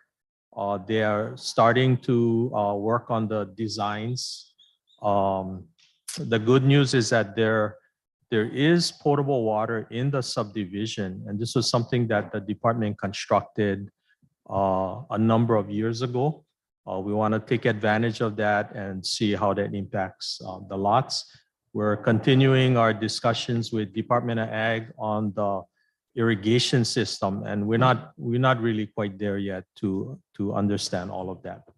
So I apologize for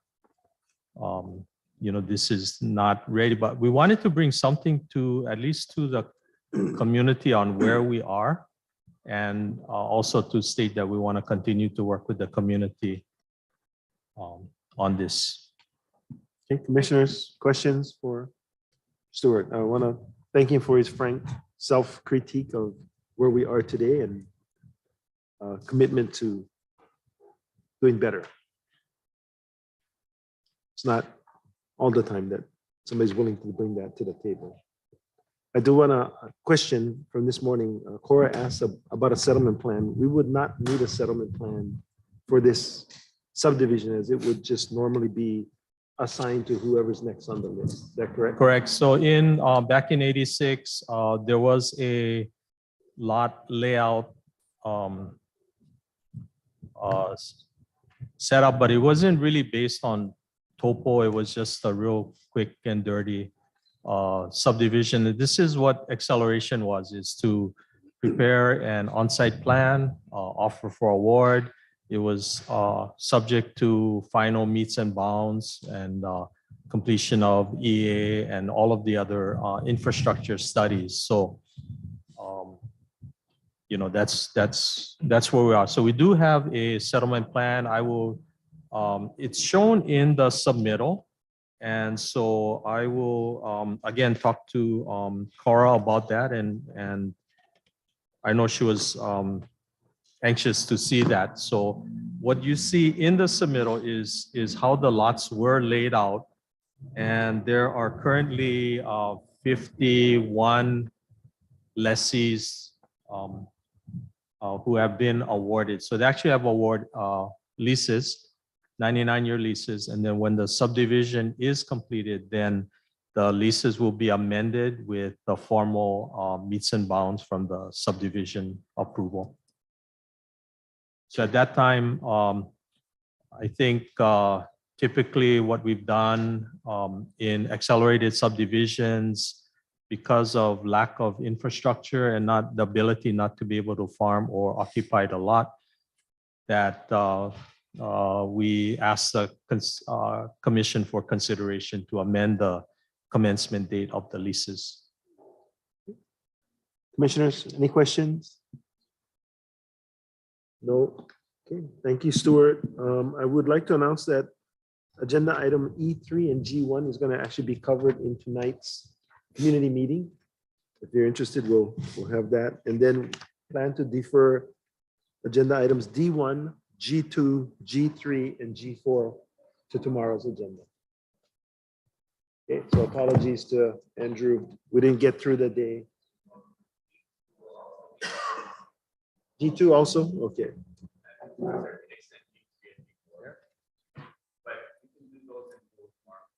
All right. Okay. Thank you, Andrew. And with Thank you, that, Commissioner. we Chair. will, yes.